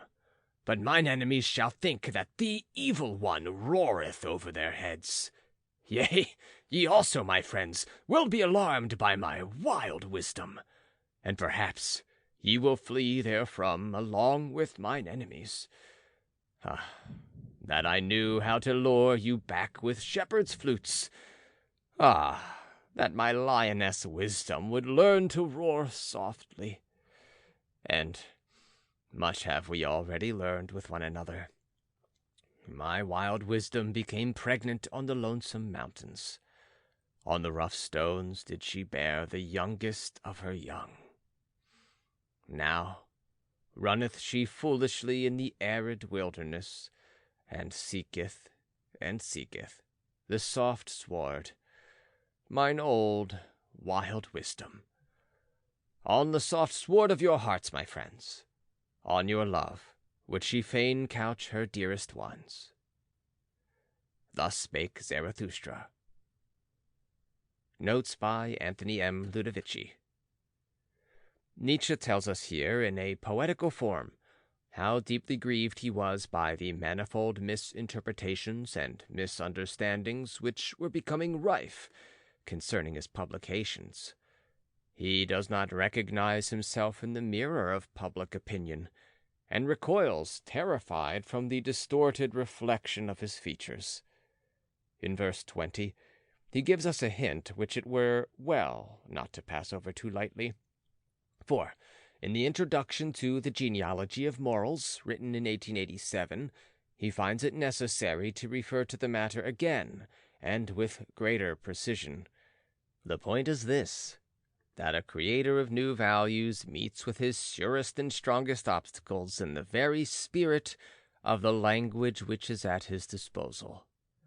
Words, like all other manifestations of an evolving race, are stamped with the values that have long been paramount in that race. Now, the original thinker who finds himself compelled to use the current speech of his country in order to impart new and hitherto untried views to his fellows, imposes a task upon the natural means of communication, which it is totally unfitted to perform. Hence the obscurities and prolixities which are so frequently met with in the writings of original thinkers. In the Dawn of Day, Nietzsche actually cautions young writers against the danger of allowing their thoughts to be molded by the words at their disposal. End of Part 2, Chapter 23. Part 2, Chapter 24 of Thus Spake Zarathustra by Friedrich Nietzsche, translated by Thomas Common. In the Happy Isles. The figs fall from the trees, they are good and sweet, and in falling the red skins of them break. A north wind am I to ripe figs. Thus, like figs, do these doctrines fall for you, my friends. Imbibe now their juice and their sweet substance. It is autumn all around, and clear sky and afternoon. Lo, what fullness is around us, and out of the midst of superabundance it is delightful to look out upon distant seas. Once did people say God when they looked out upon distant seas. Now, however, have I taught you to say Superman. God is a conjecture, but I do not wish your conjecturing to reach beyond your creating will. Could ye create a God? Then, I pray you be silent about all gods. But ye could well create the Superman. Not perhaps ye yourselves, my brethren, but into fathers and forefathers of the Superman could ye transform yourselves, and let that be your best creating. God is a conjecture, but I should like your conjecturing restricted to the conceivable. Could ye conceive a God? But let this mean willed to truth unto you, that everything be transformed into the humanly conceivable, the humanly visible, the humanly sensible. Your own discernment shall ye follow out to the end. And what ye have called the world shall but be created by you. Your reason, your likeness, your will, your love, shall it itself become. And verily, for your bliss, ye discerning ones. And how would ye endure life without that hope, ye discerning ones? Neither in the inconceivable could ye have been born, nor in the irrational. But that I may reveal my heart entirely unto you, my friends, if there were gods, how could I endure it to be no God? Therefore, there are no gods. Yea, I have drawn the conclusion. Now, however, doth it draw me. God is a conjecture. But who could drink all the bitterness of this conjecture without dying? Shall his faith be taken from the creating one, and from the eagle his flights into eagle heights? God is a thought. It maketh all the straight crooked, and all that standeth real. What, time would be gone, and all the perishable would be but a lie? To think this is giddiness and vertigo to human limbs, and even vomiting to the stomach. Verily, the reeling sickness do I call it, to conjecture such a thing. Evil do I call it, and misanthropic. All that teaching about the one, and the plenum, and the unmoved, and the sufficient, and the imperishable. All the imperishable. That's but a simile, and the poets lie too much. But of time, and of becoming shall the best similes speak. A praise shall they be, and a justification of all perishableness. Creating, that is the great salvation from suffering, and life's alleviation. But for the Creator to appear, suffering itself is needed, and much transformation. Yea, much bitter dying must there be in your life, ye creators. Thus are ye advocates and justifiers of all perishableness. For the Creator himself to be the newborn child, he must also be willing to be the child-bearer, and endure the pangs of the child-bearer. Verily, through 100 souls went I my way, and through 100 cradles and birth-throes, many a farewell have I taken. I know the heart-breaking last hours. But so willeth it my creating will, my fate. Or, to tell you it more candidly, just such a fate willeth my will. All feeling suffereth in me, and is in prison, but my willing ever cometh to me as mine emancipator and comforter. Willing emancipateth. That is the true doctrine of will and emancipation, so teacheth you Zarathustra. No longer willing, and no longer valuing, and no longer creating? Ah, that great debility may ever be far from me. And also, in discerning do I feel only my will's procreating and evolving delight.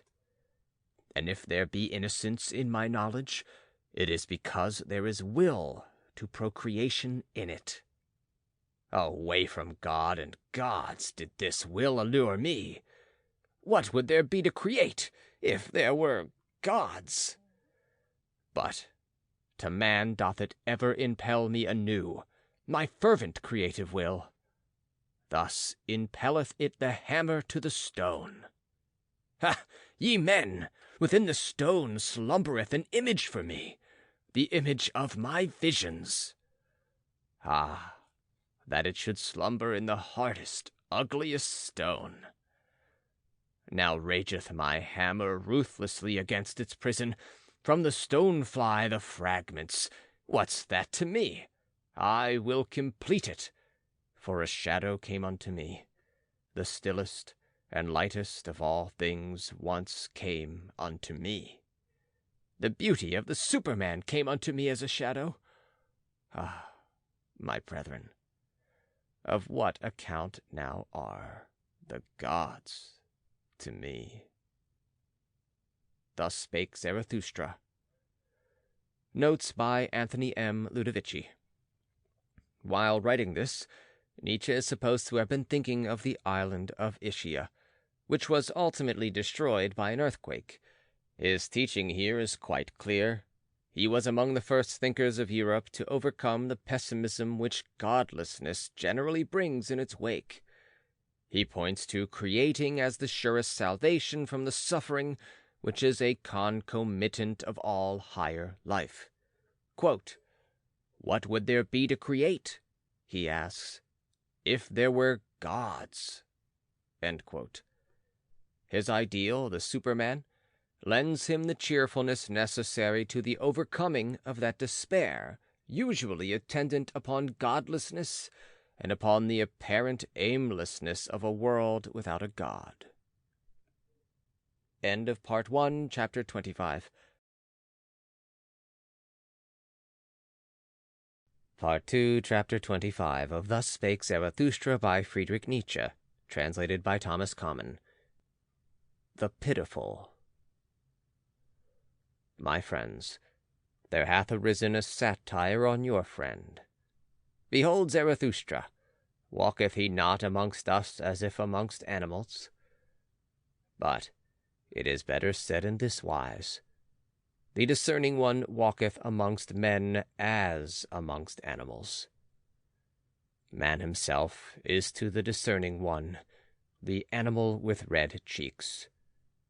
How hath that happened unto him? Is it not because he hath had to be ashamed too oft? O my friends, thus speaketh the discerning one. Shame, shame, shame! That is the history of man. And on that account doth the noble one enjoin upon himself not to abash. Bashfulness doth he enjoin on himself in presence of all sufferers. Verily, I like them not, the merciful ones, whose bliss is in their pity. Too destitute are they of bashfulness. If I must be pitiful, I dislike to be called so, and if I be so, it is preferably at a distance.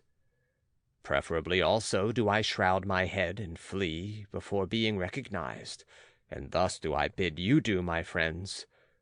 May my destiny ever lead unafflicted ones like you across my path, and those with whom I may have hope and repast and honey in common. Verily, I have done this and that for the afflicted, but something better did I always seem to do when I had learned to enjoy myself better. Since humanity came into being, man hath enjoyed himself too little. That alone, my brethren, is our original sin. And when we learn better to enjoy ourselves, then do we unlearn best to give pain unto others, and to contrive pain. Therefore do I wash the hand that hath helped the sufferer, therefore do I wipe also my soul. For in seeing the sufferer suffering, thereof was I ashamed on account of his shame. And in helping him, sorely did I wound his pride. Great obligations do not make grateful, but revengeful. And when a small kindness is not forgotten, it becometh a gnawing worm. Be shy in accepting, distinguish by accepting. Thus do I advise those who have naught to bestow. I, however, am a bestower. Willingly do I bestow as friends to friends. Strangers, however, and the poor, may pluck for themselves the fruit from my tree. Thus doth it cause less shame. Beggars, however, one should entirely do away with. Verily, it annoyeth one to give unto them, and it annoyeth one not to give unto them. And likewise sinners and bad consciences. Believe me, my friends, the sting of conscience teacheth one to sting. The worst things, however, are the petty thoughts. Verily, better to have done evilly than to have thought pettily. To be sure, ye say, the delight in petty evils spareth one many a great evil deed. But here one should not wish to be sparing. Like a boil is the evil deed. It itcheth and irritateth and breaketh forth. It speaketh honorably. Behold, I am disease, saith the evil deed. That is its honorableness. But like infection is the petty thought. It creepeth and hideth and wanteth to be nowhere, until the whole body is decayed and withered by the petty infection. To him, however, who is possessed of a devil, I would whisper this word in the ear: better for thee to rear up thy devil. Even for thee there is still a path to greatness. Ah, my brethren, one knoweth a little too much about every one, and many a one becometh transparent to us, but still we can by no means penetrate him. It is difficult to live among men, because silence is so difficult. And not to him who is offensive to us are we most unfair, but to him who doth not concern us at all. If, however, thou hast a suffering friend, then be a resting place for his suffering, like a hard bed, however, a camp bed. Thus wilt thou serve him best. And if a friend doeth thee wrong, then say, I forgive thee what thou hast done unto me. That thou hast done it unto thyself, however, how could I forgive that? Thus speaketh all great love. It surpasseth even forgiveness and pity. One should hold fast one's heart, for when one letteth it go, how quickly doth one's head run away. Ah, where in the world have there been greater follies than with the pitiful? And what in the world hath caused more suffering than the follies of the pitiful?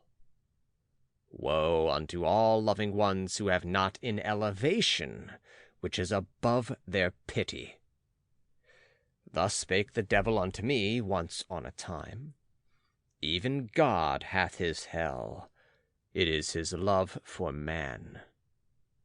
And lately did I hear him say these words, God is dead, of his pity for man hath God died. So be ye warned against pity. From thence there yet cometh unto men a heavy cloud. Verily, I understand weather signs, but attend also to this word, all great love is above all its pity, for it seeketh to create what is loved. Myself do I offer unto my love, and my neighbor as myself. Such is the language of all creators. All creators, however, are hard. Thus spake Zarathustra. End of Part 2, Chapter 25. Part 2, Chapter 26 of Thus Spake Zarathustra by Friedrich Nietzsche, translated by Thomas Common. The Priests. And one day Zarathustra made a sign to his disciples, and spake these words unto them. Here are priests. But although they are mine enemies, pass them quietly, and with sleeping swords. Even among them there are heroes. Many of them have suffered too much, so they want to make others suffer. Bad enemies are they. Nothing is more revengeful than their meekness, and readily doth he soil himself who toucheth them. But my blood is related to theirs, and I want withal to see my blood honored in theirs. And when they had passed, a pain attacked Zarathustra, but not long had he struggled with the pain when he began to speak thus. It moveth my heart for those priests. They also go against my taste, but that is the smallest matter unto me, since I am among men. But I suffer, and have suffered with them. Prisoners are they unto me, and stigmatized ones. He whom they call Saviour put them in fetters of false values and fatuous words. Oh, that someone would save them from their Saviour! On an isle they once thought they had landed, when the sea tossed them about. But behold, it was a slumbering monster. False values and fatuous words. These are the worst monsters for mortals. Long slumbereth and waiteth the fate that is in them. But at last it cometh and awaketh and devoureth and engulfeth whatever hath built tabernacles upon it. Oh, just look at those tabernacles which those priests have built themselves. Churches they call their sweet-smelling caves. Oh, that falsified light, that mustified air, where the soul may not fly aloft to its height, but so enjoineth their belief. On your knees, up the stair, ye sinners! Verily, rather would I see a shameless one than the distorted eyes of their shame and devotion. Who created for themselves such caves and penitent stairs? Was it not those who sought to conceal themselves, and were ashamed under the clear sky? And only when the clear sky looketh again through ruined roofs, and down upon grass and red poppies on ruined walls, will I again turn my heart to the seats of this God. They called God that which opposed and afflicted them, and verily, there was much hero spirit in their worship, and they knew not how to love their God otherwise than by nailing men to the cross. As corpses they thought to live. In black draped they their corpses.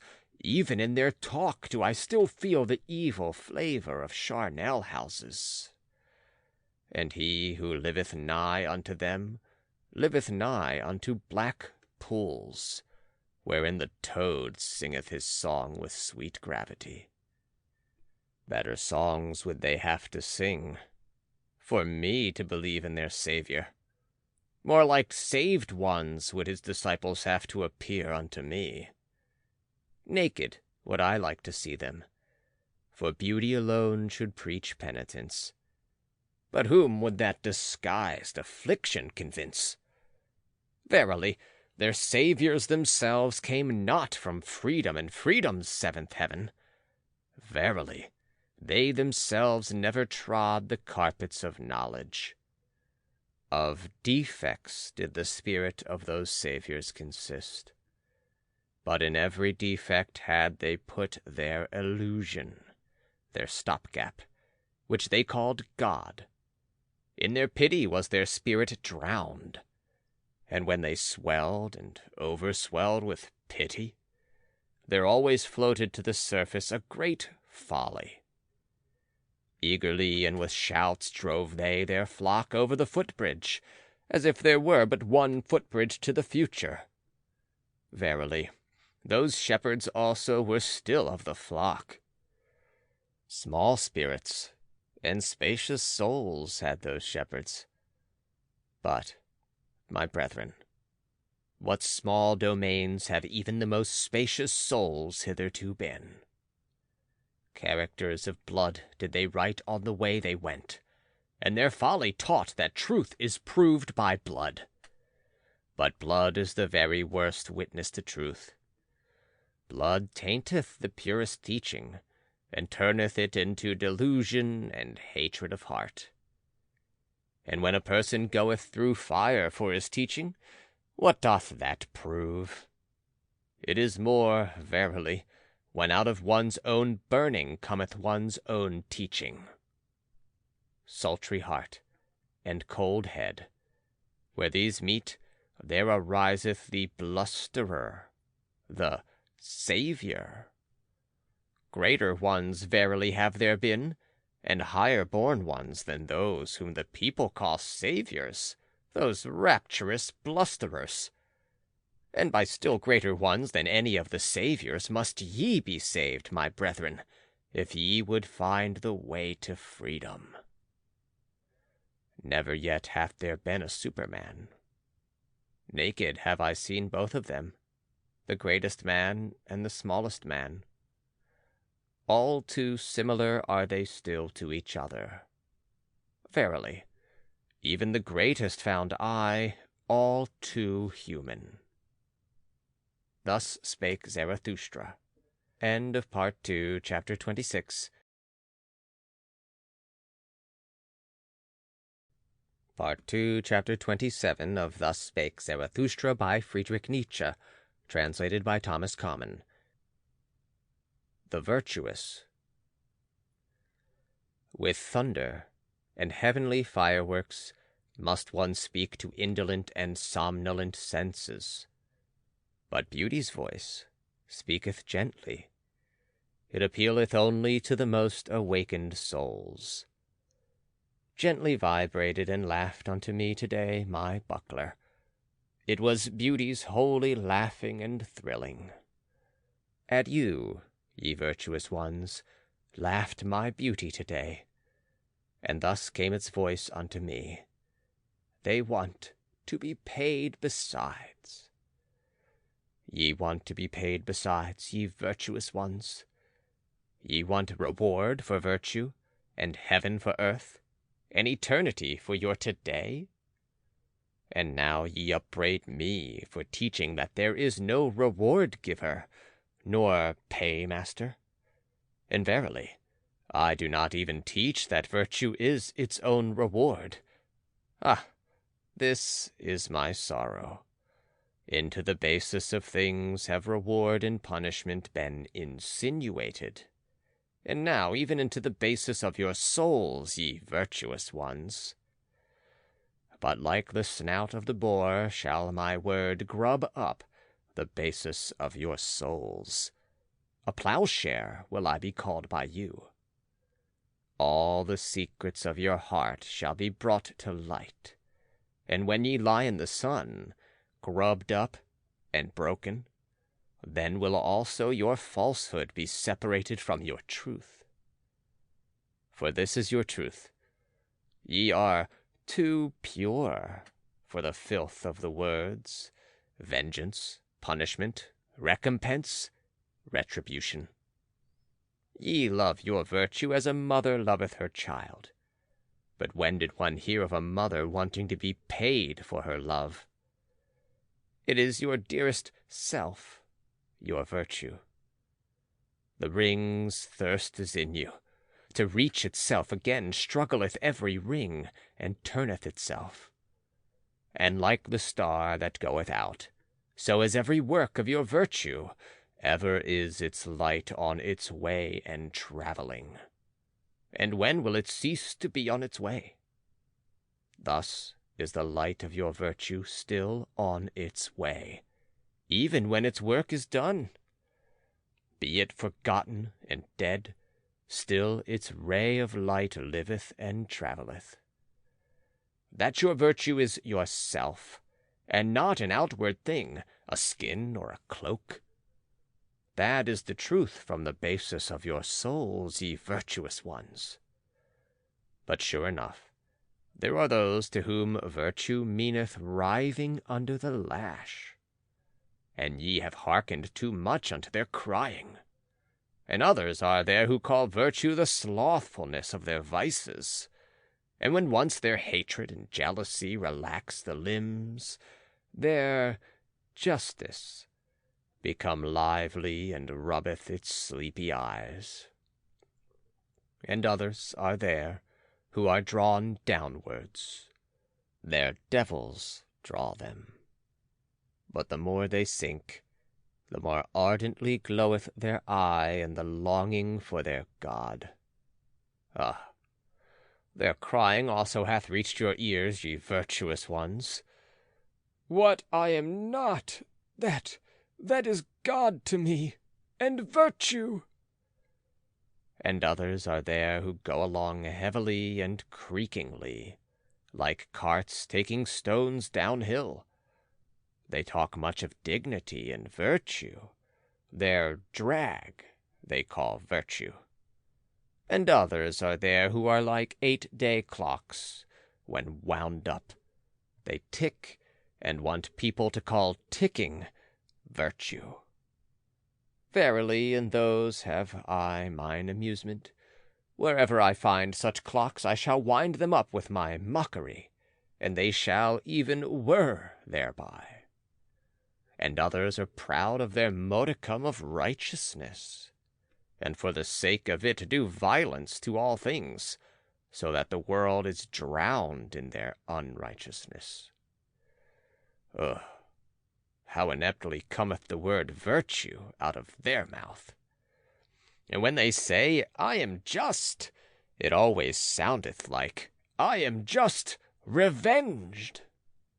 With their virtues they want to scratch out the eyes of their enemies, and they elevate themselves only that they may lower others. And again, there are those who sit in their swamp, and speak thus from among the bulrushes. Virtue, that is to sit quietly in the swamp. We bite no one, and go out of the way of him who would bite, and in all matters we have the opinion that is given us. And again, there are those who love attitudes, and think that virtue is a sort of attitude. Their knees continually adore, and their hands are eulogies of virtue, but their heart knoweth naught thereof. And again, there are those who regard it as virtue to say, virtue is necessary. But after all, they believe only that policemen are necessary, and many a one who cannot see men's loftiness call it virtue to see their baseness far too well. Thus calleth he his evil eye virtue. And some want to be edified and raised up, and call it virtue. And others want to be cast down, and likewise call it virtue. And thus do almost all think that they participate in virtue, and at least every one claimeth to be an authority on good and evil. But Zarathustra came not to say unto all those liars and fools, What do ye know of virtue? What could ye know of virtue? But that ye, my friends, might become weary of the old words which ye have learned from the fools and liars. That ye might become weary of the words reward, retribution, punishment, righteous vengeance. That ye might become weary of saying that an action is good because it is unselfish. Ah, my friends, that your very self be in your action, as the mother is in the child. Let that be your formula of virtue. Verily, I have taken from you 100 formulae and your virtue's favorite playthings, and now ye upbraid me, as children upbraid. They played by the sea. Then came there a wave, and swept their playthings into the deep, and now do they cry. But the same wave shall bring them new playthings, and spread before them new speckled shells. Thus will they be comforted, and like them shall ye also, my friends, have your comforting, and new speckled shells. Thus spake Zarathustra. End of Part 2, Chapter 27. Part 2, Chapter 28 of Thus Spake Zarathustra by Friedrich Nietzsche, translated by Thomas Common. The Rabble. Life is a well of delight. But where the rabble also drink, there all fountains are poisoned. To everything cleanly am I well disposed, but I hate to see the grinning mouths and the thirst of the unclean.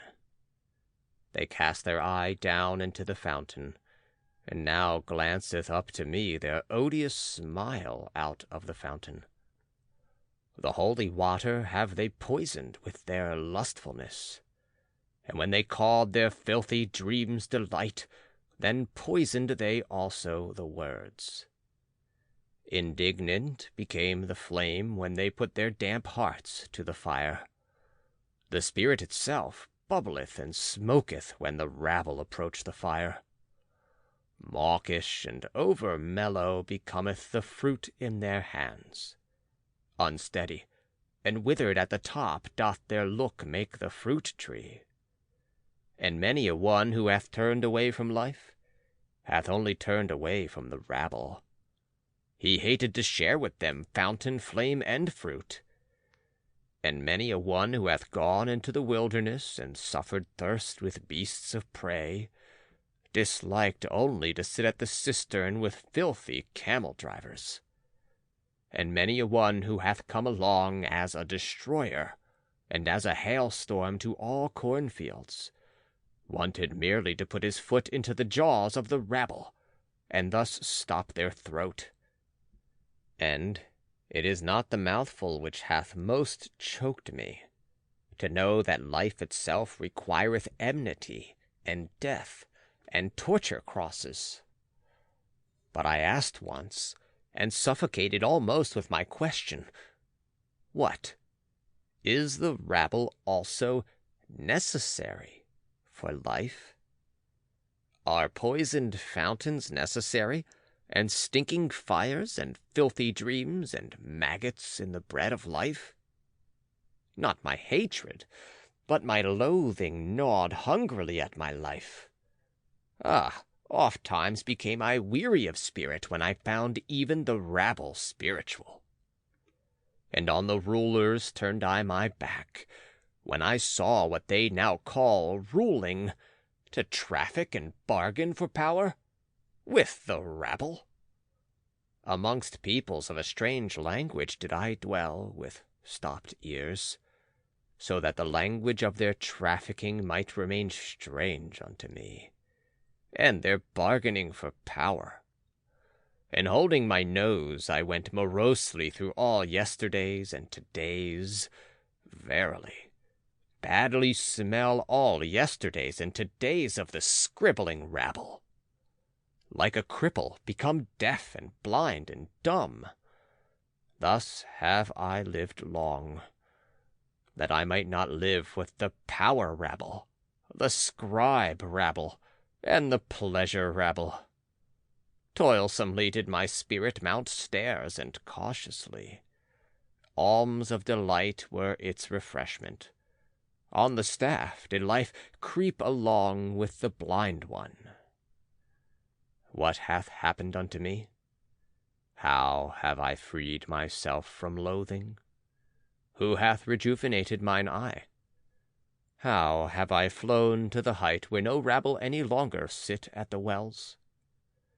Did my loathing itself create for me wings and fountain divining powers? Verily, to the loftiest height had I to fly, to find again the well of delight. Oh, I have found it, my brethren. Here on the loftiest height bubbleth up for me the well of delight. And there is a life at whose waters none of the rabble drink with me. Almost too violently dost thou flow for me, thou fountain of delight, and often emptiest thou the goblet again in wanting to fill it. And yet must I learn to approach thee more modestly. Far too violently doth my heart still flow toward thee. My heart, on which my summer burneth, my short, hot, melancholy, over-happy summer, how my summer heart longeth for thy coolness. Past the lingering distress of my spring, past the wickedness of my snowflakes in June, summer have I become entirely, and summer noontide. A summer on the loftiest height, with cold fountains and blissful stillness. Oh, come, my friends, that the stillness may become more blissful. For this is our height, and our home. Too high and steep do we here dwell for all uncleanly ones and their thirst. Cast but your pure eyes into the well of my delight, my friends. How could it become turbid thereby? It shall laugh back to you with its purity. On the tree of the future we build our nest. Eagles shall bring us lone ones food in their beaks. Verily, no food of which the impure could be fellow partakers. Fire would they think they devoured, and burn their mouths. Verily, no abodes do we here keep ready for the impure. An ice cave to their bodies would our happiness be, and to their spirits. And as strong winds will we live above them, neighbors to the eagles, neighbors to the snow, neighbors to the sun. Thus live the strong winds. And like a wind will I one day blow amongst them, and with my spirit take the breath from their spirit. Thus willeth my future. Verily, a strong wind is Zarathustra to all low places. And this counsel counselleth he to his enemies, and to whatever spitteth and speweth. Take care not to spit against the wind. Thus spake Zarathustra. End of Part 2, Chapter 28. Part 2, Chapter 29 of Thus Spake Zarathustra by Friedrich Nietzsche, translated by Thomas Common. The Tarantulas. Lo, this is the tarantula's den. Wouldst thou see the tarantula itself? Here hangeth its web. Touch this, so that it may tremble. There cometh the tarantula willingly. Welcome, tarantula. Black on thy back is thy triangle and symbol, and I know also what is in thy soul. Revenge is in thy soul. Wherever thou bitest, there ariseth black scab with revenge. Thy poison maketh the soul giddy. Thus do I speak unto you in parable. Ye who make the soul giddy, ye preachers of equality. Tarantulas are ye unto me, and secretly revengeful ones.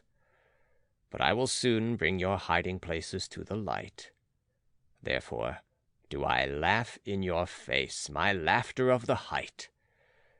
Therefore do I tear at your web, that your rage may lure you out of your den of lies, and that your revenge may leap forth from behind your word, justice. Because for man to be redeemed from revenge, that is for me the bridge to the highest hope, and a rainbow after long storms. Otherwise, however, would the tarantulas have it. Let there be very justice for the world to become full of the storms of our vengeance. Thus do they talk to one another. Vengeance will we use, and insult, against all who are not like us. Thus do the tarantula hearts pledge themselves. And will to equality, that itself shall henceforth be the name of virtue, and against all that hath power will we raise an outcry. Ye preachers of equality, the tyrant frenzy of impotence crieth thus in you for equality. Your most secret tyrant longings disguise themselves thus in virtue words. Fretted conceit and suppressed envy, perhaps your father's conceit and envy, in you break they forth as flame and frenzy of vengeance. What the Father hath hid cometh out in the Son, and oft have I found in the Son the Father's revealed secret. Inspired ones they resemble, but it is not the heart that inspireth them, but vengeance. And when they become subtle and cold, it is not spirit, but envy that maketh them so. Their jealousy leadeth them also into thinkers' paths, and this is the sign of their jealousy: they always go too far, so that their fatigue hath at last to go to sleep on the snow. In all their lamentations soundeth vengeance, in all their eulogies is maleficence, and being judge seemeth to them bliss. But thus do I counsel you, my friends, distrust all in whom the impulse to punish is powerful. They are people of bad race and lineage. Out of their countenances peer the hangman and the sleuth-hound. Distrust all those who talk much of their justice. Verily, in their souls not only honey is lacking, and when they call themselves the good and just, forget not that for them to be Pharisees nothing is lacking but power. My friends, I will not be mixed up and confounded with others. There are those who preach my doctrine of life, and are at the same time preachers of equality and tarantulas. That they speak in favor of life, though they sit in their den, these poisoned spiders, and withdrawn from life, is because they would thereby do injury. To those would they thereby do injury who have power at present. For with those the preaching of death is still most at home. Were it otherwise, then would the tarantulas teach otherwise, and they themselves were formerly the best world maligners and heretic burners.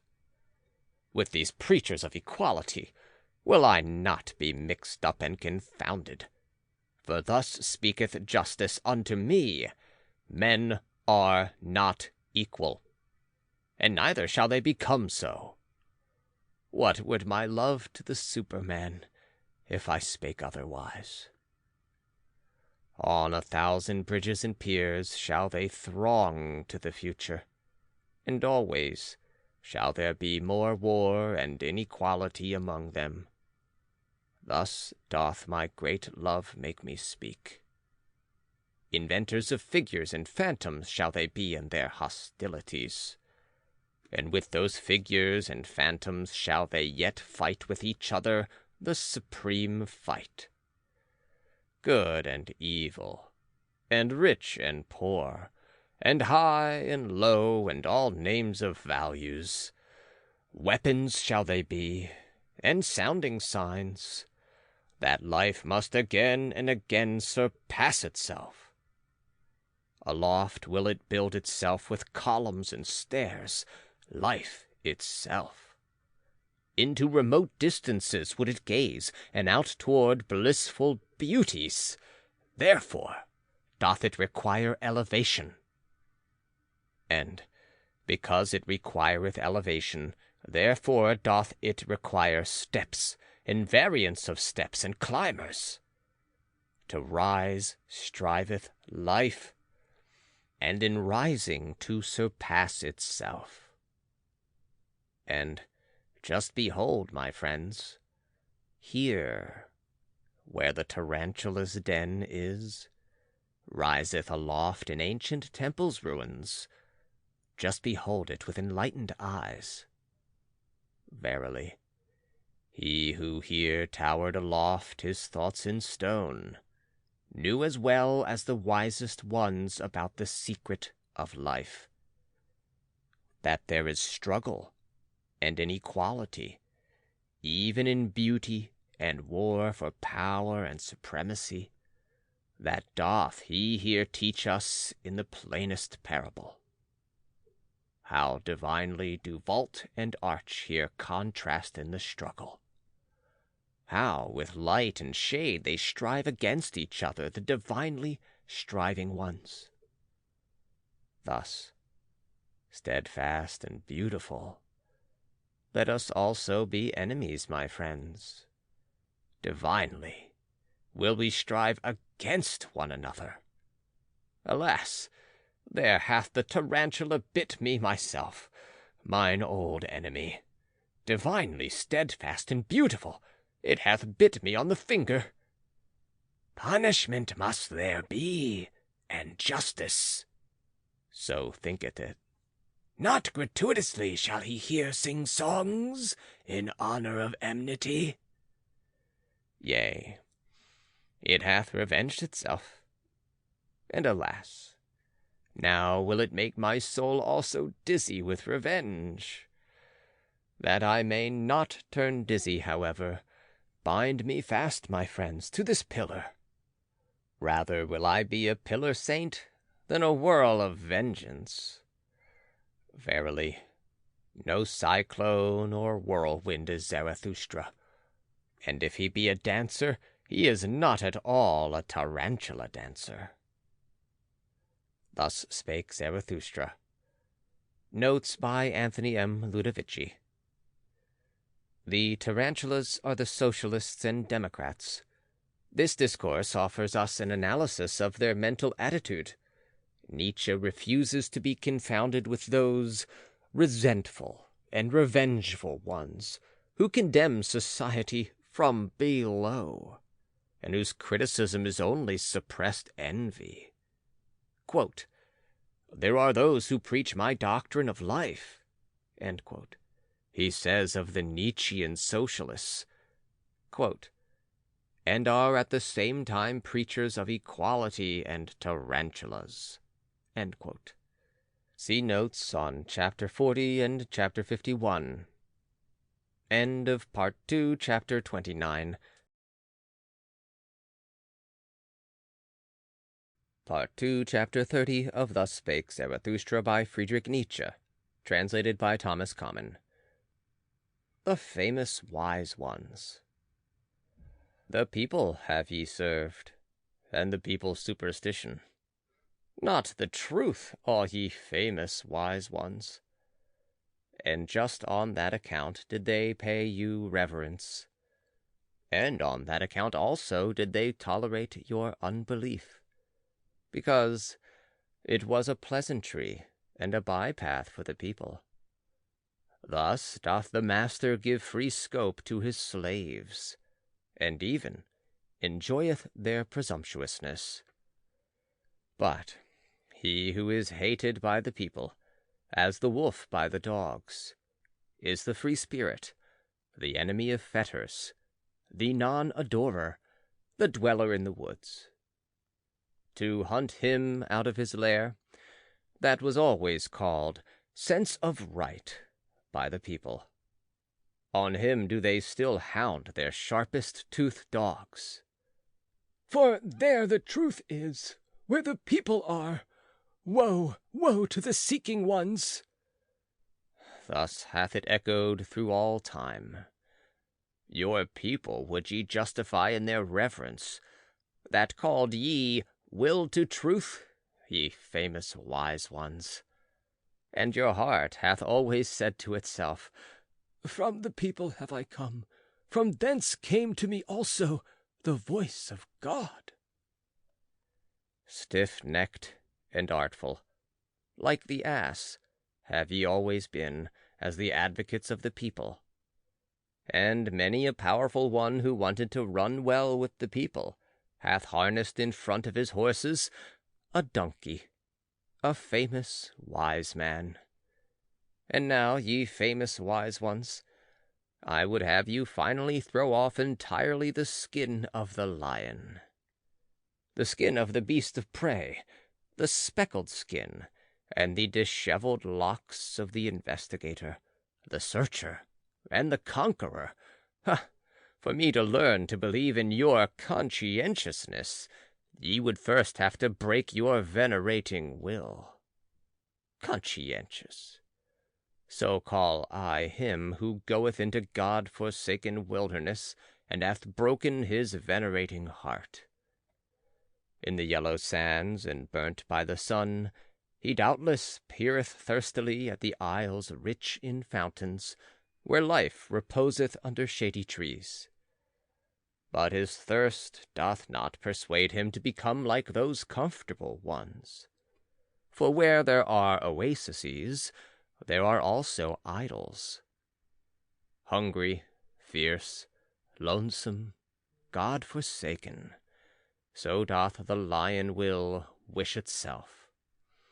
Free from the happiness of slaves, redeemed from deities and adorations, fearless and fear-inspiring, grand and lonesome, so is the will of the conscientious.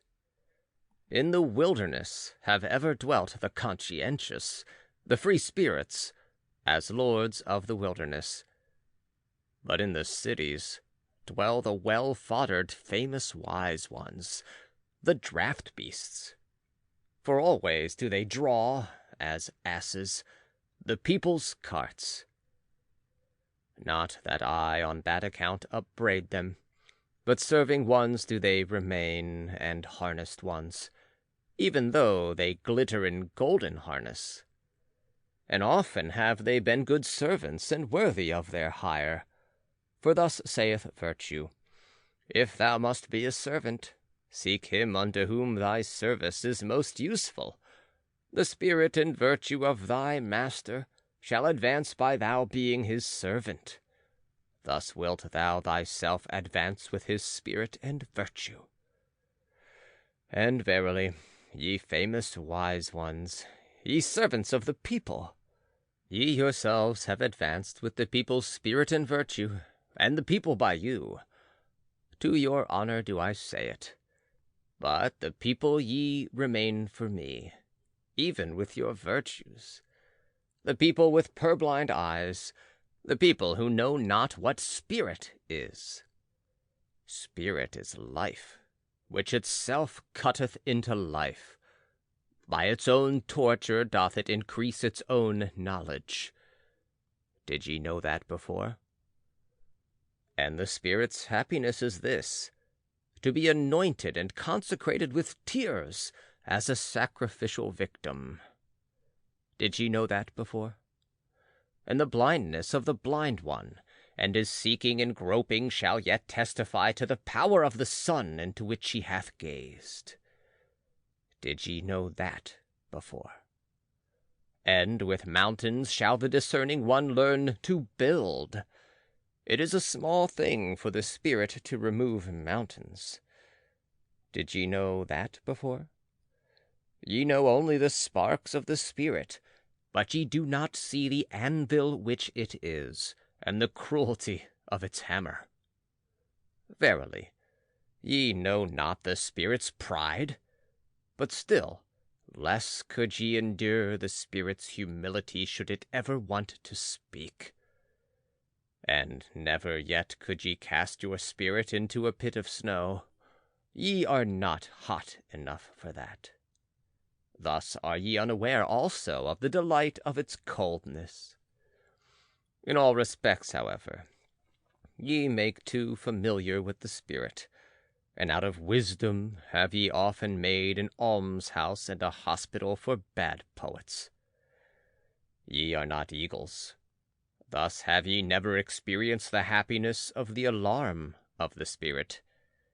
And he who is not a bird should not camp above abysses.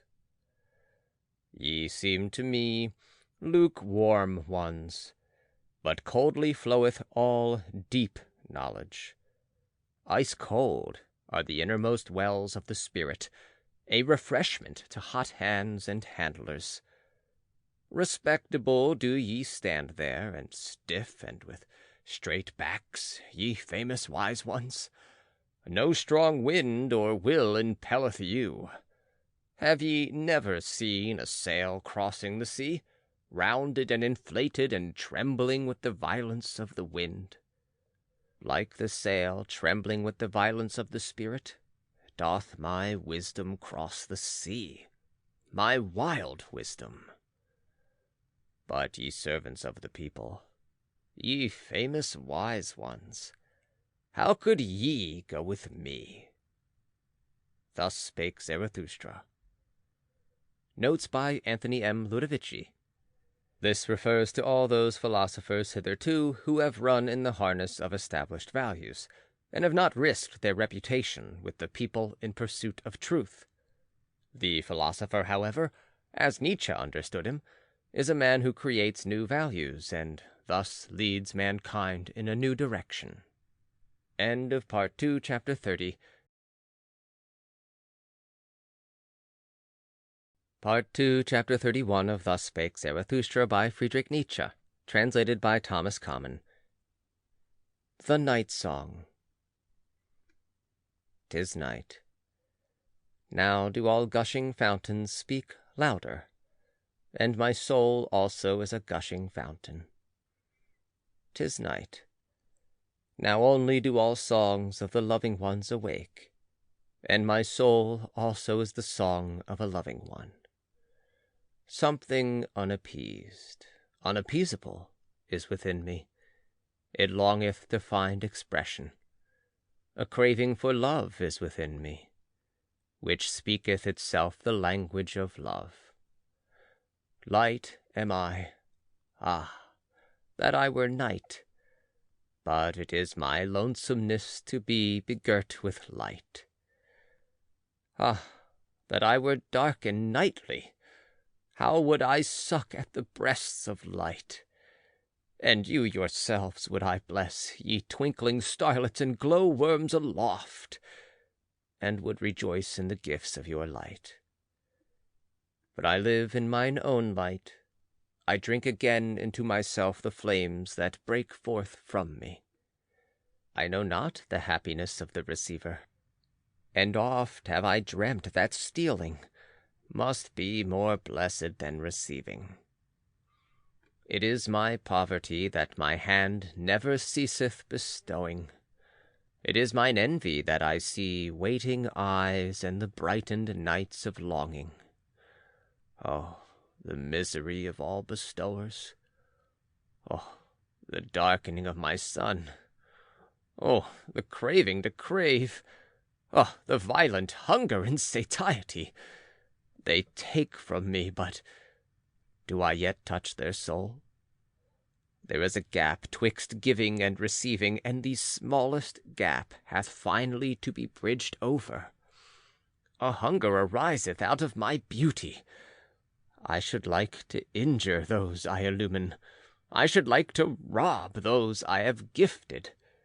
Thus do I hunger for wickedness, withdrawing my hand when another hand already stretcheth out to it, hesitating, like the cascade which hesitateth even in its leap. Thus do I hunger for wickedness. Such revenge doth mine abundance think of, such mischief welleth out of my lonesomeness. My happiness in bestowing died in bestowing. My virtue became weary of itself by its abundance. He who ever bestoweth is in danger of losing his shame. To him who ever dispenseth, the hand and heart become callous by very dispensing. Mine eye no longer overfloweth for the shame of suppliants. My hand hath become too hard for the trembling of filled hands. Whence have gone the tears of mine eye and the down of my heart? Oh, the lonesomeness of all bestowers! Oh, the silence of all shining ones! Many suns circle in desert space. To all that is dark do they speak with their light, but to me they are silent. Oh, this is the hostility of light to the shining one. Unpityingly doth it pursue its course. Unfair to the shining one in its innermost heart, cold to the suns. Thus travelleth every sun. Like a storm do the suns pursue their courses. That is their travelling. Their inexorable will do they follow. That is their coldness. Oh, ye only is it, ye dark nightly ones, that extract warmth from the shining ones. Oh, ye only drink milk and refreshment from the light's udders. Ah, there is ice around me. My hand burneth with the iciness. Ah, there is thirst in me. It panteth after your thirst. 'Tis night. Alas, that I have to be light, and thirst for the nightly, and lonesomeness. 'Tis night. Now doth my longing break forth in me as a fountain. For speech do I long. 'Tis night. Now do all gushing fountains speak louder, and my soul also is a gushing fountain. 'Tis night. Now do all songs of loving ones awake, and my soul also is the song of a loving one. Thus sang Zarathustra. End of Part 2, Chapter 31. Part 2, Chapter 32 of Thus Spake Zarathustra by Friedrich Nietzsche, translated by Thomas Common. The Dance Song. One evening went Zarathustra and his disciples through the forest, and when he sought for a well, lo, he lighted upon a green meadow peacefully surrounded with trees and bushes, where maidens were dancing together. As soon as the maidens recognized Zarathustra, they ceased dancing. Zarathustra, however, approached them with friendly mien and spake these words: "Cease not your dancing, ye lovely maidens. No game spoiler hath come to you with evil eye, no enemy of maidens. God's advocate am I with the devil. He, however, is the spirit of gravity. How could I, ye light-footed ones, be hostile to divine dances? or to maidens' feet with fine ankles. To be sure, I am a forest, and a night of dark trees, but he who is not afraid of my darkness will find banks full of roses under my cypresses. And even the little god may he find, who is dearest to maidens. Beside the well lieth he quietly with closed eyes. Verily, in broad daylight did he fall asleep, the sluggard. Had he perhaps chased butterflies too much? Upbraid me not, ye beautiful dancers, when I chasten the little god somewhat. He will cry, certainly, and weep, but he is laughable even when weeping. And with tears in his eyes shall he ask you for a dance, and I myself will sing a song to his dance.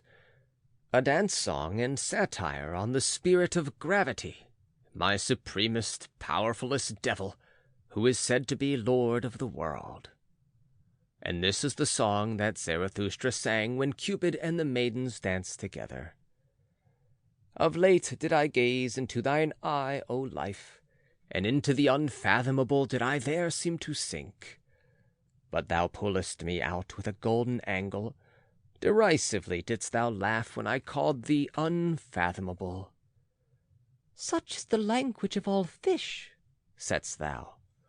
What they do not fathom is unfathomable. But changeable am I only, and wild, and altogether a woman, and no virtuous one. Though I be called by you men the profound one, or the faithful one, the eternal one, the mysterious one. But ye men endow us always with your own virtues. Alas, ye virtuous ones. Thus did she laugh, the unbelievable one. But never do I believe her and her laughter when she speaketh evil of herself. And when I talked face to face with my wild wisdom, she said to me angrily, Thou willest, thou cravest, thou lovest, on that account alone dost thou praise life. Then had I almost answered indignantly, and told the truth to the angry one, and one cannot answer more indignantly than when one telleth the truth to one's wisdom. For thus do things stand with us three.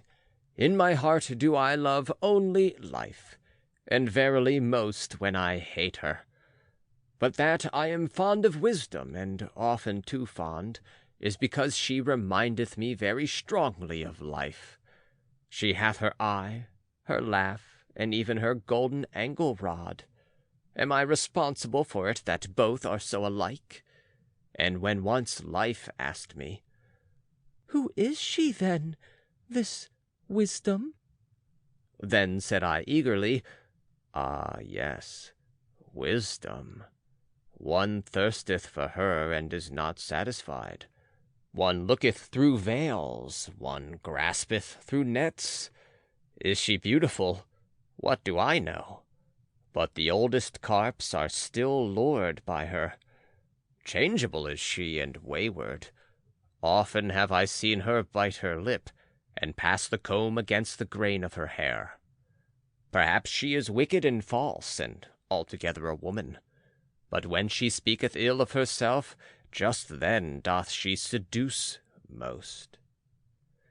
When I had said this unto life, then laughed she maliciously and shut her eyes. Of whom dost thou speak? said she. Perhaps of me? And if thou wert right, is it proper to say that in such wise to my face? But now, pray, speak also of thy wisdom. Ah, and now hast thou again opened thine eyes, O beloved life, and into the unfathomable have I again seemed to sink. Thus sang Zarathustra, but when the dance was over and the maidens had departed, he became sad. The sun hath been long set, said he at last. The meadow is damp, and from the forest cometh coolness. An unknown presence is about me, and gazeth thoughtfully. What, thou livest still, Zarathustra? Why? Wherefore? Whereby? Whither? Where? How? Is it not folly still to live? Ah, my friends, the evening is it which thus interrogateth in me. Forgive me my sadness. Evening hath come on. Forgive me that evening hath come on. Thus sang Zarathustra. End of Part 2, Chapter 32. Part 2, Chapter 33 of Thus Spake Zarathustra by Friedrich Nietzsche, translated by Thomas Common. The Grave Song. Yonder is the grave island, the silent isle. Yonder also are the graves of my youth. Thither will I carry an evergreen wreath of life. Resolving thus in my heart, did I sail o'er the sea. O ye sights and scenes of my youth! O all ye gleams of love, ye divine fleeting gleams! How could ye perish so soon for me? I think of you today as my dead ones. From you, my dearest dead ones, cometh unto me a sweet savour, heart-opening and melting. Verily, it convulseth and openeth the heart of the lone seafarer. Still am I the richest and most to be envied, I, the lonesome one, for I have possessed you, and ye possess me still. Tell me, to whom hath there ever fallen such rosy apples from the tree as have fallen unto me? Still am I your love's heir and heritage, blooming to your memory with many-hued, wild-growing virtues, O ye dearest ones. Ah, we were made to remain nigh unto each other, ye kindly, strange marvels. And not like timid birds did ye come to me and my longing. Nay, but as trusting ones to a trusting one. Yea, made for faithfulness, like me, and for fond eternities. Must I now name you by your faithlessness, ye divine glances and fleeting gleams? No other name have I yet learnt. Verily, too early did ye die for me, ye fugitives. Yet did ye not flee from me, nor did I flee from you. Innocent are we to each other in our faithlessness.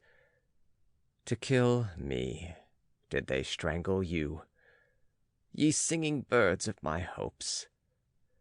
Yea, at you, ye dearest ones, did malice ever shoot its arrows, to hit my heart. And they hit it, because ye were always my dearest, my possession and my possessedness. On that account had ye to die young, and far too early. At my most vulnerable point did they shoot the arrow, namely, at you, whose skin is like down, or more like the smile that dieth at a glance. But this word will I say unto mine enemies. What is all manslaughter in comparison with what ye have done unto me? Worse evil did ye do unto me than all manslaughter. The irretrievable did you take from me. Thus do I speak unto you, mine enemies. Slew ye not my youth's visions and dearest marvels? My playmates took ye from me, the blessed spirits. To their memory do I deposit this wreath, and this curse upon you, mine enemies. Have ye not made mine eternal short, as a tone dieth away in a cold night? Scarcely as the twinkle of divine eyes did it come to me, as a fleeting gleam. Thus spake once in a happy hour my purity. Divine shall everything be unto me. Then did ye haunt me with foul phantoms. Ah, whither hath that happy hour now fled?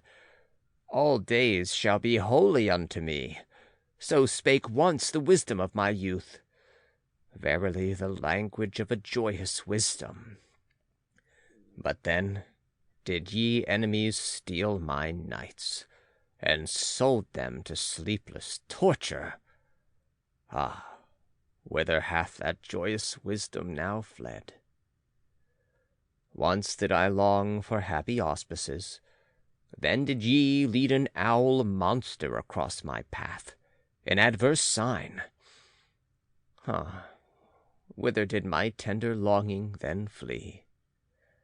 All loathing did I once vow to renounce. Then did ye change my nigh ones and nearest ones into ulcerations. Whither did my noblest vow then flee? As a blind one did I once walk in blessed ways. Then did ye cast filth on the blind one's course, and now is he disgusted with the old footpath. And when I performed my hardest task, and celebrated the triumph of my victories, then did ye make those who loved me call out that I then grieved them most. Verily, it was always your doing, ye embittered to me my best honey, and the diligence of my best bees. To my charity have ye ever sent the most impudent beggars. Around my sympathy have ye ever crowded the incurably shameless. Thus have ye wounded the faith of my virtue. And when I offered my holiest as a sacrifice, immediately did your piety put its fatter gifts beside it, so that my holiest suffocated in the fumes of your fat. At once did I want to dance as I had never yet danced. Beyond all heavens did I want to dance. Then did ye seduce my favourite minstrel. And now hath he struck up an awful, melancholy air. Alas, he tooted as a mournful horn to mine ear. Murderous minstrel, instrument of evil, most innocent instrument. Already did I stand prepared for the best dance. Then didst thou slay my rapture with thy tones. Only in the dance do I know how to speak the parable of the highest things. And now hath my grandest parable remained unspoken in my limbs. Unspoken and unrealized hath my highest hope remained, and there have perished for me all the visions and consolations of my youth. How did I ever bear it? How did I survive and surmount such wounds? How did my soul rise again out of those sepulchres? Yea, something invulnerable, unburyable is with me, something that would rend rocks asunder. It is called my will. Silently doth it proceed, and unchanged throughout the years. Its course will go upon my feet, mine old will. Heart of heart is its nature, and invulnerable. Invulnerable am I only in my heel. Ever livest thou there, and art like myself, thou most patient one. Ever hast thou burst all shackles of the tomb. In thee still liveth also the unrealizedness of my youth, and as life and youth sittest thou here hopeful on the yellow ruins of graves. Yea, thou art still for me the demolisher of all graves. Hail to thee, my will, and only where there are graves are there resurrections. Thus sang Zarathustra. Notes by Anthony M. Ludovici. Here Zarathustra sings about the ideals and friendships of his youth. Verses 27 to 31 undoubtedly refer to Richard Wagner. See note on chapter 65. End of part 2, chapter 33. Part 2, Chapter 34 of Thus Spake Zarathustra by Friedrich Nietzsche, translated by Thomas Common. Self-Surpssing. Will to truth, do ye call it, ye wisest ones, that which impelleth you and maketh you ardent? Will for the thinkableness of all being, thus do I call your will. All being would ye make thinkable, for ye doubt with good reason whether it be already thinkable. But it shall accommodate and bend itself to you. So willeth your will. Smooth shall it become and subject to the spirit, as its mirror and reflection. That is your entire will, ye wisest ones, as a will to power. And even when ye speak of good and evil, and of estimates of value, ye would still create a world before which ye can bow the knee. Such is your ultimate hope and ecstasy. The ignorant, to be sure, the people, they are like a river on which a boat floateth along, and in the boat sit the estimates of value, solemn and disguised. Your will and your valuations have ye put on the river of becoming. It betrayeth unto me in old will to power, what is believed by the people as good and evil. It was ye, ye wisest ones, who put such guests in the boat, and gave them pomp and proud names, ye and your ruling will. Onward the river now carrieth your boat. It must carry it. A small matter if the rough wave foameth and angrily resisteth its keel. It is not the river that is your danger and the end of your good and evil, ye wisest ones, but that will itself, the will to power, the unexhausted, procreating life-will. But that ye may understand my gospel of good and evil, for that purpose I will tell you my gospel of life, and of the nature of all living things. The living thing did I follow. I walked in the broadest and narrowest paths to learn its nature. With a 100-faced mirror did I catch its glance when its mouth was shut, so that its eye might speak unto me. And its eye spake unto me. But wherever I found living things, there heard I also the language of obedience. All living things are obeying things. And this heard I secondly: whatever cannot obey itself is commanded. Such is the nature of living things. This, however, is the third thing which I heard, namely, that commanding is more difficult than obeying. And not only because the commander beareth the burden of all obeyers, and because this burden readily crusheth him. An attempt and a risk seemed all commanding unto me, and whenever it commandeth, the living thing risketh itself thereby. Yea, even when it commandeth itself, then also must it atone for its commanding. Of its own law must it become the judge, and avenger, and victim.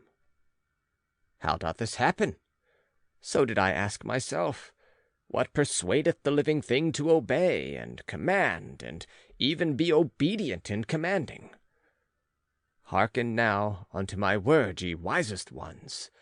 Test it seriously, whether I have crept into the heart of life itself, and into the roots of its heart. Wherever I found the living thing, there found I will to power. And even in the will of the servant found I the will to be master. That to the stronger the weaker shall serve, thereto persuadeth he his will, who would be master over a still weaker one. That delight alone he is unwilling to forego. And as the lesser surrendereth himself to the greater, that he may have delight and power over the least of all, so doth even the greatest surrender himself, and staketh life for the sake of power. It is the surrender of the greatest to run risk and danger, and play dice for death. And where there is sacrifice and service and love glances, there also is the will to be master. By byways doth the weaker then slink into the fortress, and into the heart of the mightier one, and there stealeth power. And this secret spake life herself unto me. Behold, said she, I am that which must ever surpass itself. To be sure, ye call it will to procreation, or impulse toward a goal, toward the higher, remoter, more manifold, but all that is one and the same secret. Rather would I succumb than disown this one thing. And verily, where there is succumbing and leaf falling, lo, there doth life sacrifice itself for power. That I have to be struggle, and becoming, and purpose, and cross-purpose, he who divineth my will divineth well also on what crooked paths it hath to tread. Whatever I create, and however much I love it, soon must I be adverse to it and to my love. So willeth my will. And even thou, discerning one, art only a path and footstep of my will. Verily, my will to power walketh even on the feet of thy will to truth. He certainly did not hit the truth who shot at it the formula, will to existence. That will doth not exist. For what is not, cannot will. That, however, which is in existence, how could it still strive for existence? Only where there is life is there also will. Not, however, will to life, but, so teach I thee, will to power. Much is reckoned higher than life itself by the living one, but out of the very reckoning speaketh the will to power. Thus did life once teach me, and thereby, ye wisest ones, do I solve you the riddle of your hearts. Verily I say unto you, good and evil which would be everlasting, it doth not exist. Of its own accord must it ever surpass itself anew. With your values and formulae of good and evil, ye exercise power, ye valuing ones. And that is your secret love, and the sparkling, trembling, and overflowing of your souls. But a stronger power groweth out of your values, and a new surpassing. By it breaketh egg and eggshell. And he who hath to be a creator in good and evil, verily, he hath first to be a destroyer, and break values in pieces. Thus doth the greatest evil pertain to the greatest good. That, however, is the creating good. Let us speak thereof, ye wisest ones, even though it be bad. To be silent is worse. All suppressed truths become poisonous. And let everything break up which can break up by our truths. Many a house is still to be built. Thus Spake Zarathustra. Notes by Anthony M. Ludovici. In this discourse we get the best exposition into the whole book of Nietzsche's doctrine of the will to power. I go into this question thoroughly in the note on chapter 57. Nietzsche was not an iconoclast from choice. Those who hastily class him with the anarchists or the progressivists of the last century fail to understand the high esteem in which he always held both law and discipline.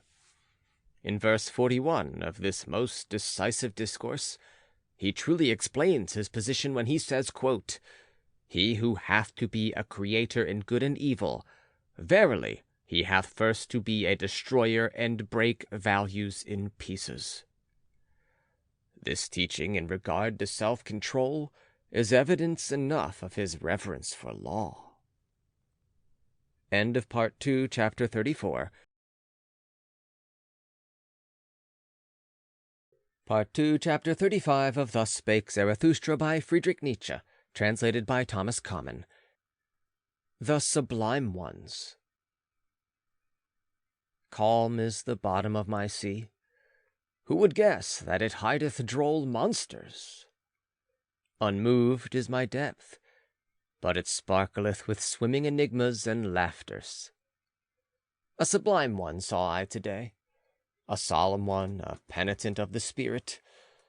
Oh, how my soul laughed at his ugliness! With upraised breast, and like those who draw in their breath, thus did he stand, the sublime one, and in silence. O'erhung with ugly truths, the spoil of his hunting, and rich in torn raiment.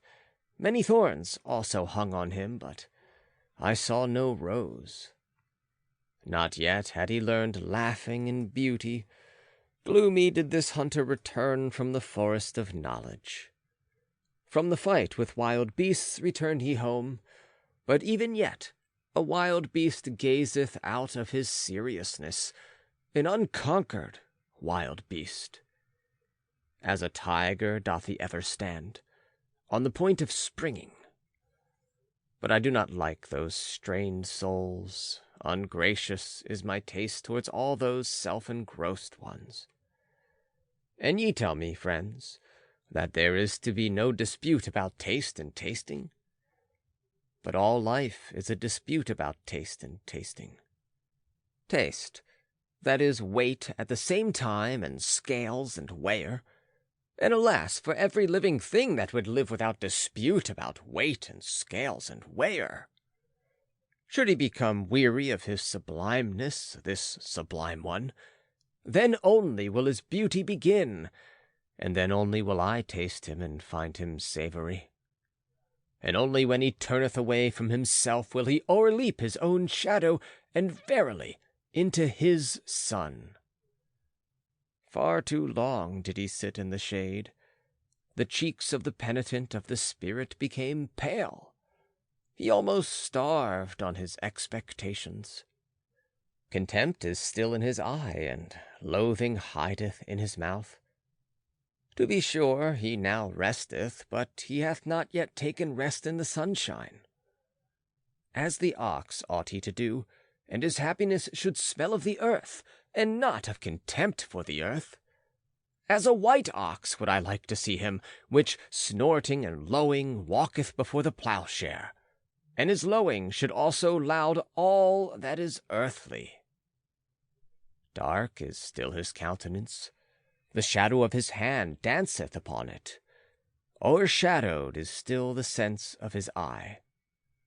His deed itself is still the shadow upon him. His doing obscureth the doer. Not yet hath he overcome his deed.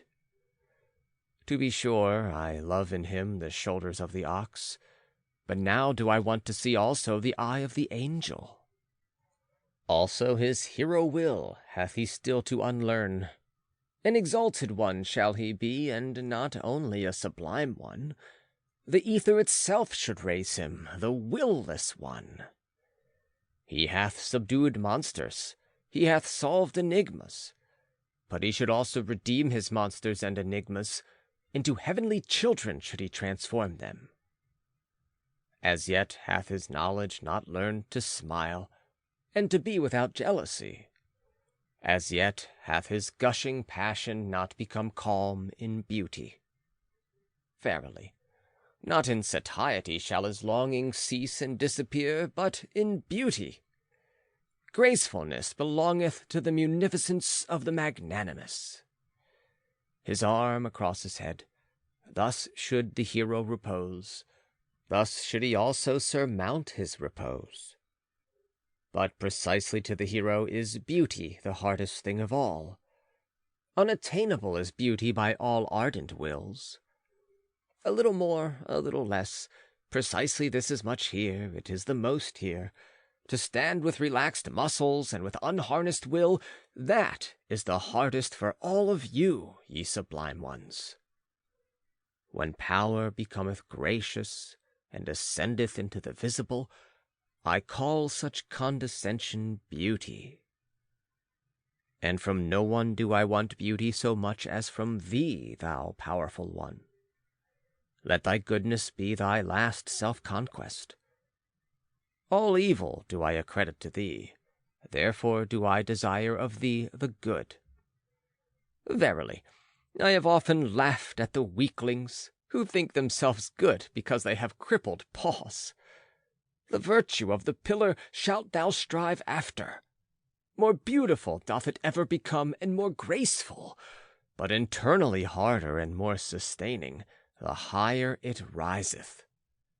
Yea, thou sublime one, one day shalt thou also be beautiful, and hold up the mirror to thine own beauty. Then will thy soul thrill with divine desires, and there will be adoration even in thy vanity. For this is the secret of the soul. When the hero hath abandoned it, then only approacheth it in dreams the superhero. Thus Spake Zarathustra. Notes by Anthony M. Ludovici. These belong to a type which Nietzsche did not altogether dislike, but which he would fain have rendered more subtle and plastic. It is the type that takes life and itself too seriously, that never surmounts the camel stage mentioned in the first discourse, and that is obdurately sublime and earnest. To be able to smile while speaking of lofty things, and not to be oppressed by them, is the secret of real greatness. He whose hand trembles when it lays hold of a beautiful thing has the quality of reverence, without the artist's unembarrassed friendship with the beautiful. Hence the mistakes which have arisen in regard to confounding Nietzsche with his extreme opposites, the anarchists and agitators. For what they dare to touch and break with the impudence and irreverence of the unappreciative, he seems likewise to touch and break, but with other fingers, with the fingers of the loving and unembarrassed artist who is on good terms with the beautiful, and who feels able to create it and to enhance it with his touch. The question of taste plays an important part in Nietzsche's philosophy, and verses 9 and 10 of this discourse exactly state Nietzsche's ultimate views on the subject. In The Spirit of Gravity, he actually cries, "Neither a good nor a bad taste, but my taste, of which I have no longer either shame or secrecy." End of Part 2, Chapter 35. Part 2, Chapter 36 of Thus Spake Zarathustra by Friedrich Nietzsche, translated by Thomas Common. The Land of Culture. Too far did I fly into the future, a horror seized upon me. And when I looked around me, lo, there time was my sole contemporary. Then did I fly backwards, homewards, and always faster. Thus did I come unto you, ye present-day men, and into the land of culture. For the first time brought I an eye to see you, and good desire. Verily, with longing in my heart did I come. But how did it turn out with me? Although so alarmed, I had yet to laugh. Never did mine eye see anything so motley colored. I laughed and laughed, while my foot still trembled and my heart as well. Here, forsooth, is the home of all the paint-pots, said I. With 50 patches painted on faces and limbs, so sat ye there to mine astonishment, ye present-day men. And with 50 mirrors around you, which flattered your play of colours and repeated it. Verily, ye could wear no better masks, ye present-day men, than your own faces. Who could recognize you? Written all over with the characters of the past, and these characters also penciled over with new characters. Thus have ye concealed yourselves well from all decipherers. And though one be a trier of the reins, who still believeth that ye have reins? Out of colours ye seem to be baked, and out of glued scraps. All times in people's gaze divers coloured out of your veils. All customs and beliefs speak divers coloured out of your gestures. He who would strip you of veils and wrappers and paints and gestures would just have enough left to scare the crows. Verily, I myself am the scared crow that once saw you naked and without paint, and I flew away when the skeleton ogled at me. Rather would I be a day labourer in the nether world and among the shades of the bygone. Fatter and fuller than ye are, forsooth, the nether-worldlings. This, yea, this, is bitterness to my bowels, that I can neither endure you naked nor clothed, ye present-day men. All that is unhomelike in the future, and whatever maketh strayed birds shiver, is verily more homelike and familiar than your reality. For thus spake ye, real are we, holy and without faith and superstition. Thus do ye plume yourselves? Alas, even without plumes. Indeed, how would ye be able to believe, ye diverse-coloured ones? Ye who are pictures of all that hath ever been believed. Perambulating refutations are ye of belief itself, and a dislocation of all thought. Untrustworthy ones, thus do I call you, ye real ones. All periods prate against one another in your spirits, and the dreams and pratings of all periods were even realer than your awakeness. Unfruitful ones are ye, therefore do ye lack belief. But he who had to create had always his presaging dreams and astral premonitions, and believed in believing. Half-opened doors are ye at which grave-diggers wait. And this is your reality. Everything deserveth to perish. Alas, how ye stand there before me, ye unfruitful ones! How lean your ribs! And many of you surely have had knowledge thereof.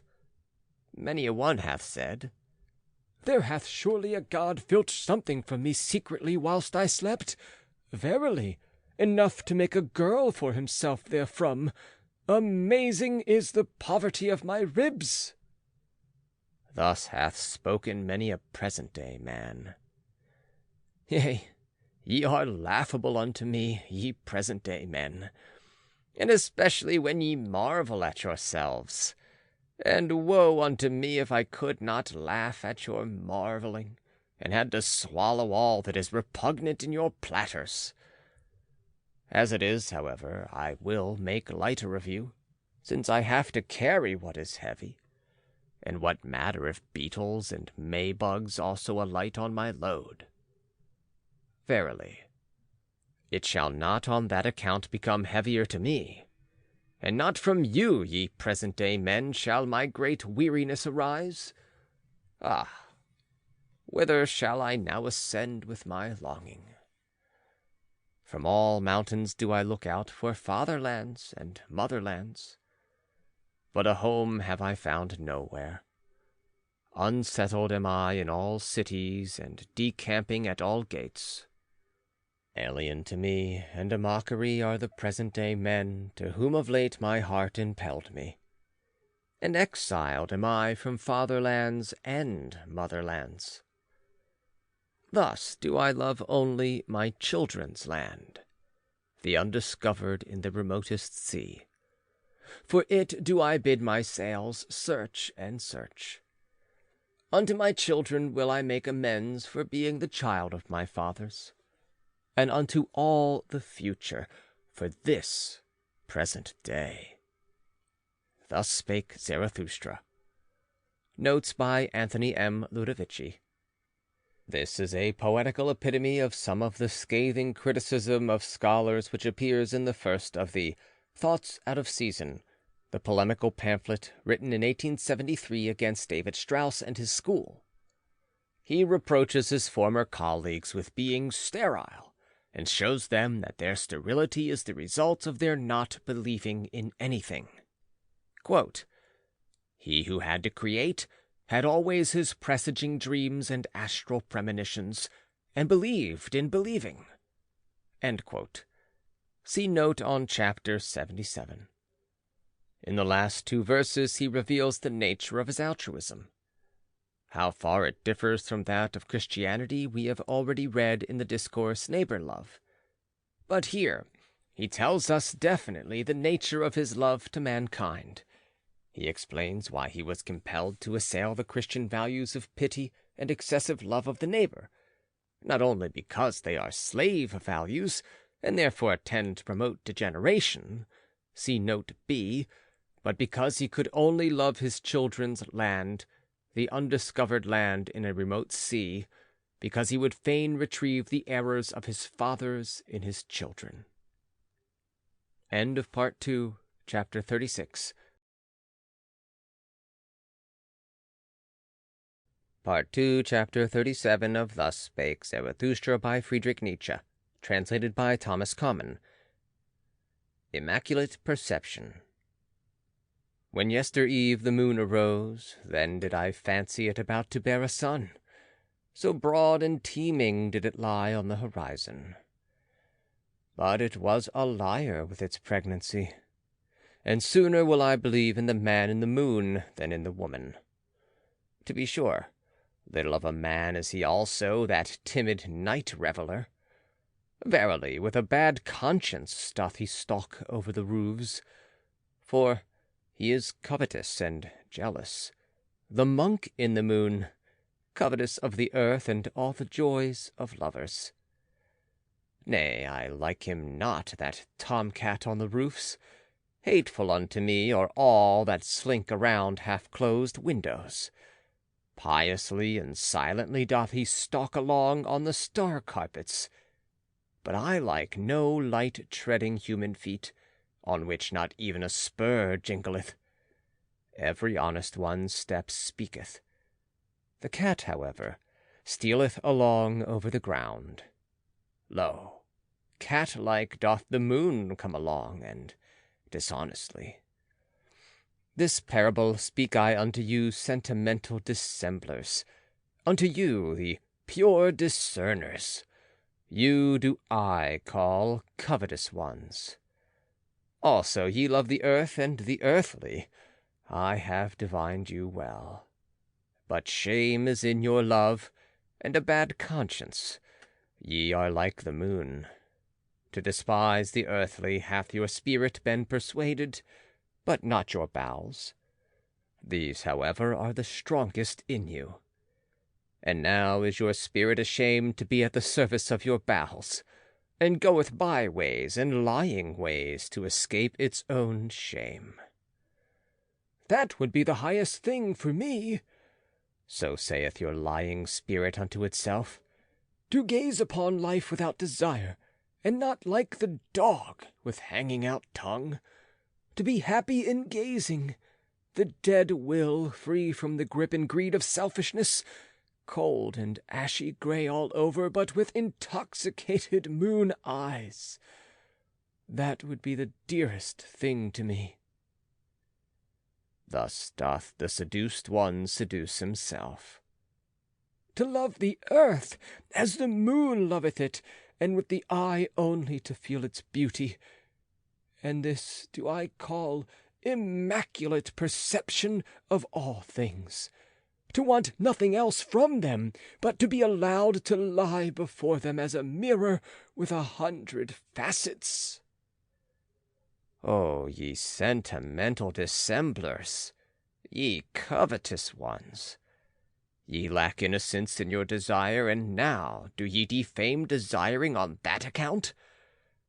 Verily, not as creators, As procreators or as jubilators do ye love the earth. Where is innocence?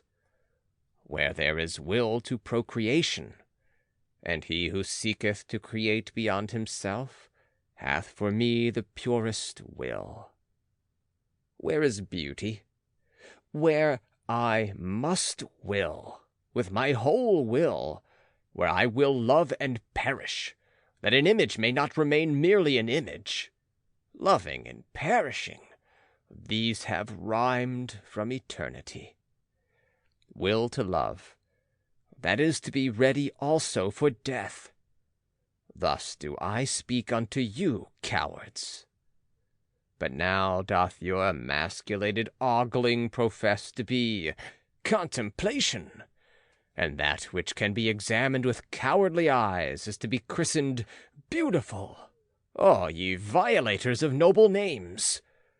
But it shall be your curse, ye immaculate ones, ye pure discerners, that ye shall never bring forth, even though ye lie broad and teeming on the horizon. Verily, ye fill your mouth with noble words, and we are to believe that your heart overfloweth, ye cozeners. But my words are poor, contemptible, stammering words. Gladly do I pick up what falleth from the table at your repasts. Yet still can I say therewith the truth to dissemblers. Yea, my fish bones, shells, and prickly leaves shall tickle the noses of dissemblers. Bad air is always about you and your repasts. Your lascivious thoughts, your lies and secrets are indeed in the air. Dare only to believe in yourselves, and in your inward parts. He who doth not believe in himself always lieth. A god's mask have ye hung in front of you, ye pure ones. Into a god's mask hath your execrable, coiling snake crawled. Verily ye deceive, ye contemplative ones. Even Zarathustra was once the dupe of your godlike exterior. He did not divine the serpent's coil with which it was stuffed. A god's soul I once thought I saw playing in your games, ye pure discerners. No better arts did I once dream of than your arts. Serpents, filth, and evil odor, the distance concealed from me, and that a lizard's craft prowled thereabouts lasciviously. But I came nigh unto you, then came to me the day, and now cometh it to you. At an end is the moon's love affair. See there, surprised and pale doth it stand before the rosy dawn, for already she cometh, the glowing one. Her love to the earth cometh. Innocence and creative desire is all solar love. See there, how she cometh impatiently over the sea. Do ye not feel the thirst and the hot breath of her love? At the sea would she suck, and drink its depths to her height. Now riseth the desire of the sea with its 1,000 breasts. Kissed and sucked would it be by the thirst of the sun, vapor would it become, and height, and path of light, and light itself. Verily, like the sun do I love life, and all deep seas, and this meaneth to me knowledge. All that is deep shall ascend to my height. Thus spake Zarathustra. Notes by Anthony M. Ludovici. An important feature of Nietzsche's interpretation of life is disclosed in this discourse.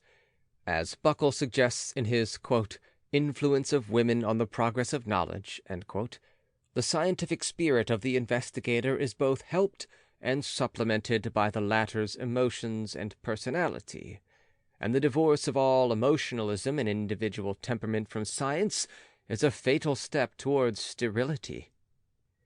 Zarathustra abjures all those who would fain turn an impersonal eye upon nature and contemplate her phenomena with that pure objectivity to which the scientific idealists of today would so much like to attain. He accuses such idealists of hypocrisy and guile. He says they lack innocence in their desires, and therefore slander all desiring. End of Part 2, Chapter 37.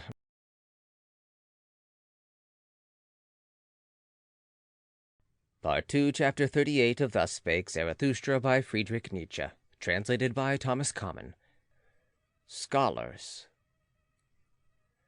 When I lay asleep, then did a sheep eat at the ivy wreath on my head. It ate, and said thereby, "Zarathustra is no longer a scholar." It said this, and went away clumsily and proudly. A child told it to me. I like to lie here where the children play, beside the ruined wall, among thistles and red poppies. A scholar am I still to the children, and also to the thistles and red poppies. Innocent are they, even in their wickedness. But to the sheep I am no longer a scholar, so willeth my lot, blessings upon it. For this is the truth.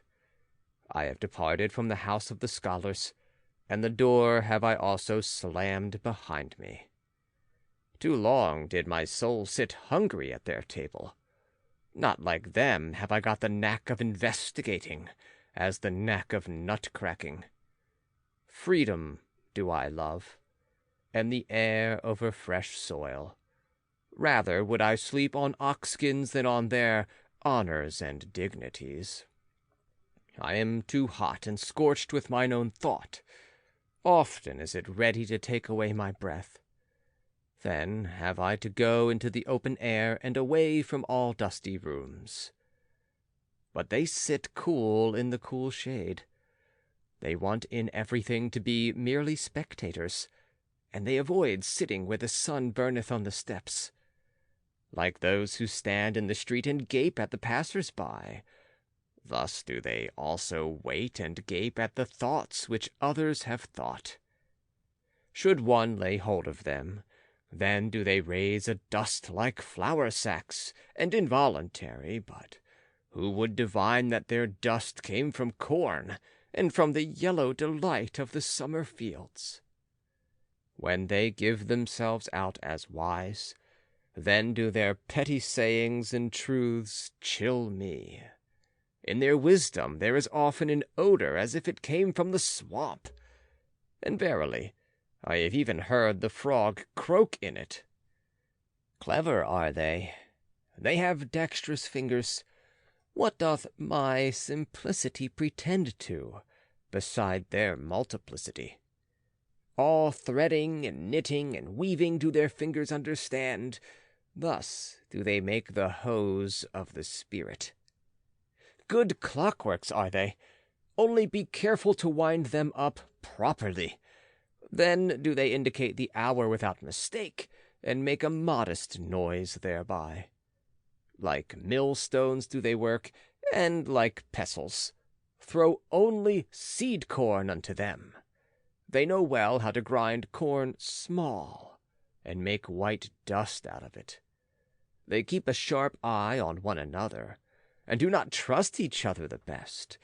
Ingenious in little artifices, they wait for those whose knowledge walketh on lame feet. Like spiders do they wait. I saw them always prepare their poison with precaution, and always did they put glass gloves on their fingers in doing so. They also know how to play with false dice, and so eagerly did I find them playing that they perspired thereby. We are alien to each other, and their virtues are even more repugnant to my taste than their falsehoods and false dice. And when I lived with them, then did I live above them. Therefore did they take a dislike to me. They want to hear nothing of anyone walking above their heads, and so they put wood and earth and rubbish betwixt me and their heads. Thus did they deafen the sound of my tread, and least have I hitherto been heard by the most learned. All mankind's faults and weaknesses did they put betwixt themselves and me. They call it false ceiling in their houses, but nevertheless I walk with my thoughts above their heads, and even should I walk on mine own errors, still would I be above them and their heads. For men are not equal, so speaketh justice, and what I will, they may not will. Thus Spake Zarathustra. Notes by Anthony M. Ludovici. This is a record of Nietzsche's final breach with his former colleagues, the scholars of Germany. Already after the publication of The Birth of Tragedy, numbers of German philologists and professional philosophers had denounced him as one who had strayed too far from their flock, and his lectures at the University of Bâle were deserted in consequence. But it was not until 1879, when he finally severed all connection with university work, that he may be said to have attained to the freedom and independence which stamp this discourse. End of Part 2, Chapter 38. Part 2, Chapter 39 of Thus Spake Zarathustra by Friedrich Nietzsche, translated by Thomas Common. Poets. Since I have known the body better, said Zarathustra to one of his disciples, the spirit hath only been to me symbolically spirit, and all the imperishable. That is also but a simile. So have I heard thee say once before, answered the disciple, and then thou addest, but the poets lie too much. Why didst thou say that the poets lie too much? Why, said Zarathustra, thou askest, why? I do not belong to those who may be asked after their why. Is my experience but of yesterday? It is long ago that I experienced the reasons for mine opinions. Should I not have to be a cask of memory if I also wanted to have my reasons with me? It is already too much for me, even to retain mine opinions, and many a bird flieth away. And sometimes, also, do I find a fugitive creature in my dovecote, which is alien to me, and trembleth when I lay my hand upon it. But what did Zarathustra once say unto thee, that the poets lie too much? But Zarathustra also is a poet. Believest thou that he there spake the truth? Why dost thou believe it? The disciple answered, I believe in Zarathustra. But Zarathustra shook his head and smiled. Belief doth not sanctify me, said he, least of all the belief in myself. But granting that someone did say in all seriousness that the poets lie too much, he was right. We do lie too much. We also know too little, and are bad learners, so we are obliged to lie. And which of us poets hath not adulterated his wine? Many a poisonous hotchpotch hath evolved in our cellars, many an indescribable thing hath there been done. And because we know little, therefore are we pleased from the heart with the poor in spirit, especially when they are young women. And even of those things are we desirous which old women tell one another in the evening. This do we call the eternally feminine in us. And as if there were a special secret access to knowledge, which choketh up for those who learn anything, so do we believe in the people and in their wisdom. This, however, do all poets believe. that whoever pricketh up his ears when lying in the grass, or on lonely slopes, learneth something of the things that are betwixt heaven and earth. And if there come unto them tender emotions, then do the poets always think that nature herself is in love with them, and that she stealeth to their ear to whisper secrets into it, and amorous flatteries. Of this do they plume and pride themselves before all mortals. Ah, there are so many things betwixt heaven and earth of which only the poets have dreamed, and especially above the heavens. For all gods are poet symbolizations, poet sophistications. Verily, ever are we drawn aloft, that is, to the realm of the clouds. On these do we set our gaudy puppets, and then call them gods and supermen. Are not they light enough for those chairs? All these gods and supermen. Ah, how I am weary of all the inadequate that is insisted on as actual. Ah, how I am weary of the poets. When Zarathustra so spake, his disciple resented it, but was silent. And Zarathustra also was silent, and his eye directed itself inwardly, as if it gazed into the far distance. At last he sighed and drew breath. "I am of today and heretofore," said he thereupon, "but something is in me that is of the morrow, and the day following, and the hereafter. I became weary of the poets, of the old and of the new. Superficial are they all unto me, and shallow seas. They did not think sufficiently into the depth. Therefore, their feeling did not reach to the bottom. Some sensation of voluptuousness, and some sensation of tedium, these have as yet been their best contemplation. Ghost breathing, and ghost whisking, seemeth to me all the jingle-jangling of their harps. What have they known hitherto of the fervour of tones? They are also not pure enough for me. They all muddle their water that it may seem deep, and fain would they thereby prove themselves reconcilers. But mediaries and mixers are they unto me, and half, and impure. Ah, I cast indeed my net into their sea, and meant to catch good fish, but always did I draw up the head of some ancient god. Thus did the sea give a stone to the hungry one, and they themselves may well originate from the sea. Certainly, one findeth pearls in them. Thereby they are the more like hard mollusks, and instead of a soul I have often found in them salt slime.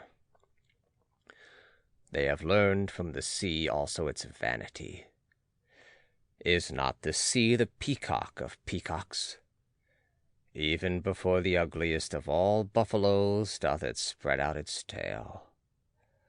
Never doth it tire of its lace fan of silver and silk. Disdainfully doth the buffalo glance thereat, nigh to the sand with its soul, nigher still to the thicket, nighest, however, to the swamp. What is beauty and sea and peacock splendor to it? This parable I speak unto the poets. Verily, their spirit itself is the peacock of peacocks and a sea of vanity. Spectators seeketh the spirit of the poet, should they even be buffaloes.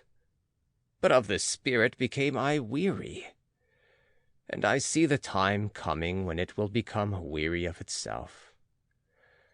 Yea, changed have I seen the poets, and their glance turned toward themselves. Penitents of the spirit have I seen appearing. They grew out of the poets. Thus Spake Zarathustra. Notes by Anthony M. Ludovici. People have sometimes said that Nietzsche had no sense of humor. I have no intention of defending him here against such foolish critics.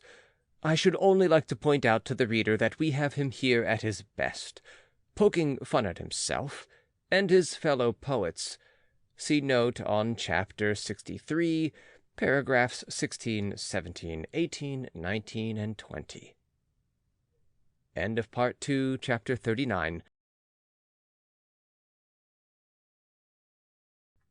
Part 2, Chapter 40 of Thus Spake Zarathustra by Friedrich Nietzsche, translated by Thomas Common. Great Events. There is an isle in the sea, not far from the happy isles of Zarathustra, on which a volcano ever smoketh, of which isle the people, and especially the old women amongst them, say that it is placed as a rock before the gate of the nether world, but that through the volcano itself the narrow way leadeth downwards which conducteth to this gate. Now, about the time that Zarathustra sojourned on the Happy Isles, it happened that a ship anchored at the isle on which standeth the smoking mountain, and the crew went ashore to shoot rabbits. About the noontide hour, however, when the captain and his men were together again, they saw suddenly a man coming toward them through the air, and a voice said distinctly, "It is time. It is the highest time." But when the figure was nearest to them, it flew past quickly, however, like a shadow in the direction of the volcano. Then did they recognize with the greatest surprise that it was Zarathustra. But they had all seen him before except the captain himself, and they loved him as the people love, in such wise that love and awe were combined in equal degree. "Behold," said the old helmsman, "there goeth Zarathustra to hell." About the same time that these sailors landed on the Fire Isle, there was a rumor that Zarathustra had disappeared, and when his friends were asked about it, they said that he had gone on board a ship by night without saying whither he was going. Thus there arose some uneasiness. After 3 days, however, there came the story of the ship's crew in addition to this uneasiness, and then did all the people say that the devil had taken Zarathustra. His disciples laughed, sure enough, at this talk, and one of them said even, "Sooner would I believe that Zarathustra hath taken the devil." But at the bottom of their hearts they were all full of anxiety and longing, so their joy was great when on the 5th day Zarathustra appeared amongst them. And this is the account of Zarathustra's interview with the fire-dog. "The earth," said he, "hath a skin, and this skin hath diseases.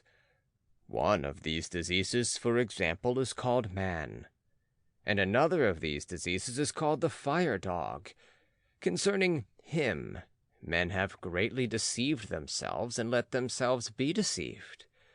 To fathom this mystery did I go o'er the sea, and have I seen the truth naked, verily, barefooted up to the neck. Now do I know how it is concerning the fire-dog, and likewise concerning all the spouting and subversive devils, of which not only old women are afraid." "Up with thee, fire-dog, out of thy depth," cried I, "and confess how deep that depth is, whence cometh that which thou snortest up.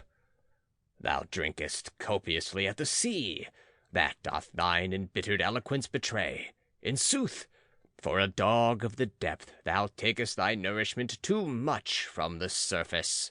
At the most, I regard thee as the ventriloquist of the earth, and ever, when I have heard subversive and spouting devils speak, I have found them like thee, embittered, mendacious, and shallow. Ye understand how to roar and obscure with ashes.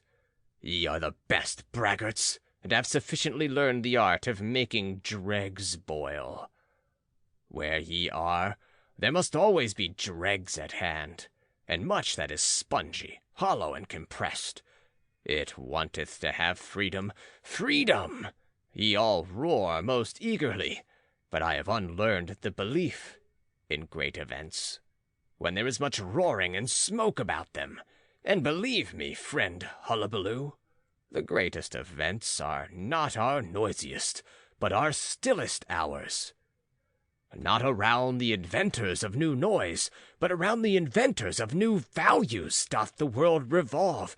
Inaudibly it revolveth. And just own to it. Little had ever taken place when thy noise and smoke passed away.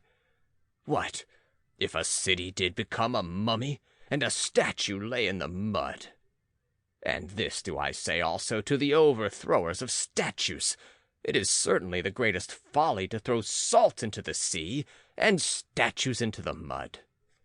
In the mud of your contempt lay the statue, but it is just its law, that out of contempt its life and living beauty grow again. With diviner features doth it now arise, seducing by its suffering, and verily, it will yet thank you for overthrowing it, ye subverters. This counsel, however, do I counsel to kings and churches, and to all that is weak with age or virtue. Let yourselves be o'erthrown, that ye may again come to life, and that virtue may come to you. Thus spake I before the fire-dog.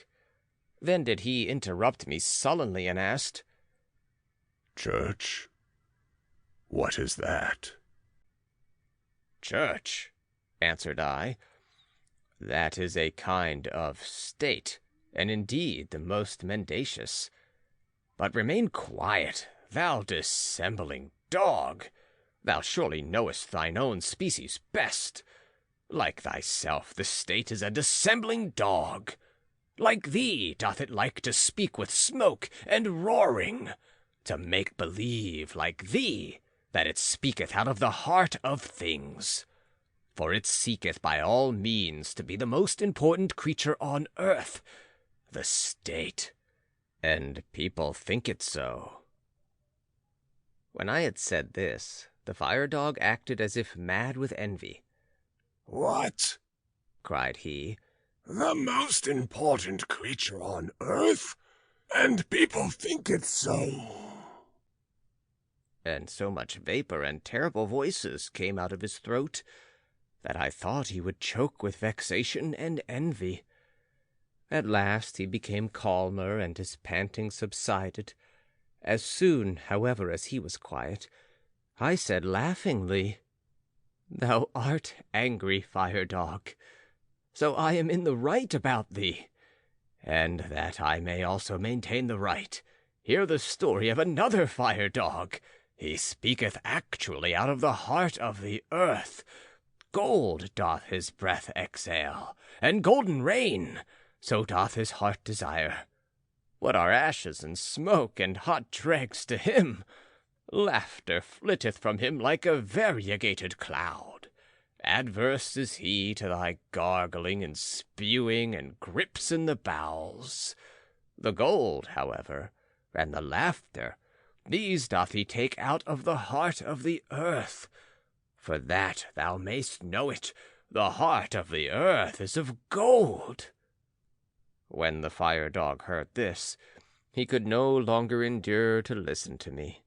Abashed did he draw in his tail, say, Bow wow, in a cowed voice, and crept down into his cave. Thus told Zarathustra. His disciples, however, hardly listened to him, so great was their eagerness to tell him about the sailors, the rabbits, and the flying man. Who am I to think of it? Said Zarathustra. Am I indeed a ghost? But it may have been my shadow. Ye have surely heard something of the wanderer and his shadow. One thing, however, is certain. I must keep a tighter hold of it, otherwise it will spoil my reputation.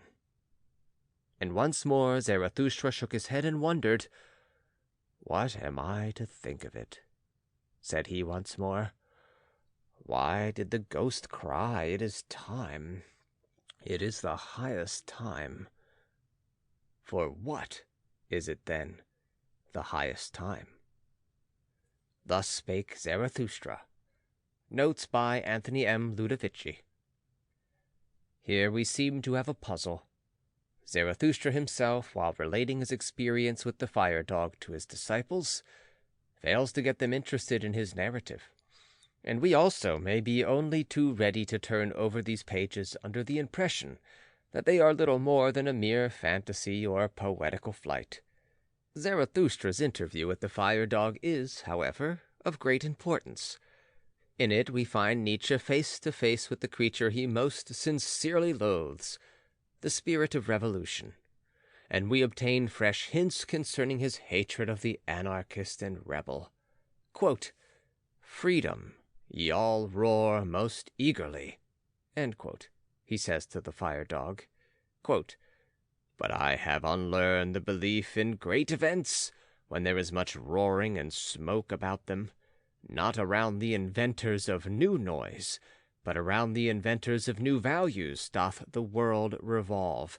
Inaudibly it revolveth." End quote. End of Part 2, Chapter 40.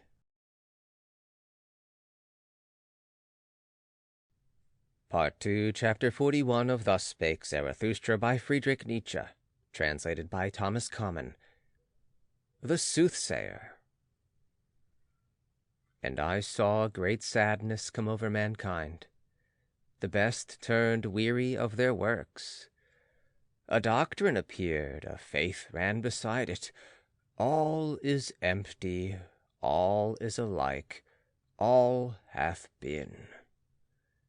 And from all hills there re-echoed, all is empty, all is alike, all hath been.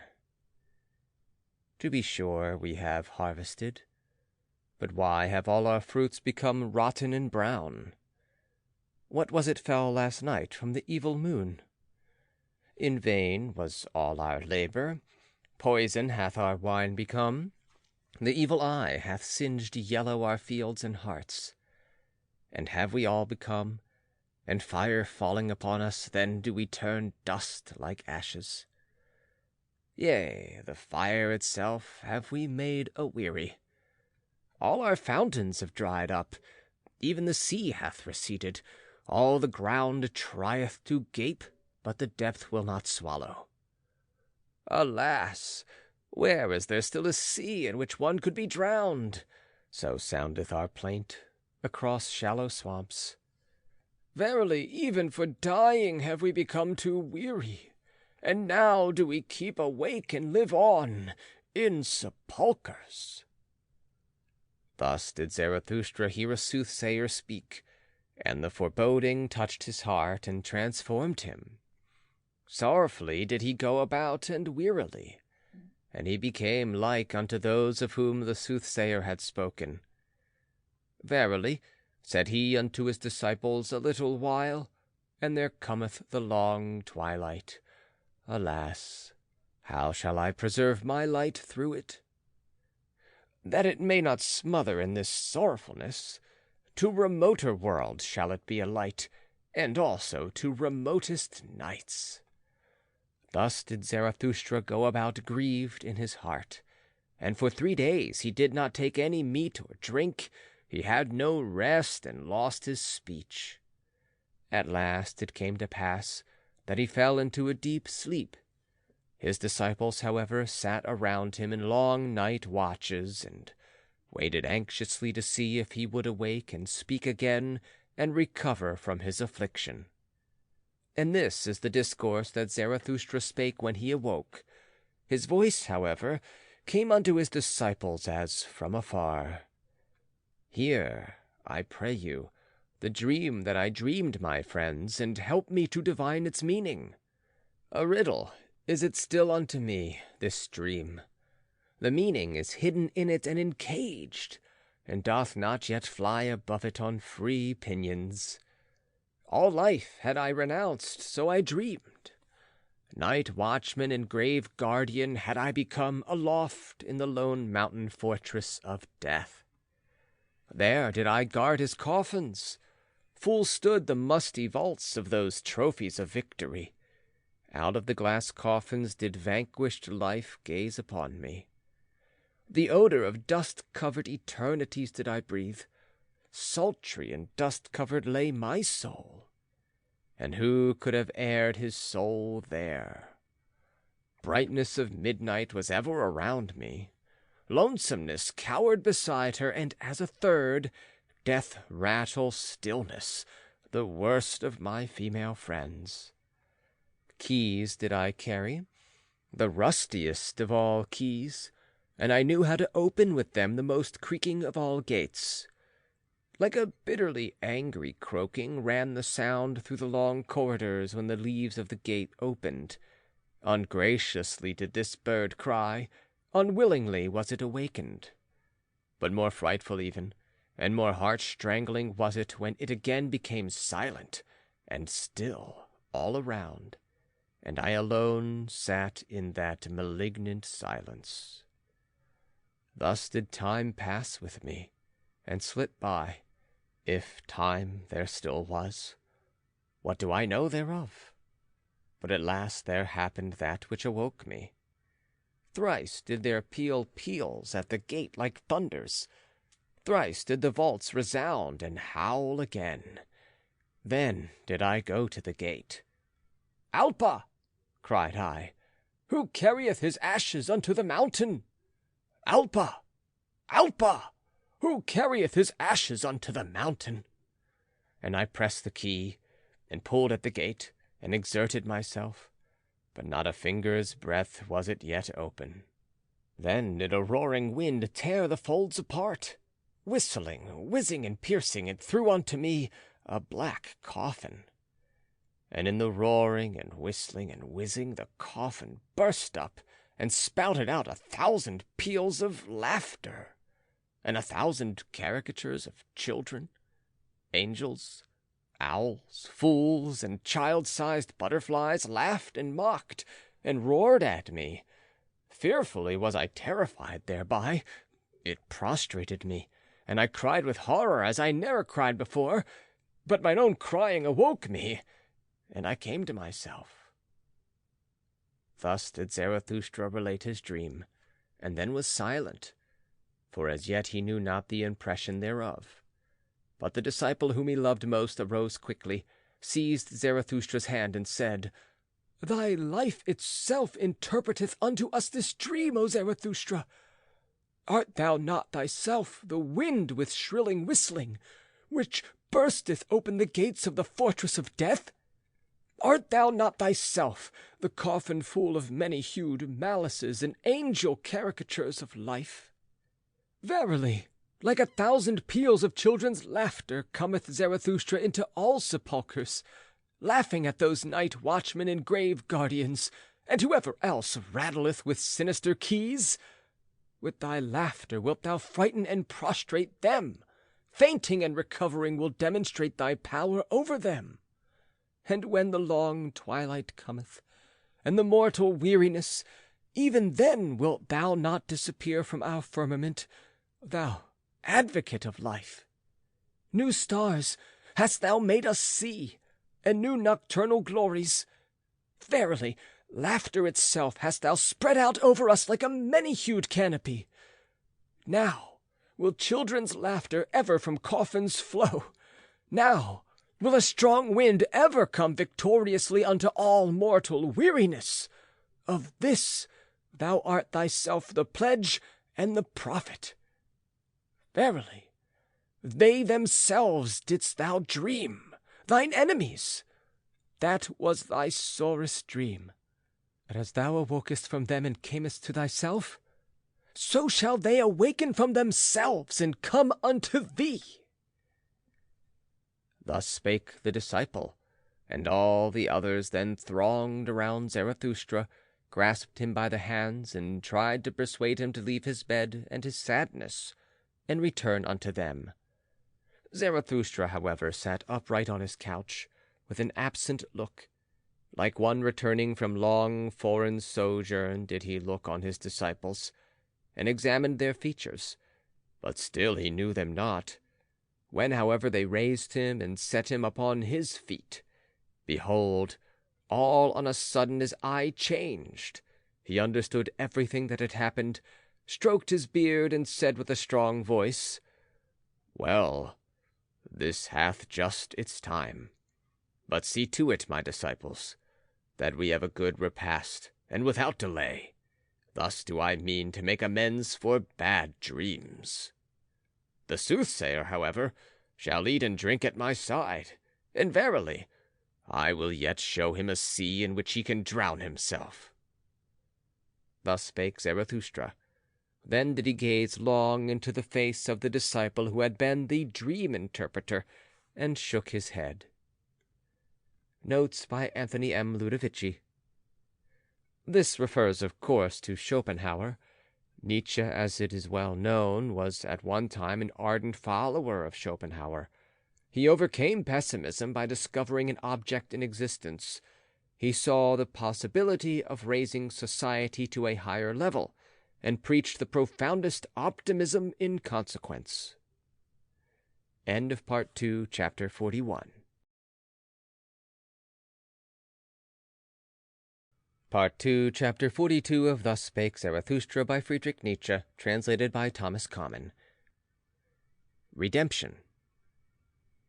When Zarathustra went one day over the great bridge, then did the cripples and beggars surround him, and a hunchback spake thus unto him, "Behold, Zarathustra, even the people learn from thee, and acquire faith in thy teaching.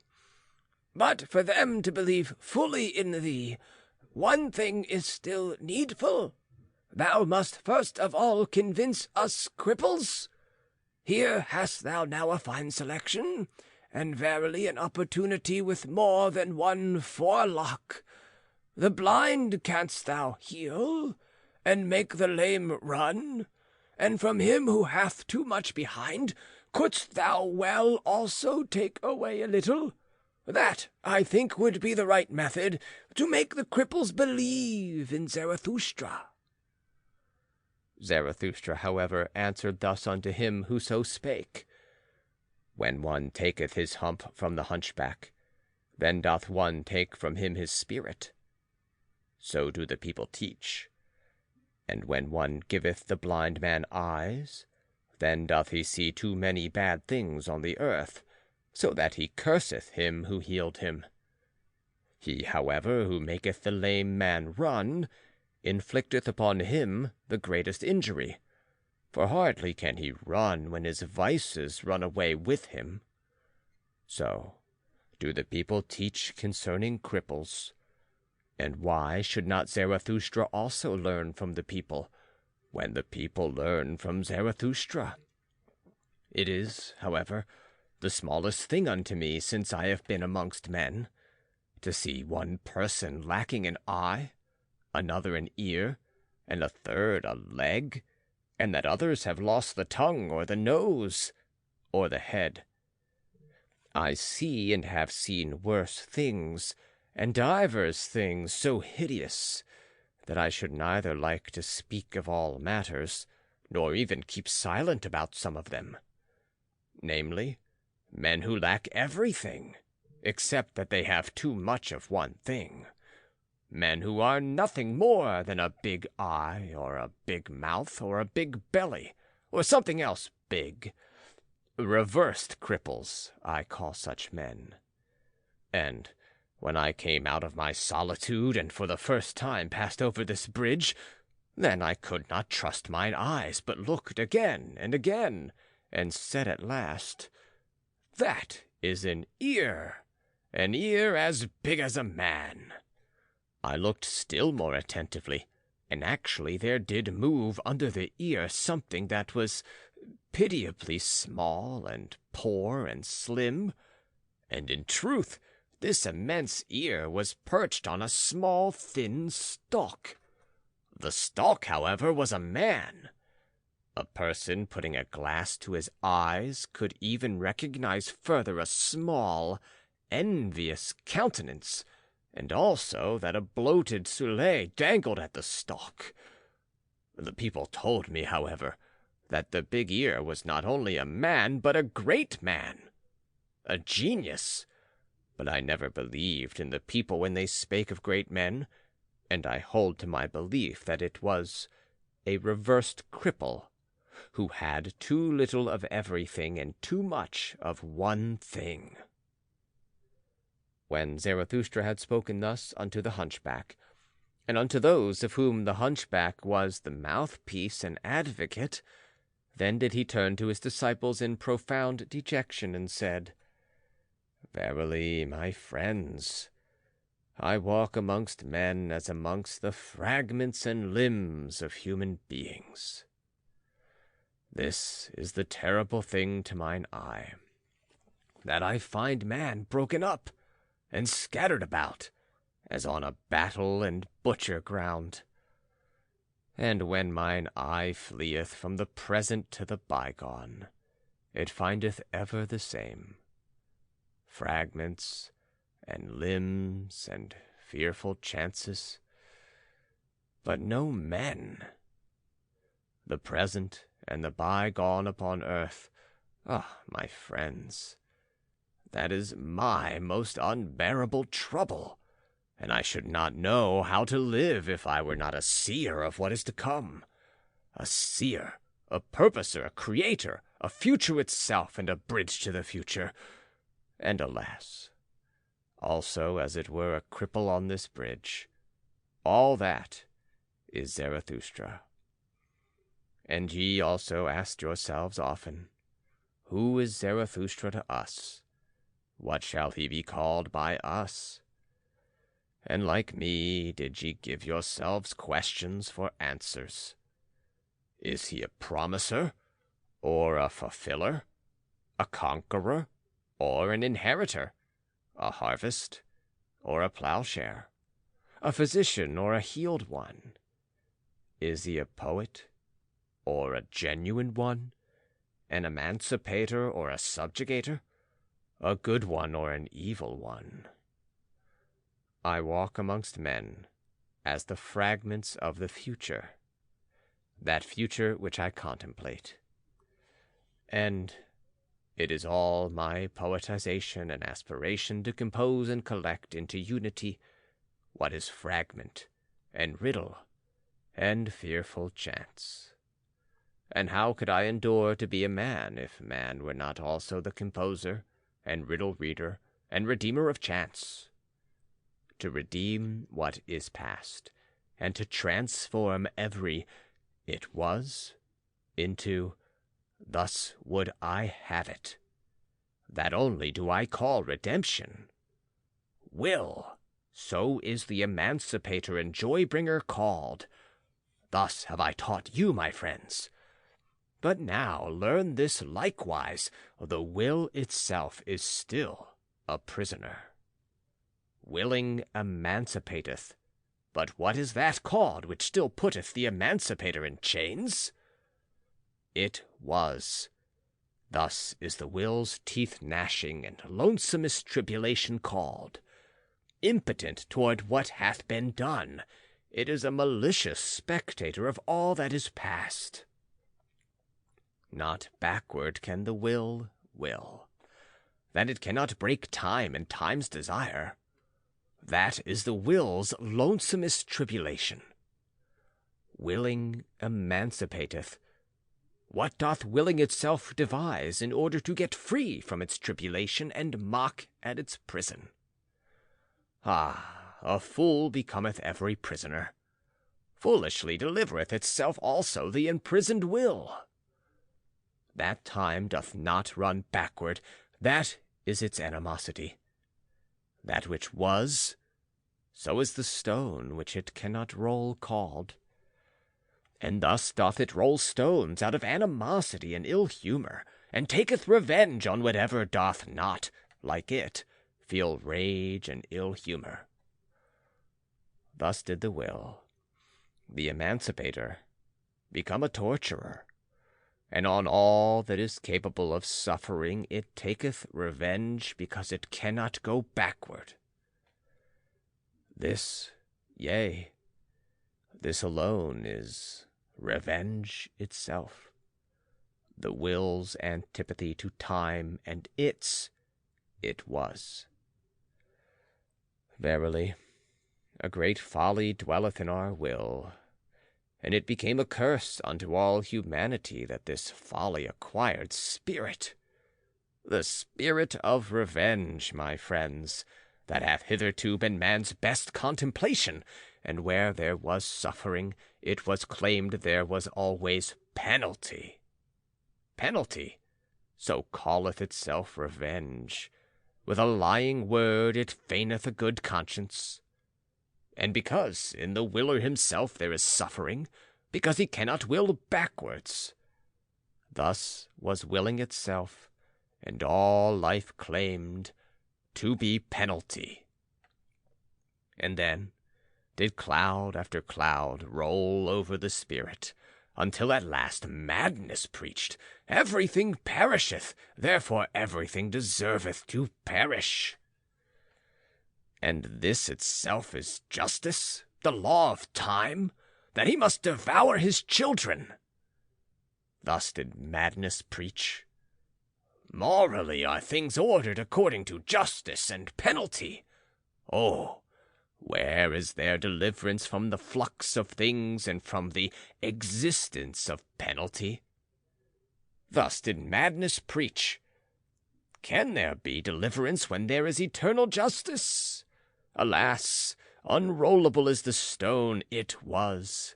Eternal must also be all penalties. Thus did madness preach. No deed can be annihilated. How could it be undone by the penalty? This is what is eternal in the existence of penalty. That existence also must be eternally recurring deed and guilt. Unless the will should at last deliver itself, and willing become non-willing. But ye know, my brethren, this fabulous song of madness. Away from those fabulous songs did I lead you when I taught you, the will is a creator.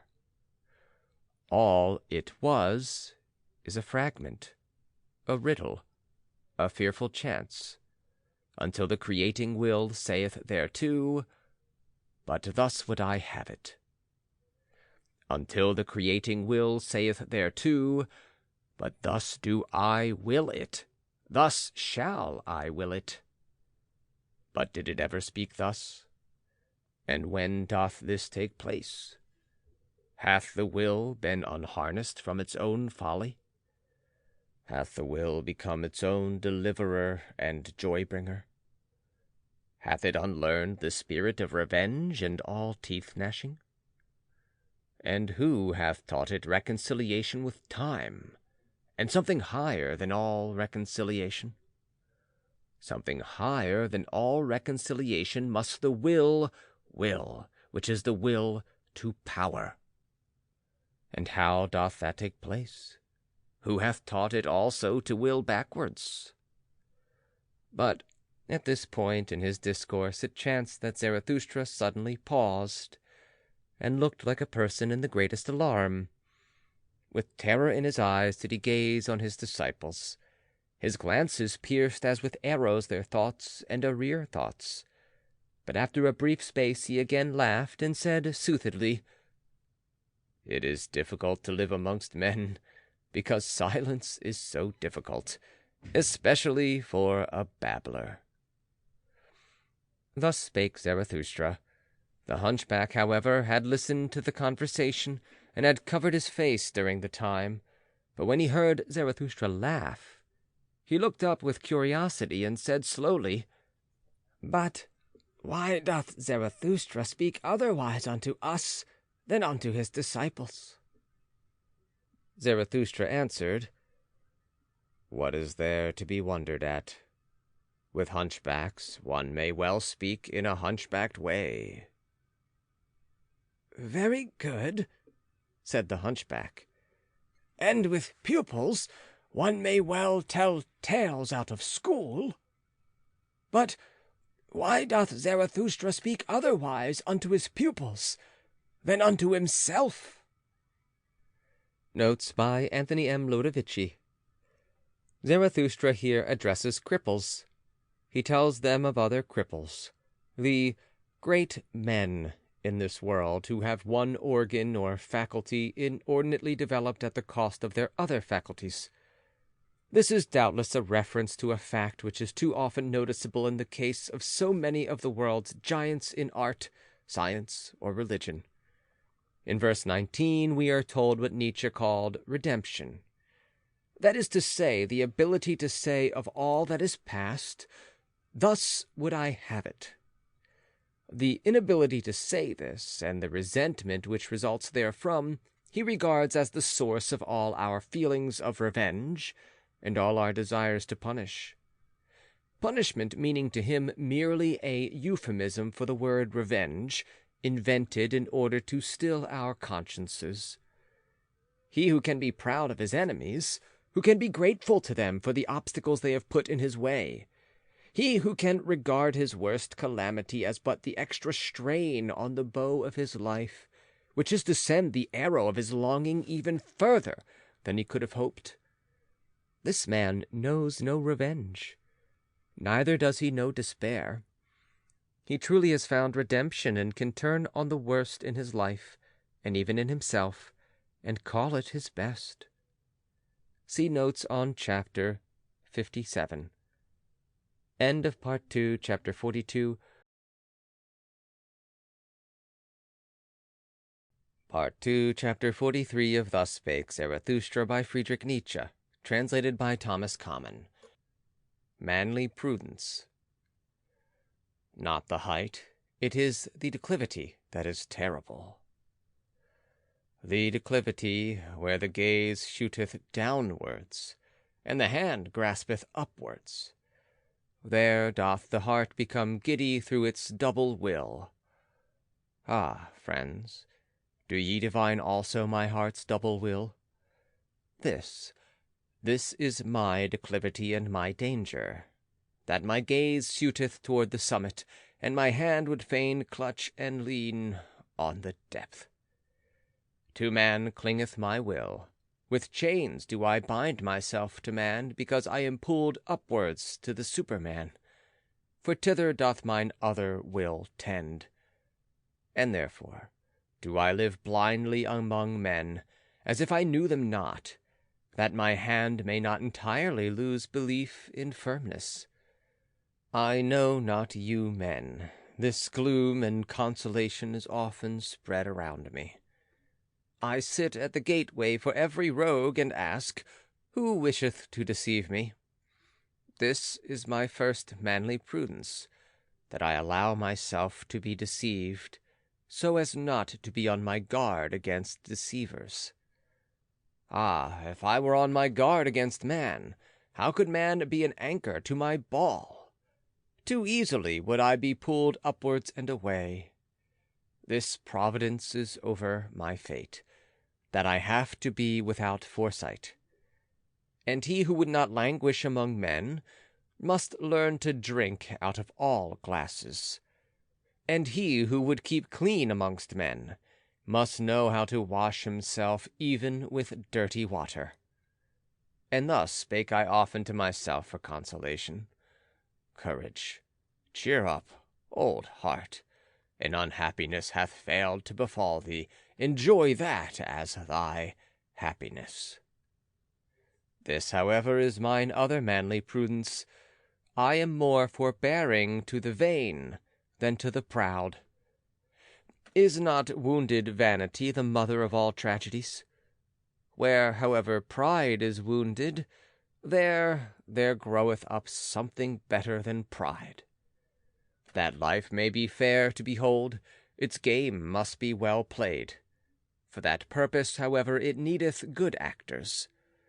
Good actors have I found all the vain ones. They play and wish people to be fond of beholding them. All their spirit is in this wish. They represent themselves. They invent themselves. In their neighborhood I like to look upon life. It cureth of melancholy. Therefore am I forbearing to the vain, because they are the physicians of my melancholy, and keep me attached to man as to a drama. And further, who conceiveth the full depth of the modesty of the vain man? I am favorable to him and sympathetic on account of his modesty. From you would he learn his belief in himself. He feedeth upon your glances, he eateth praise out of your hands. Your lies doth he even believe when you lie favorably about him. For in its depths sigheth his heart, what am I? And if that be the true virtue which is unconscious of itself, well, the vain man is unconscious of his modesty. This is, however, my third manly prudence. I am not put out of conceit with the wicked by your timorousness. I am happy to see the marvels the warm sun hatcheth, tigers and palms and rattlesnakes. Also amongst men there is a beautiful brood of the warm sun, and much that is marvellous in the wicked. In truth, as your wisest did not seem to me so very wise, so found I also human wickedness below the fame of it. And oft did I ask with a shake of the head, why still rattle ye rattlesnakes? Verily, there is still a future even for evil, and the warmest south is still undiscovered by man. How many things are now called the worst wickedness, which are only 12 feet broad and 3 months long? Some day, however, will greater dragons come into the world. For that, the Superman may not lack his dragon. The super-dragon that is worthy of him, there must still much warm sun glow on moist virgin forest. Out of your wildcats must tigers have evolved, and out of your poisoned toads crocodiles. For the good hunter shall have a good hunt. And verily, ye good and just, in you there is much to be laughed at, and especially your fear of what hath hitherto been called the devil. So alien are ye in your souls to what is great, that to you the Superman would be frightful in his goodness. And ye wise and knowing ones, ye would flee from the solar glow of the wisdom in which the Superman joyfully batheth his nakedness. Ye highest men, who have come within my ken, this is my doubt of you, and my secret laughter. I suspect ye would call my Superman a devil. Ah, I became tired of those highest and best ones. From their height did I long to be up, out, and away to the Superman. A horror came over me when I saw those best ones naked. Then there grew for me the pinions to soar away into distant futures. Into more distant futures, into more southern souths than ever artist dreamed of, thither, where gods are ashamed of all clothes. But disguised do I want to see you, ye neighbors and fellow men, and well attired and vain and estimable as the good and just. And disguised will I myself sit amongst you, that I may mistake you and myself. For that is my last manly prudence. Thus Spake Zarathustra. Notes by Anthony M. Ludovici. This discourse is very important. In Beyond Good and Evil, we hear often enough that the select and superior man must wear a mask. And here we find this injunction explained, quote, "And he who would not languish amongst men must learn to drink out of all glasses, and he who would keep clean amongst men must know how to wash himself even with dirty water." End quote. This, I venture to suggest, requires some explanation. At a time when individuality is supposed to be shown most tellingly by putting boots on one's hands and gloves on one's feet, it is somewhat refreshing to come across a true individualist who feels the chasm between himself and others so deeply that he must perforce adapt himself to them outwardly, at least in all respects, so that the inner difference should be overlooked. Nietzsche practically tells us here that it is not he who intentionally wears eccentric clothes or does eccentric things who is truly the individualist. The profound man, who is by nature differentiated from his fellows, feels this difference too keenly to call attention to it by any outward show. He is shamefast and bashful with those who surround him and wishes not to be discovered by them, just as one instinctively avoids all lavish display of comfort or wealth in the presence of a poor friend. End of Part 2, Chapter 43. Part 2, Chapter 44 of Thus Spake Zarathustra by Friedrich Nietzsche, translated by Thomas Common. The Stillest Hour. What hath happened unto me, my friends? Ye see me troubled, driven forth, unwillingly obedient, ready to go. Alas, to go away from you. Yea, once more must Zarathustra retire to his solitude, but unjoyously this time doth the bear go back to his cave. What hath happened unto me? Who ordereth this? Ah, mine angry mistress wisheth it so. She spake unto me. Have I ever named her name to you? Yesterday, toward evening, there spake unto me my stillest hour. That is the name of my terrible mistress. And thus did it happen, for everything must I tell you, that your heart may not harden against this suddenly departing one. Do ye know the terror of him who falleth asleep? To the very toes he is terrified, because the ground giveth way under him, and the dream beginneth. This do I speak unto you in parable. Yesterday, at the stillest hour, did the ground give way under me. The dream began. The hour hand moved on. The timepiece of my life drew breath. Never did I hear such stillness around me, so that my heart was terrified. Then was there spoken unto me without voice, Thou knowest it, Zarathustra. And I cried in terror at this whispering, and the blood left my face, but I was silent. Then was there once more spoken unto me without voice, Thou knowest it, Zarathustra, but thou dost not speak it. At last I answered like one defiant, Yea, I know it, but I will not speak it.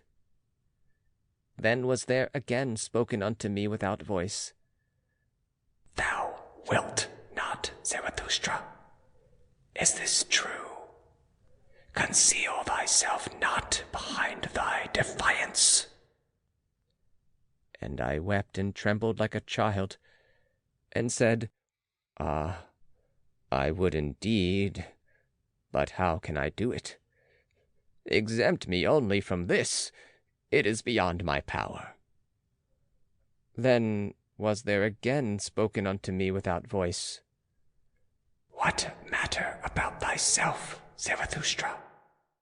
Speak thy word, and succumb. And I answered, Ah, is it my word? Who am I? I await the worthier one.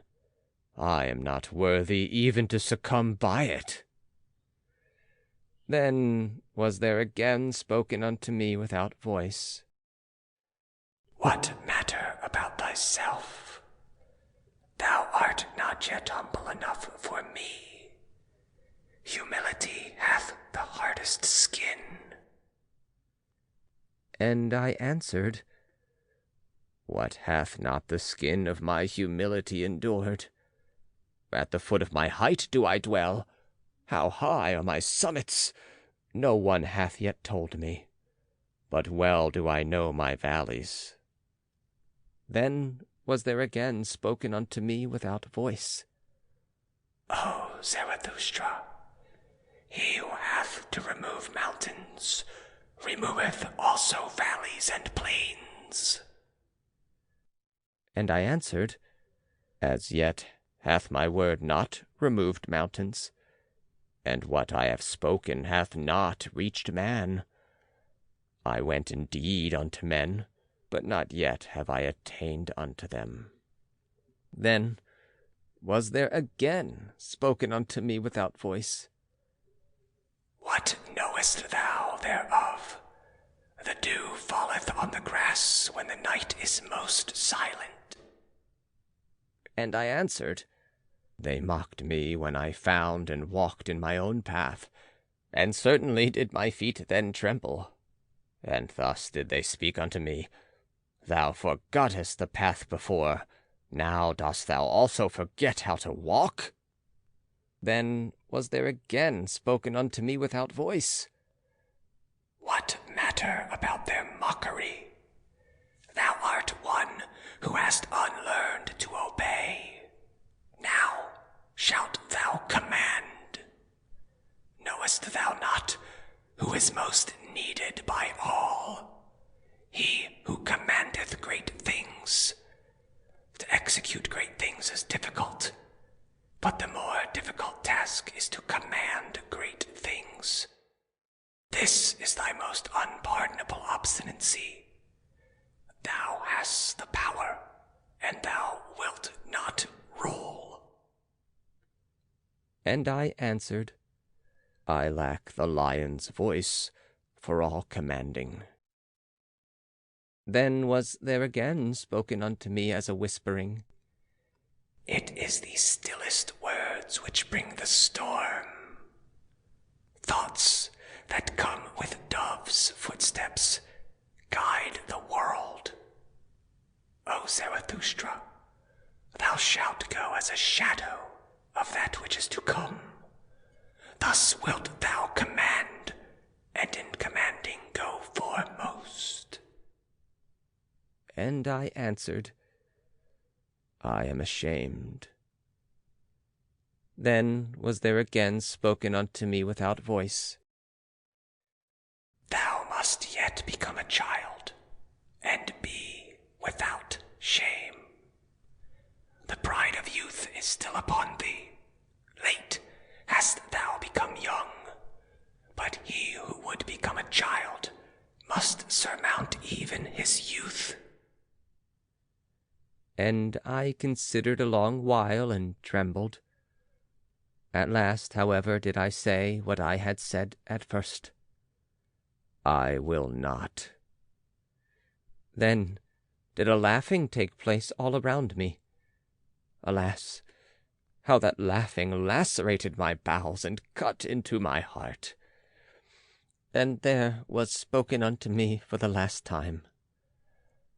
O Zarathustra, thy fruits are ripe, but thou art not ripe for thy fruits. So must thou go again into solitude, for thou shalt yet become mellow. And again there was a laughing, and it fled. Then did it become still all around me, as with a double stillness. I lay, however, on the ground, and the sweat flowed from my limbs. Now have ye heard all, and why I have to return into my solitude. Nothing have I kept hidden from you, my friends, but even this have ye heard from me. Who is still the most reserved of men, and will be so? Ah, my friends, I should have something more to say unto you. I should have something more to give unto you. Why do I not give it? Am I then a niggard?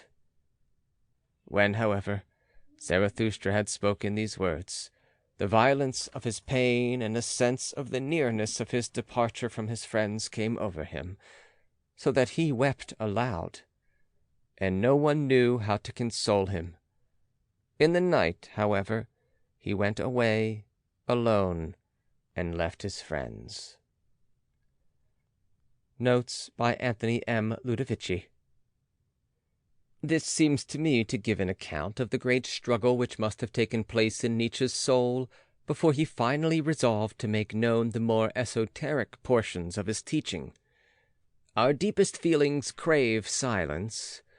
There is a certain self-respect in the serious man which makes him hold his profoundest feelings sacred. Before they are uttered, they are full of the modesty of a virgin, and often the oldest sage will blush like a girl when this virginity is violated by an indiscretion which forces him to reveal his deepest thoughts. End of Part 2, Chapter 44.